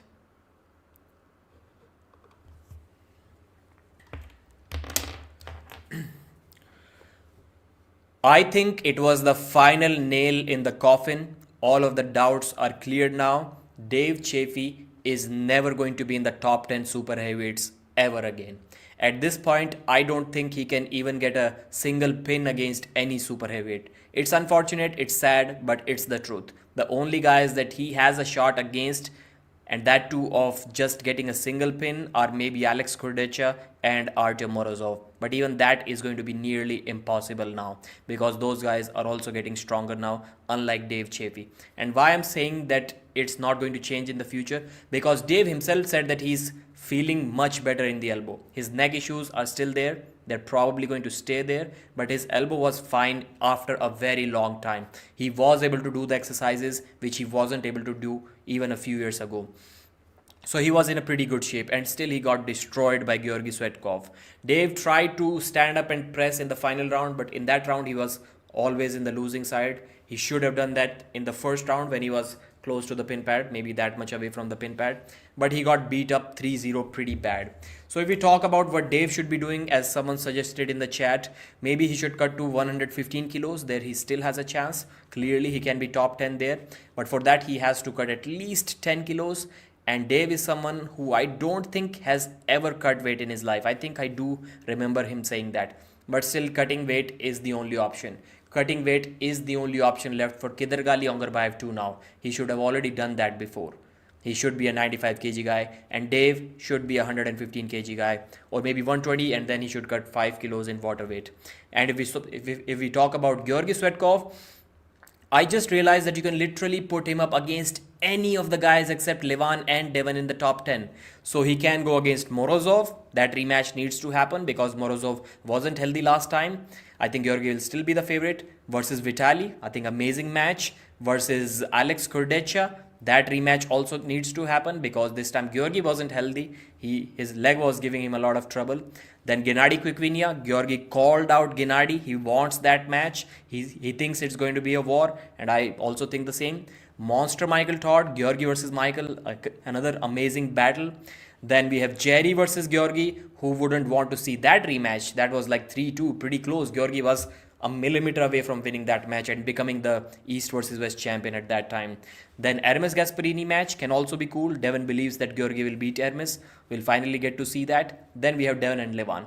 So Georgi can be matched up against 7 of the top 10 guys in the world right now. And all of these matches will be entertaining. Thanks for watching. Like the video and I'll see you again.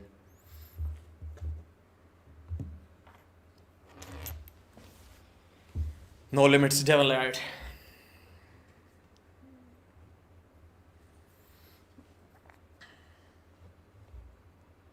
Georgi wrist takes Hermes wrist similar to how Devon did. I think it will look similar to what Michael versus Hermes match was. Like Hermes will be able to kind of maintain his wrist in the center, but as soon as he goes sideways, he will lose his wrist. I think that's what's going to happen in that match.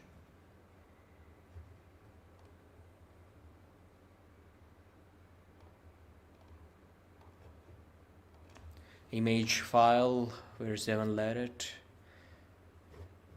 There he is. Hermes will struggle so much, but in the end, beat Georgi in my opinion. Possible, definitely possible. He's the favorite, he has to be the favorite. The king's move needs to disappear. Time to mute my laptop for an hour. Arpit Bala. Devon versus Georgi is the match.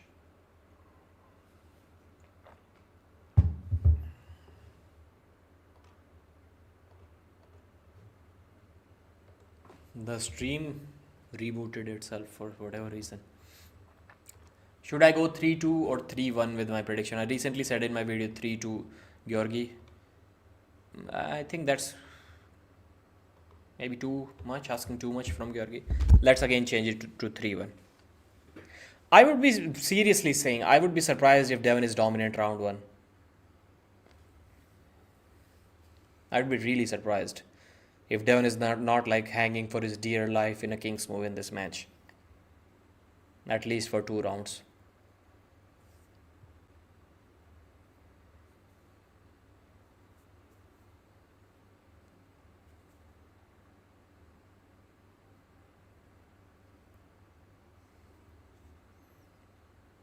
Cory on the left, Devon on the right. Of course, Devon didn't get the buckle. He owns East versus West. Never, not even once, he has had the buckle on his hand in the first round.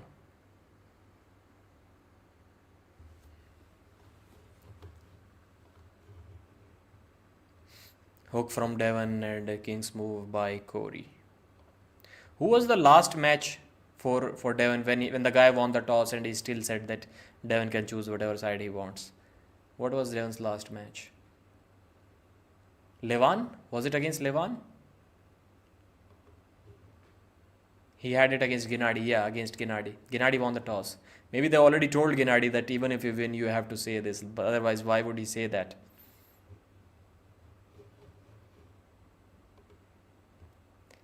When will the matches start? Did they have toss? Did they like show the toss during rules meeting this time? I didn't watch the rules meeting video.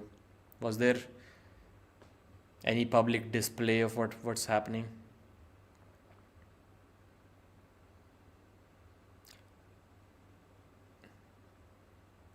Elbow foul on Cory. Devon was like super dominant even without the straps. Good containment, good containment.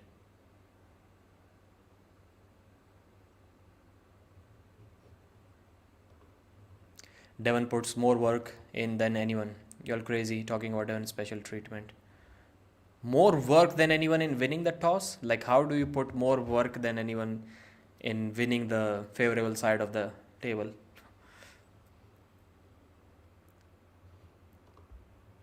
Setup was super good. I don't know what Cory was thinking, but to let Devon get a setup like that, it's crazy. He's like literally dad moving Devon. And that's why this time he had to slip like this. If Devon dominates Cory, then it's a problem, man. The super heavyweight arm wrestlers, the left arm super heavyweight arm wrestlers, are not going to like to see this. Of course,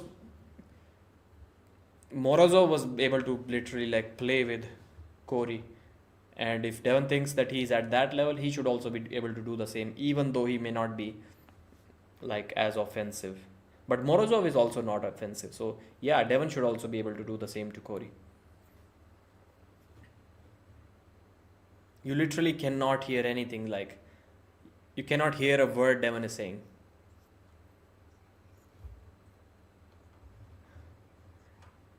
That's not good.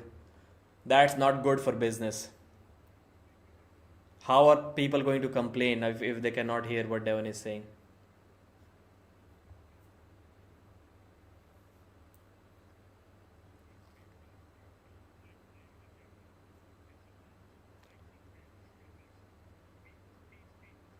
Cory is shouting, let's say go. He's going to get gassed out, Cory. Don't shout like that. Cory goes sideways. Devon goes in a king's move, full king's move. That's a foul. That's a foul. If Bill Collins wasn't blind, he would have already given the foul to Devon. He would have already given the foul to Devon for getting his shoulder below the table. I told you I would be surprised if Devon is not hanging for his dear life in a king's move under the table. Is this is it still in setup? Score is 0-0, but Devon is looking good. Devon's shoulder went below the table in losing position immediately, and looks like Bill Collins had no intentions to call that foul unless Devon's elbow went off the back of the pad. So even going below the table was not enough to stop Cory. He had to go take his elbow also off the back.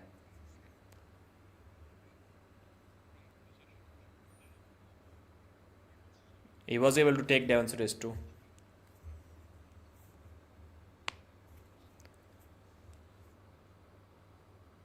Again, Cory goes sideways. This time, Devon in a much better position. He's standing tall. This time, Devon top rolls Cory. Wow, right in center. Cory, give up. Give up, bro. Just give up, man. Cory, what are you doing, bro? Devon stands up. No, not enough. Not enough. He's an offensive top roll. Elbow fouls.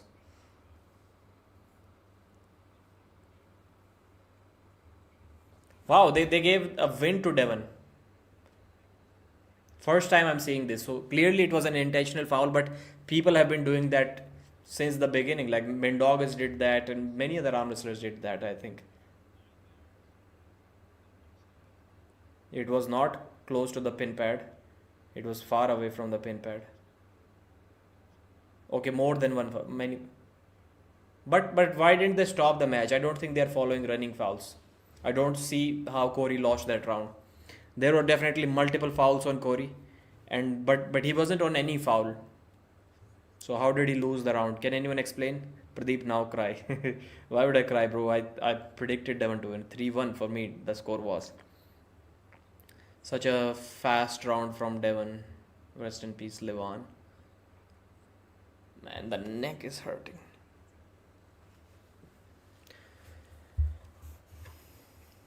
Pradeep भाई का तो रोला है. Stupid match. Devon kept his shoulder tighter there and stopped in the center. 1-0 Devon, and Cory arm wrestling Devon for like 15 seconds. Of course he's going to get gassed out. He always does. Like for Cory, whatever, doesn't matter if he gets stopped an inch over the pad. He should immediately lay down and try again. And especially against a guy like Devon.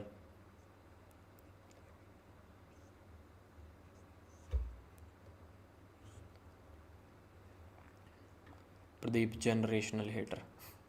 Hater. I love Kratos. I love Levan. Shout out is done like for like I've seen your work, I liked something, then I'm giving a shout out. What's the point of shout out for whatever reason? Cory goes for top roll, then goes for flop press to get to the slip, get to the straps.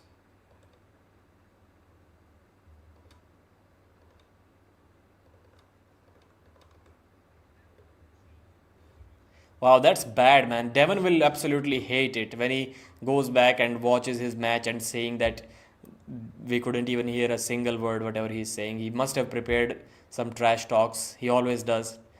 He always prepares these mid-match trash talks for his opponents.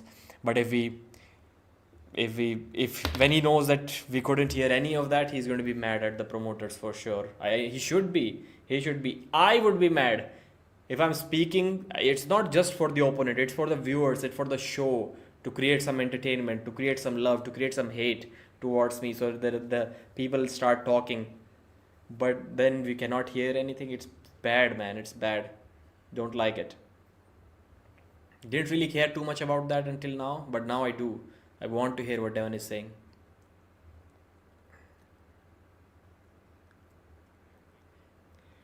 Round 2. Expect good side pressure from Cory. Ready, go. Yes, yes. Devon stops in the center. Not enough from Cory. Not enough. Goes for the elbow foul. Cory was going for the flop press, but elbow foul before that. Wow. Hanging enemy of the sport. Ryan will beat all of them. Kamil versus Alijan.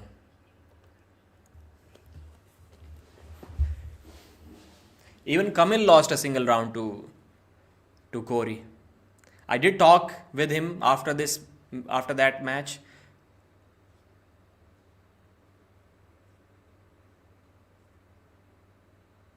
Again, this time Devon's hand positioning is good right from the center. Cory goes sideways. Devon is shaking. He goes into King's move.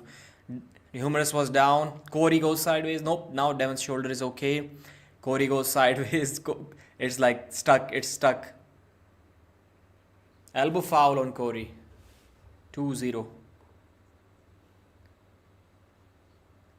Cory the Gorilla West, elbow foul.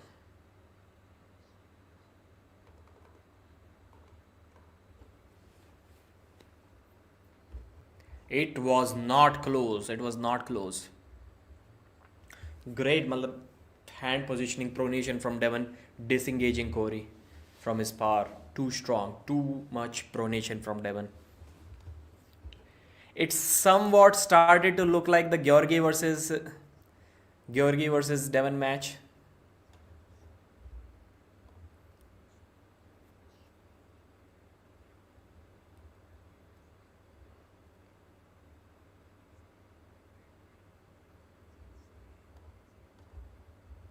Cory just couldn't stand up and go for the press. He tried it once, but then he did an elbow foul before he could do anything. I don't know why it's happening today, but the guys are trying to flop press from here, but when they're here on the offensive side and they lost this wrist, then they don't try to stand up and press. His humerus did dip for a second. Yes, only for a second. Then he immediately realized and it stood up. Not stood up, but like leveled the shoulder to where it should be. Oh, Cory would destroy Devon. Did you see what they did in that tug of war? Did nobody watch Hermes how to beat Queen's move? And nobody's Hermes Gasparini, bro. Come on. His press is so powerful.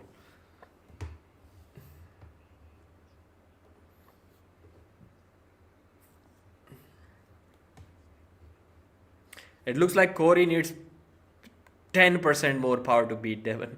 Like, with 3%, 4% more power, he may be able to get a pin, or he may be strong enough to like stand up and then press to get a win. But like that is like far, far away from defeating Devon in a super match. Like he's not close. Paolo's press was good against Devon in that first round.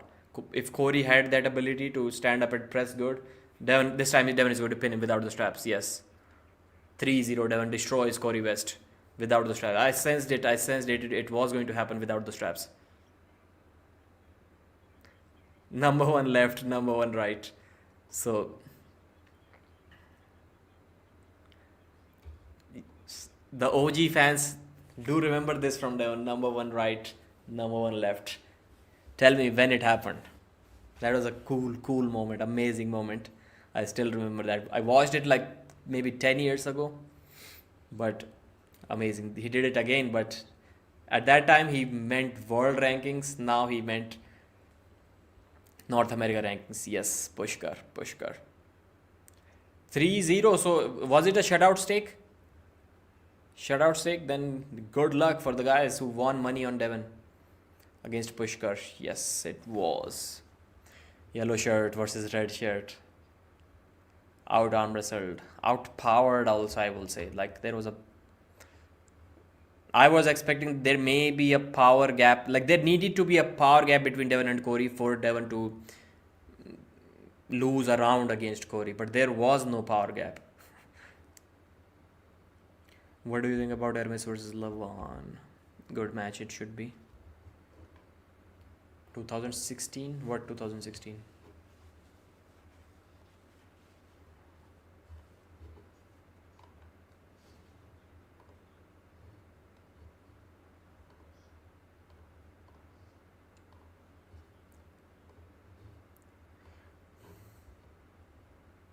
Alijan would obliterate the Dikian in my opinion. Alijan would didn't even peak for this.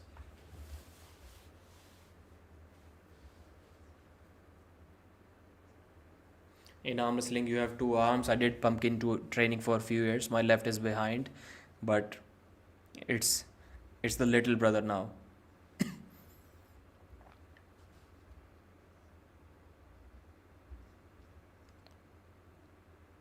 Thank you so much, Texas.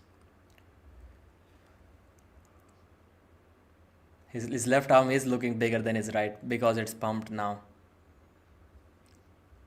And I think it's anyways, like people did comment about it before as well, that his left is looking bigger than his right. And now it's definitely like, it's looking much bigger than his right. Much bigger.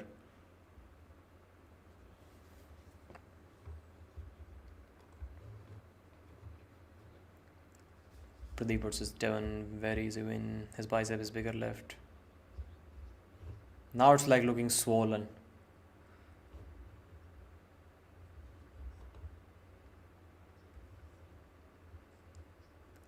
There are brave choices, there are conservative choices.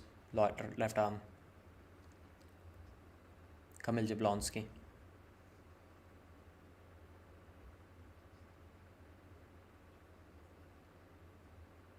Need one more before. Tobias. Someone from Kazakhstan. Who is from Kazakhstan that Devon talks about? Is it Zaranov? Who? Like he said this second time, someone from Kazakhstan. Who is from Kazakhstan that Devon can face? Alijan, I don't think, man. Even at 115 kilos, Alijan would be like too difficult for Devon. Like, he's too strong, man. Too strong. Yeah, I was thinking at that time Alijan, but man, it can be difficult for Devon. But because he has to cut weight, that's another reason. And he said that he doesn't want to cut weight right now. So guys, I'll be doing a recap of the Devon match in less than a minute from now. Let Devon speak whatever he wants to speak. After that, we'll see if we have anything to include in the video from his post-match victory speech. But I don't think it's Alijan because he keeps on saying that he doesn't want to cut weight, and Alijan wouldn't. Why would he arm wrestle? Why would Devon arm wrestle Alijan in a super heavyweights if he can go for the world title 115? So Kazakhstan, then Morozov. Morozov's left arm is not ready, so it has to be Alijan. Like, it cannot be anyone else.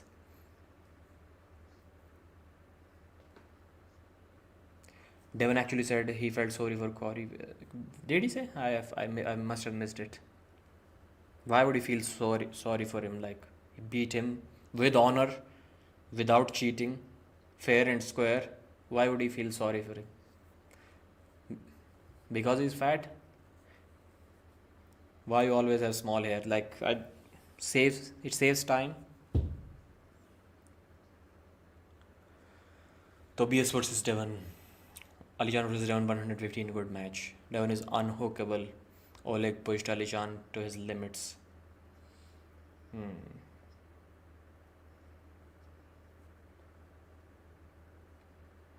Now he's talking about John Brzenk. Pradeep, now you say practice pulls or real match. Real match. You remember, you watched the videos, man. You watched the videos. Devon versus Pradeep. Next match. I can't see Tobias. Tobias has good top roll. Tobias Sporong's top roll is definitely better than, and he's faster than Cory. So yeah, it's a better match. He will give a tougher fight to Devon.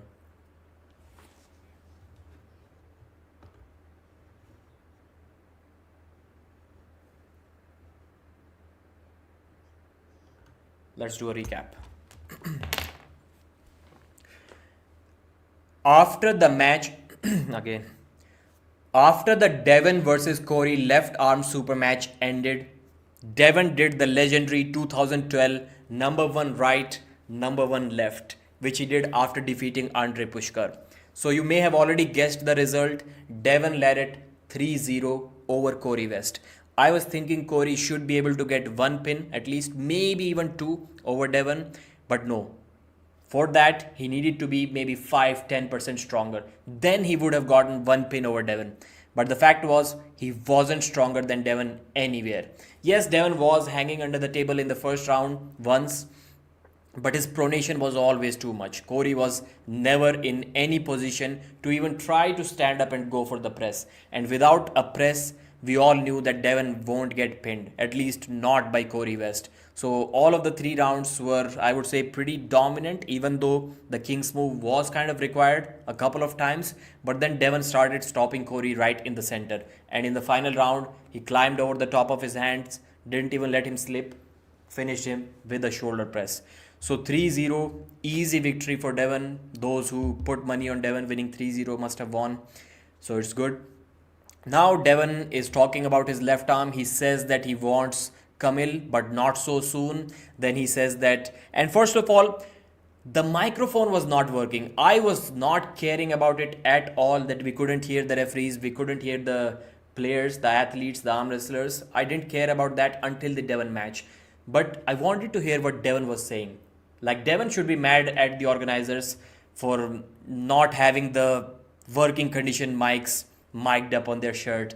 So that's a problem, because Devon prepares his trash talk for every match. Now when he goes back and watches his match, nobody can hear a single word what Devon was saying.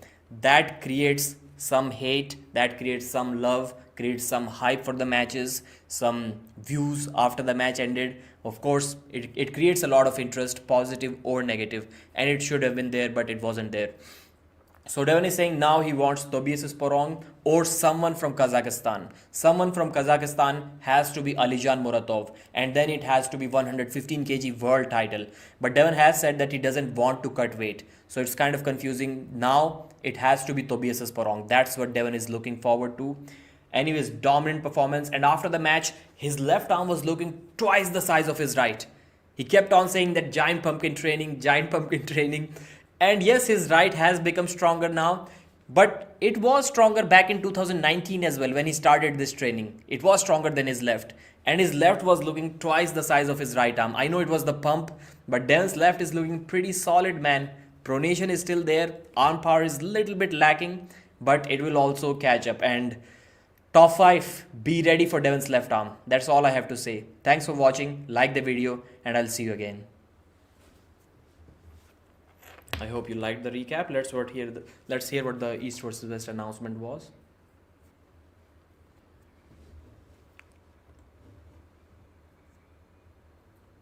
Might be the fastest match match in East. Yep.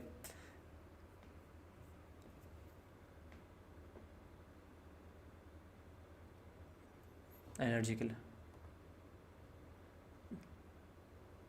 Okay, so again, he has a speech about Engin Terzi ready.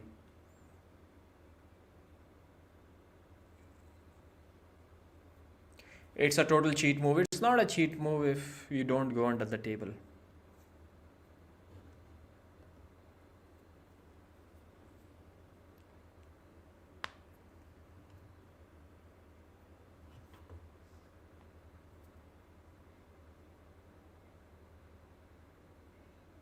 Dexter Tan is his right hand man, okay.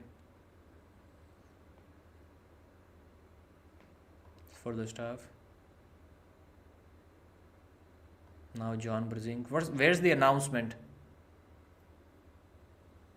I can't say enough about John.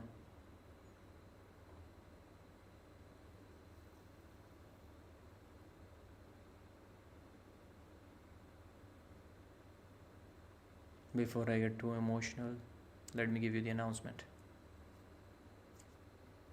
We're going to hold the next event where East versus West started, Istanbul. I think we already knew that the May event is going to happen in Turkey? Where's the announcement?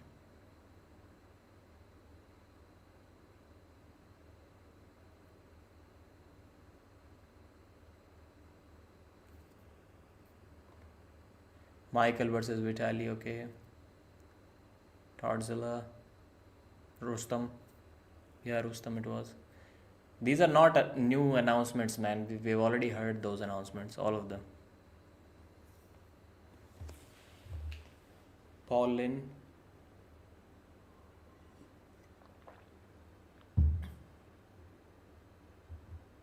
Paul Lynn versus Samushia World Championship title match. Paul can cut to 85. You kidding me? Paul walks around at 103 kilos. 102, I guess. That was a big announcement for me.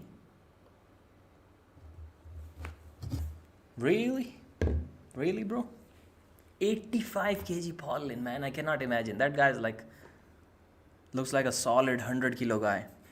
Paul is tiny off roids. Then he's not going to beat Samusha if he's off roids.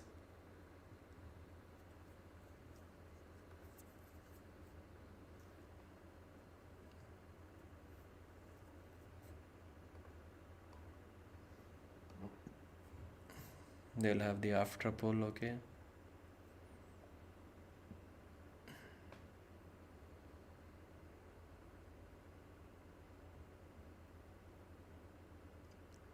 $10 raffle ticket. Okay. I don't see any major announcements.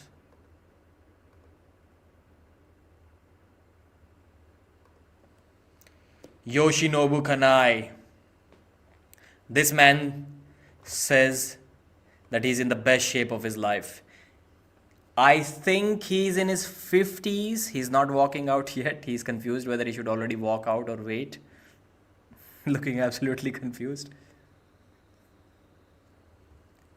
I did comment under that interview video. Yoshi was sitting like this, and my comment was, Yoshi is sitting at the table like a dad waiting for his dinner. That's literally what he looked like. His arms stay like this even when he walks.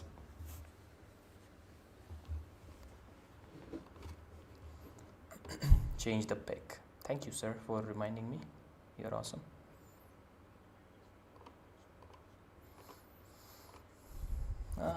Accidentally clicked on video file instead of image file. It's confusing. When the guy was young, he was weighing over 120 kilos. He was a super heavyweight. And he was arm wrestling regularly every single year. Now he retired. He's gotten much smaller. He isn't training enough. He's older. And now he says he's in the best shape of his life. And that is like by far the strongest ever. How is that possible? Somebody explain that to me. You're in your 50s, you're not arm wrestling as much, you have been retired for some time, you're just coming back, you're lighter, 20 kilos at least, maybe 30 kilos lighter than before, and you're the strongest ever. He's more precise. Semen retention.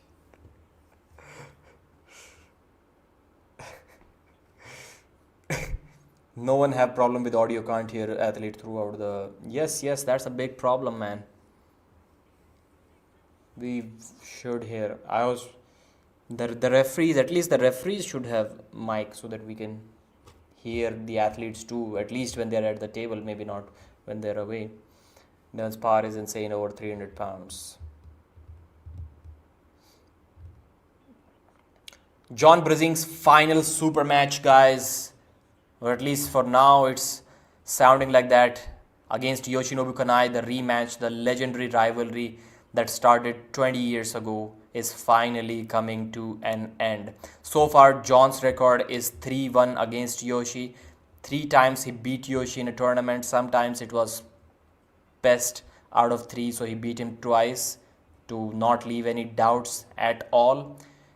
But this time, it's a super match, and John has not beaten Yoshi in a super match.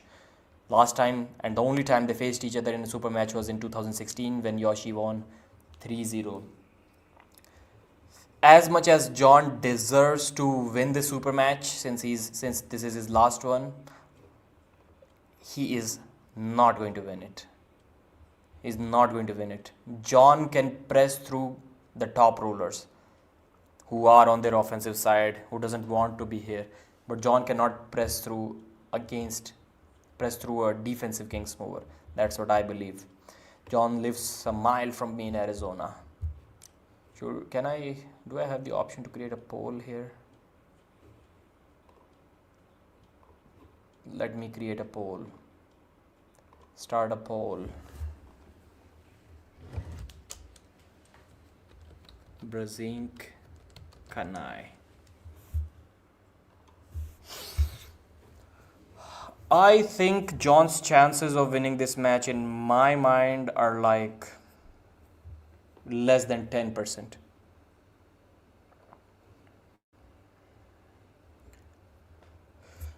$545 people watching. Thank you for joining, guys. If you have not subscribed to Arm Wrestling News yet, this is the final match of the evening. East versus West is about to come to an end. The GOAT is arm wrestling in his final super match. We hope he can come back after his back surgery, but for now, this is his final match against Yoshinobu Kanai.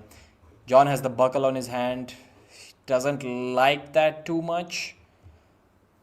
But man, my prediction is I would say John pins himself. John Brzenk will pin himself 3 times in a row. Because Yoshi's side pressure is not strong enough to beat John. Wow, good pronation from John. But Yoshi hits that open top roll. He's standing tall, but he's roaring. John has cupping. John still has cupping. Wow, amazing. In a much better position than Todzilla, but he doesn't want to stay here. John, you don't... Still, man, it's amazing how John still maintains cupping. He stands back up. John stands back up, lets the match get to the center. He believes his hand positioning is good enough. Yoshi is looking slightly unsettled. He's yanking backwards. He's trying to pull the match backwards. Now he's laughing. Now Yoshi is laughing. John will go sideways hard again. But Yoshi's in the center and Yoshi's laughing, man. Wow. And it busts John's wrist back. It's over. It's over. 3-0 Yoshinobu Kanai. 3-0 Yoshi. Why did John come back? Why didn't he go for a press, man? It's weird.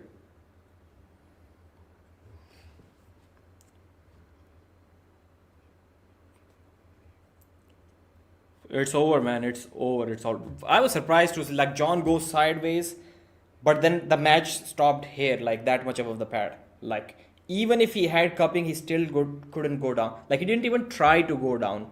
He knew his wrist is going to go, but from there, I think he could have finished it with a flop. But he didn't want to give up his wrist. But he had to give it up anyways. He came back to center. Maybe I was thinking that he's going to hit again, but then he just stayed there and slowly started going down. And he got his wrist taken.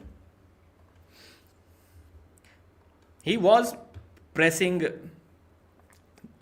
Leonidas Arcona, but I'm surprised he didn't try that.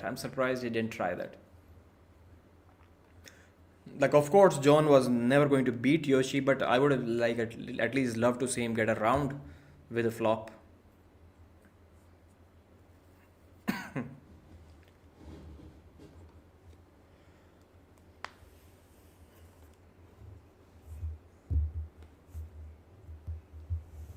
Kiss me on the lips, be a good girl. The mics are still not working. Terrible. Yes, Devon lost. Devon won 3-0. I hope John doesn't injure himself. Bro, let him win. Let him try. If he's going to rest, even if he gets injured a little bit, who cares? He's going to rest anyways after this match. John deleted his social media, then showed up again. Ruined over the top for me. Ruined over the top for me? What does that mean?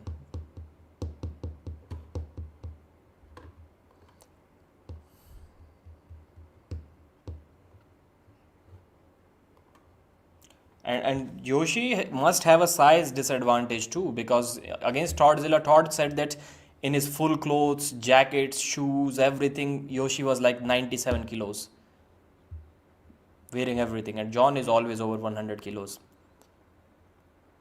Imagine Yoshi in 95 kilo category. He can mix things up there. He can mix things up there. Yes, I know that movie, but how did John deleting his social media ruin that movie for you? That's what I'm trying to ask.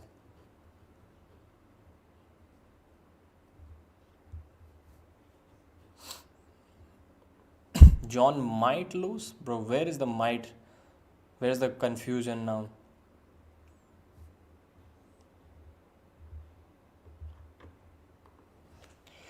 They're in the straps again. This time John doesn't have the buckle, so hopefully he can get in an even better position. I wouldn't just say better because the first round was position was also good. Nah, man, Yoshi's shouting, man. Yoshi has stopped the match again. John's wrist is flat, but now Yoshi's trying to pronate. Yes, yes, he's about to crack John's wrist. John has only one option. Like John is here and he still has slight cupping, but he just couldn't travel those 6 inches. He's not even trying because he knows Yoshi will crack his wrist. Yoshi is like fully palm up, few inches above the pad. But John stands up and gets his wrist cracked. Like he's so precise. Yoshi is so precise that as soon as John stood up, he immediately gained position and cracked John's wrist. Now John is going for the flop. Yoshi is climbing. John pins himself. John pins himself.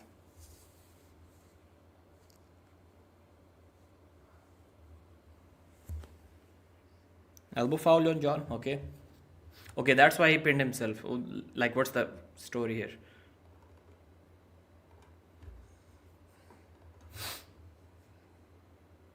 Where has Yoshi been last? Chilling in Japan. He deleted his accounts and live because he knew he couldn't.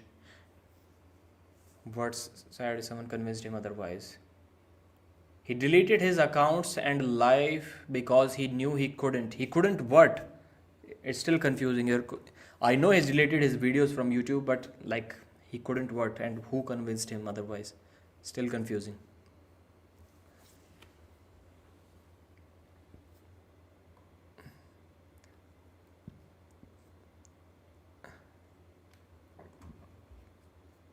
John should do like John was trying that, but he's like, this is not the John from 2015, 16. No, I think it was 15 or 14.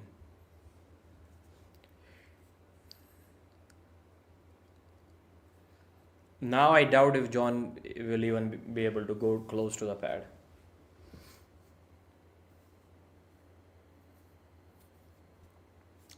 If they knew that this is John's last match, they shouldn't have put him up against Yoshi, man. They shouldn't have put him up against like anyone with any kind of sense. I wouldn't say that, but still, man, like almost everyone knew that Yoshi is going to beat John. Brzenk 64% still in the votes. Ready go? Where did the stream go, man? This time I think it's more in the center and Yoshi is like too strong, too solid. John couldn't do anything from there. John pronates, but Yoshi also pronates. John is staying in the center. Much better from Yoshi compared to the past rounds. John goes for the press and almost gets pinned. Yeah, he gets pinned. 2-0 Yoshinobu Kanai. Devon was shouting in the background, that's it, John, that's it, John. Like, what's it, Devon? He was in a much better position in the first two starts than this one. Like, what's it? I was confused. No, that match shouldn't have happened. If I was John Brzenk's manager, like advising him on social media management, career management, I would have told him to go up against Ongarbayev. What the fuck? How? Yeah, we did discuss that in the Ongarbayev match too. But man, can somebody tell me why this match is happening instead of the Ongarbayev versus John rematch? Yes, they have a history together, but The Ongarbayev rematch would have made more sense, and Ongarbayev was also not in great shape, so that match made sense. John versus Ongarbayev, Matt versus Yoshi. Good comment, Giga Chat. Good comment. You can tell John didn't train properly. He doesn't have the motivation, man. I kept on saying if John keeps on losing these matches, he will lose the motivation. I was saying that for last 2 years. That's why I always said John should take only easy matches that he knows he will win. He knows, yes, there are some exceptions, like when everyone was thinking John will lose to Vovoda, but then he was able to beat Vovoda. There are exceptions like that. Oleg Petrenko, like who would have guessed that? Iraklis Irakashvili. Yeah, people guessed. No, he lost that Irakli match. But still, man, he kept on, even more than that, John kept on asking for rematches, and I kept on reporting it every time. He asked for a Ongarbayev rematch like 10 times publicly. Imagine how many times privately he told Engin that he wants that Ongarbayev rematch, and nobody bothered to give him that Ongarbayev rematch. And finally, Engin was like, would you like to have a rematch against Ongarbayev? That was like a couple of months ago, and John was like, nope, not interested. I don't have it in me anymore. I don't want it. That was John's response, and he was like, he just didn't care at that moment. But this time he did say that he has been training as hard as he can. He knew about this match for 3-4 months.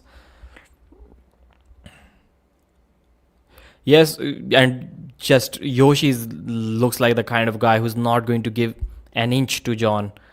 Like, even if he can. Yes, he respects John, but looks to me that he respects winning even more. He's not the kind of guy that would like, okay, John, maybe let's work on something here. Nope. He's here for the kill.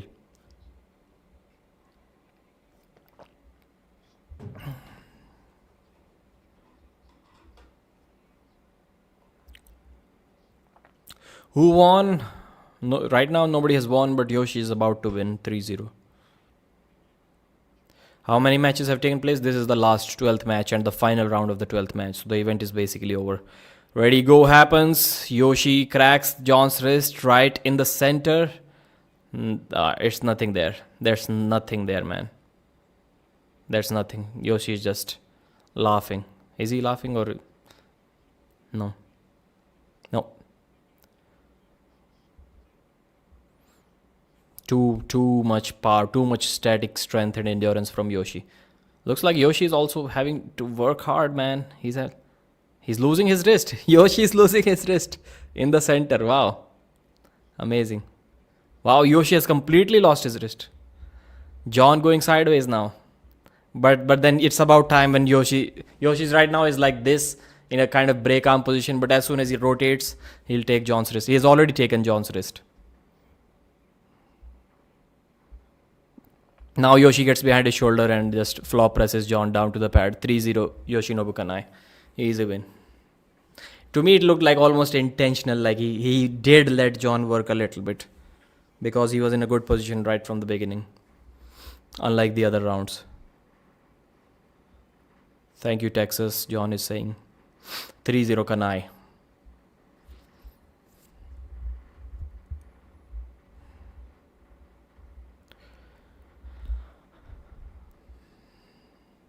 Standing ovation John is getting, of course. Good position John was, but his wrist was like broken back completely. And Yoshi is like a stud, man. If Todd Hutchings had to put that much effort into pinning Yoshi, then like pretty easy. Like it now looks like he was like giving a little bit to John. Like he was like this and then easily flop pressed John without basically any resistance at all. Yoshi is a killer, man. He's a killer. Let me tell you something. Before the match, Yoshi said that my heart, every fiber in my body, my soul, my mind believes that I'm in the best shape that I've ever been. This is what he said before this match. So the guy is obviously strong. Obviously strong.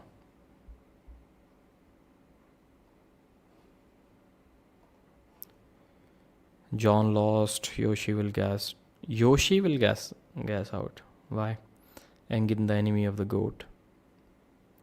Devon is still dominant on both American soil and East. Paulin versus John. Nah, man. Paul and I think Paul. I think Paul will beat John too now.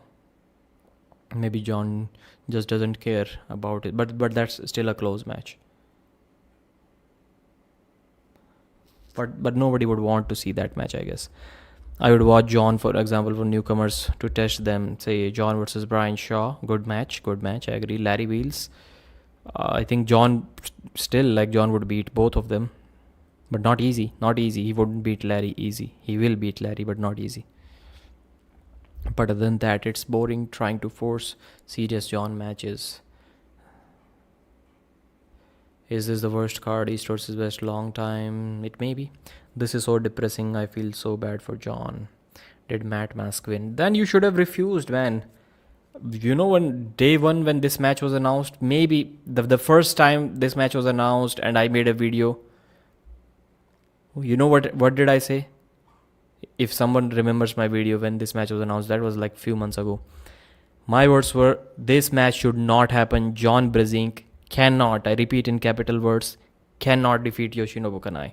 It just simply cannot happen under any circumstances at all. Shouldn't happen. But this match did happen. Of course, I was not smart enough to advise that Ongerbaya versus now, when everything has happened, now we can think that it should have been Ongerbaya versus, and even then we would have been wrong. Maybe Ongerbaya could have beaten Matt Mask. Then we still would have said that like this doesn't make any sense, because like Matt is clearly ahead of John Brzenk at this point of time. It's not close between Matt and John. Yoshi beats. There are some matches, like at that time I was still talking with Engin Terzi. I was not blogged. And as soon as Engin said I know I've been wrong about John's matches many times, but there were 3 times when I was like, man, these matches shouldn't be happening.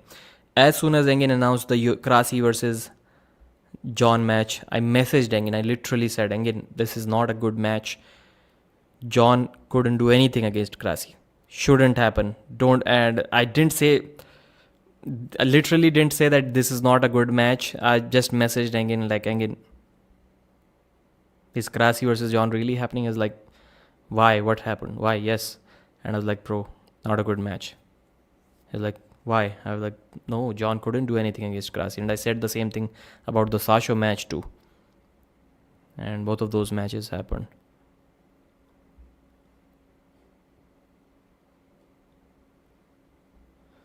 What did Yoshi say?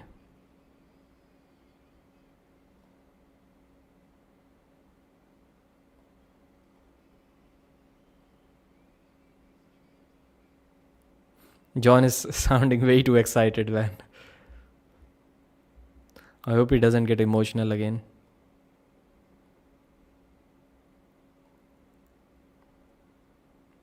Yoshi speaks like a single sentence. No matter what you ask him, he speaks like 5, 6, 7, 8 words maximum. Hello, US. I love John Brzenk. I love US. Thank you.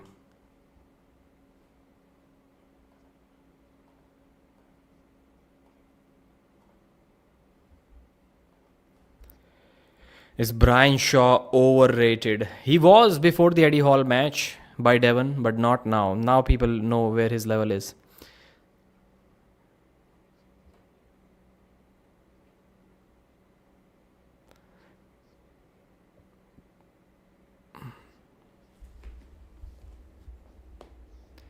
Went out of the way to public. John gets paid, so there's that. Good to him, yeah.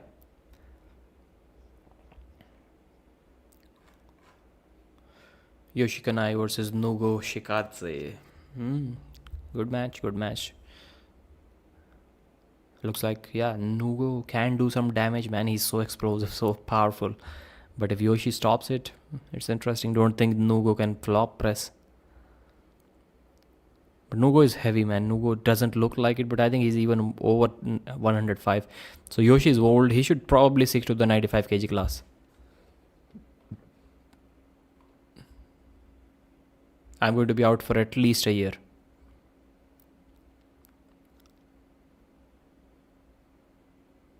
I might train again.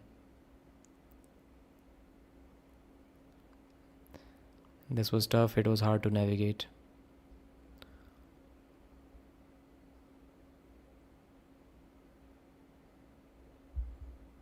Thank you for the support for many years. Love you, Texas.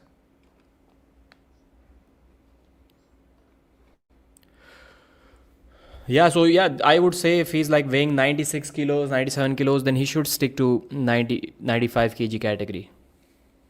And he doesn't look like in a super lean shape. Yoshi looks like if he's 96 now, he can probably cut to the 85 kg class. Yoshi versus Samushia, make it happen. Devon still keeps showing people he will never be John Brzenk. Why? What did Devon do now?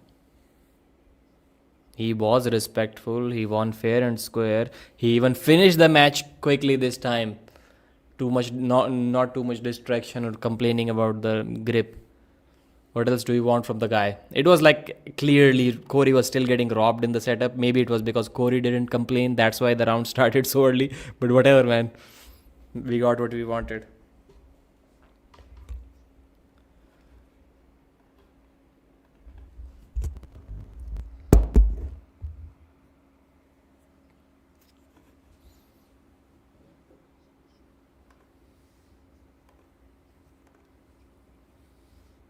Thank you, spectators. Thank you, arm wrestling.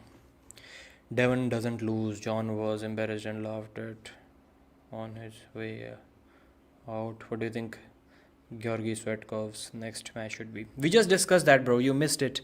That video will be uploaded soon. Georgi Svetkov versus anyone in the top 10. Anyone. Like all of them. Except Levan and Devon. Every match is amazing. Will there be any more news, Pradeep? The matches are over. I'll be doing a recap of this one now. And maybe a recap of all of the matches if you want. And then we'll be ending this stream. So how many people are watching? Let me check again. We still have 500. No, now 357. Last time it was 520. So thanks for joining, watching the video. I'll probably end it in like 8 minutes, 5 hours or so, full live stream time. But please do subscribe before leaving. I'll be doing a recap of all of the matches. 61% people thought that John is, and many people do change their votes after watching the match. So maybe 70% people thought. See ya. Don't go anywhere yet, bro.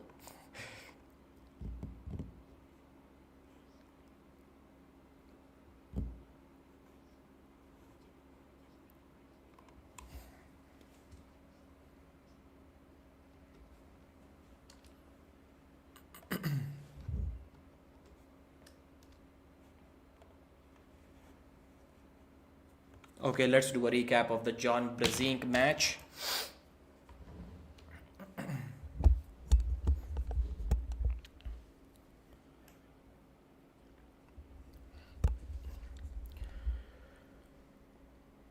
John Brzenk versus Yoshinobu Kanai. The biggest thing about this match was, is this the last super match that we are going to see from the GOAT? But fortunately, after the match, John said that yes, he's going to be out of the sport for at least 1 year because he's going to have surgery. He's going to take some time rest. I messed it up. I need to record it again. John Brzenk versus Yoshinobu Kanai, the rematch. The biggest concern or the biggest talking point about this match was, is this going to be John's last super match? John did say after the super match, which was a good news. Neil Pickup looked excited after hearing that. He said that yes, he's going to be out for at least 1 year after this one because he's going to have surgery. He's going to take some time off after this one. But he will return after that. He'll probably start training and join arm wrestling back once again. By then, John will be 62, so he'll be even older than what he is already. But still, we would love to see the GOAT come back. So coming back to the match, Yoshi versus John. In my mind, I didn't see any way how John can win this match. Maybe a flop press could have gotten him 1 round, but then that was about it. He couldn't try the press in the first round. John had good hand positioning. He even had slight cup even until He was very close to the pad, maybe like 3-4 inches away from the win.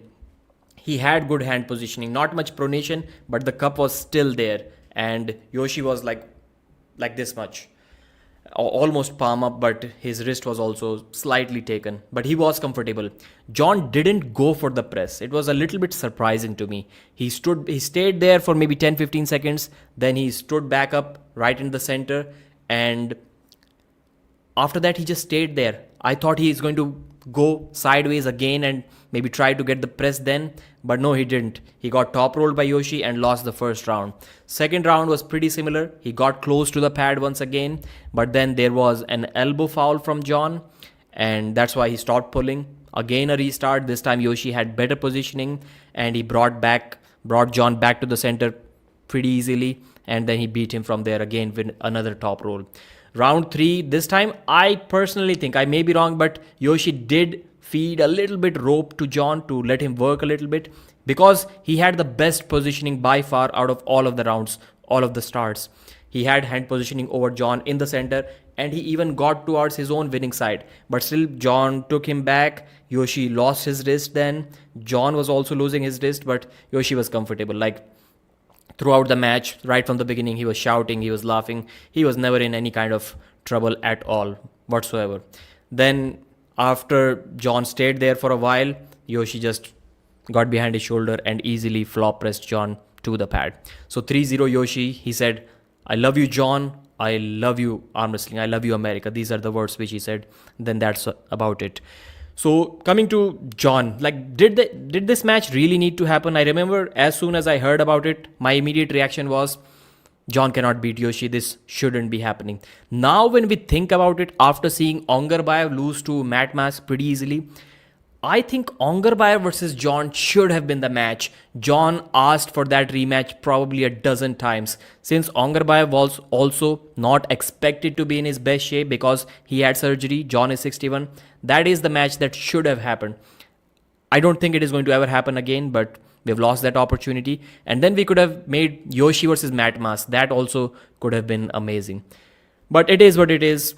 John lost his match. Let's hope he comes back and gets easier matches in the future. That's it for this video. Like the video, and I'll see you again.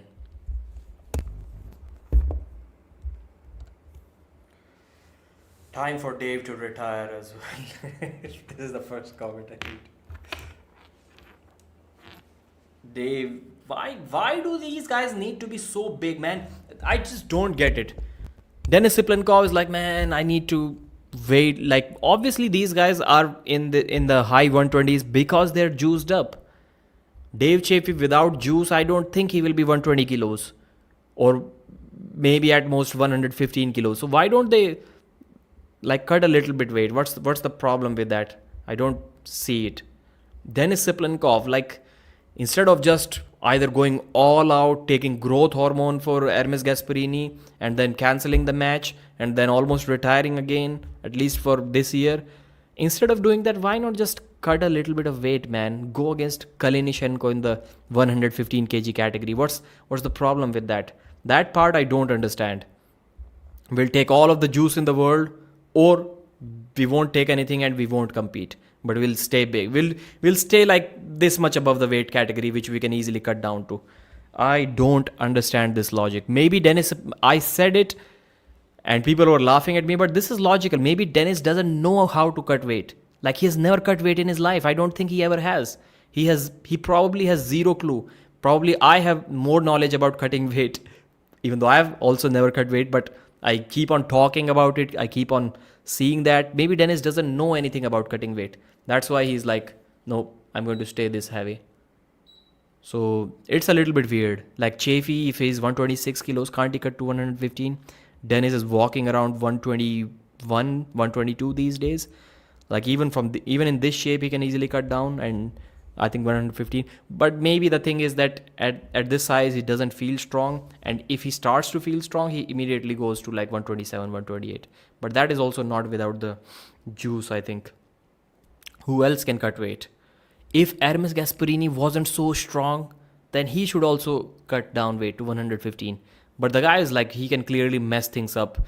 against anyone except maybe Devon and Levan, and even against these guys later this year or surely next year. So that's the thing. Who else should be cutting weight? Petrenko listened to Devon. Like, imagine being so badass that you destroy the current East versus West 105 kg champion, and the first thing you advise him is to cut weight to get to 95. You don't belong in this category. Imagine telling a guy who dominated everyone until that match, he even dominated the Dikian, and him being told by Devon, you don't belong in this category, bro. And Petrenko must have been like, bro, if I don't, then who does? I've beaten everyone except you. But still, he listened to Devon and he cut weight to 95 kilos and he won the title on the left arm there. Maybe he can do that same on right arm too by defeating Todzilla, who knows. But then he's looking good in that category. Who else should do that? Paul Lynn, 85 kilos. Are you kidding me? Paul Lynn can mess things up in the 85 kg category, man. That's interesting. Reno versus Porong, lefty. Who wins? Reno should be cutting to 105, but he keeps on competing at 115. Now he's even heavier. Who else? Dennis, Gasparini, Dave Chaffee. Kalina did the right thing. He went down to 115. It will be easier on his body. He can stay there for longer term. He can win more matches in that category. So that's amazing too. And if you're like Alijan Muratov, then the guy doesn't even care about gaining weight too much for the super heavyweight matches. He knows he's going to beat everyone. Is there anyone else who should be cutting weight? Gennady versus who?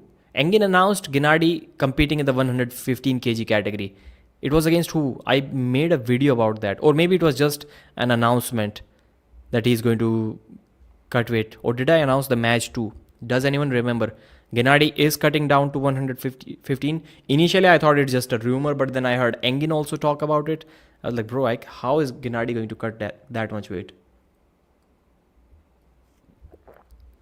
Wasn't he like over 115? Gennady needed to be 115 years ago. But he did good. He beat Devon. He beat 280 plus pound version of Devon in the super heavyweight. So it was good. Kamil can make 115. Yes, Kamil does not have too much fat. He's pretty lean and he's like 130 plus kilos. So it will not be as easy for him, but he can also surely do that. And he was doing that. He already announced when Devon cut weight. He was like, he messaged me. I was like, Devon is cutting weight and I'm going to go down 115 and beat him there as well. He was talking about the right too, but we all know right is like nearly impossible to beat Devon. But about the left, he was like, bro, I'm not going to leave this guy anywhere. I'm going to cut weight with him and I'm going to destroy him in the 115 kg category as well. Left arm. So then Devon stopped cutting weight and then Kamil also stopped cutting weight. So he was also going to cut weight. Many guys can do that. Hello Pradeep, I'm back. Jayesh, thank you for being back. How do you feel about the athletes' microphone? Yeah, I just watched the Devon Larratt interview. Oh, review, not interview. I did talk about that. Kordecha 115. No, Kordecha cannot cut weight, man. I think without Levan is like now so massive, but if the arm wrestlers are like just left alone, man, if they never took steroids like ever in their life, then I kind of agree with what Raw Vision says. Probably everyone will be like in the 115 kg category. If they're not, then they can cut. Some guys will be, let's say Levan will be 130 or Georgi will be 125 and Kordecha will be 130. But even then those guys can starve a little bit and then those big guys can probably cut like 10 kilos in water weight. Like literally everyone in this world, almost everyone in this world can make 115 if they never took steroids ever in their life. I think they can after losing fat, because then they can still be over 150, but then they'll be fat at 150. Mark with another 37 dirham super chat. Thank you, brother. Second one of the night. Thank you, Pradeep Bhai, and all the viewers. Good night and God bless. Thank you, Mark. You are the man. You're literally, you've been making me rich for, I would say, many years now. Maybe more than 2 years now. Or at least that much. Cory won 8-0. Cory West, can Cory West cut to 115 kilos from 200? Is that possible? Is this the most boring East versus West card? If Levan was a world's strongest man, there never would have been a Brian Shaw. Not sure about that. Is this the most boring? Most boring? Not sure about that. Recently, it has been the least heavy card, I would say. And if you have auto clicker, you can add thousands of likes in minutes. Yes, that like number, that means nothing. I can, like, it is 1195654. If I click on it 10 times, it increases 10 times. So that tells you nothing. Reno versus Porong, lefty, who wins? I think Tobias may be a little bit too much for him, but his flop press can definitely do something. I'm sure about that. Brian ain't doing pull-ups. Do you think Cory West, Cody Merritt, Georgi and Zaur had... Cory West, I think so. Cody Merritt has been busted for, I think, Trenbolone sandwiches before. 2019 when he won the WAF gold medal, it was taken from him. Georgi Svetkov has also been tested. Zaur Pezulaev, I may be forgetting, but I think he was also tested at some point. Or it was Georgi Zaranov. I don't think it was Zaur. But yeah, they all have been, like, not even talking about, like, a couple of them have been tested. And that's when they were competing only in drug tested leagues.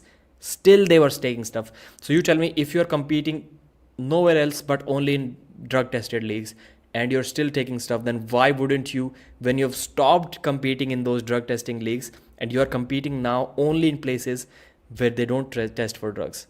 Like 1,000% you are on steroids. 1,000%.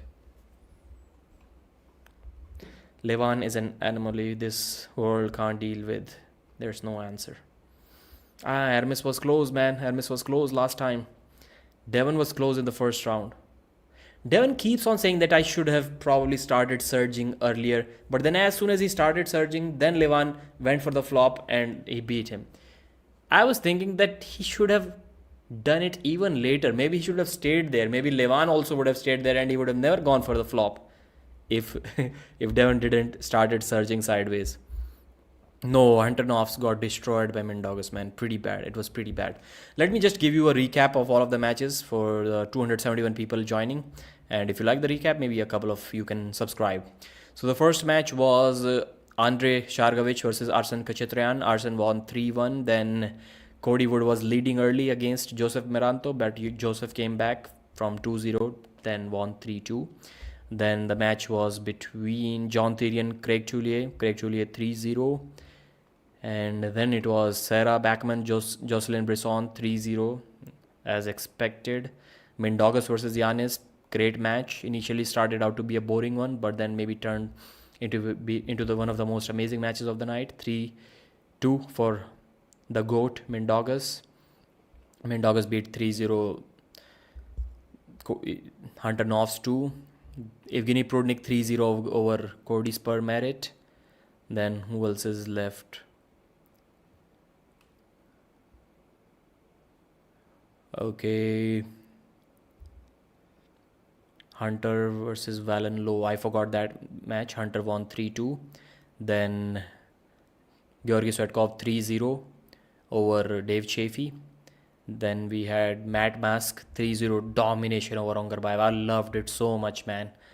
I really like to see Matt win. Amazing. Most happy about this victory more than anyone else. Then Devon Larratt destroyed Cory West 3-0.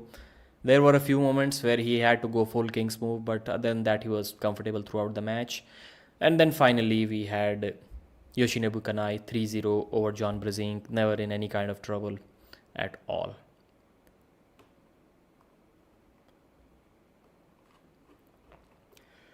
So guys, thanks for joining. The stream was perfect this time. No lagging. I hope there was no lagging, no audio issues. It has been a very long time, man, since Like the stream was seamless, no problems at all. Amazing stuff. 285 people watching. Thank you guys. I hope the stream helped you a little bit. I was not as energetic as I would have liked to, but I forgot it, man. Initially I was like not like very calm, very low energy to save energy, and then the event ended, and I didn't realize that I saved energy for these last moments, and I did nothing with that saved energy. No technical issues. AAA. Thanks Pradeep. Cyclops Cataract. Terrace. Butler, is that an English name? Are you from England? Levan is doing more pull-ups at 450 than USMC standards. USMC, what is USMC? And Levan is not 450. I don't think he has ever been 450, guys.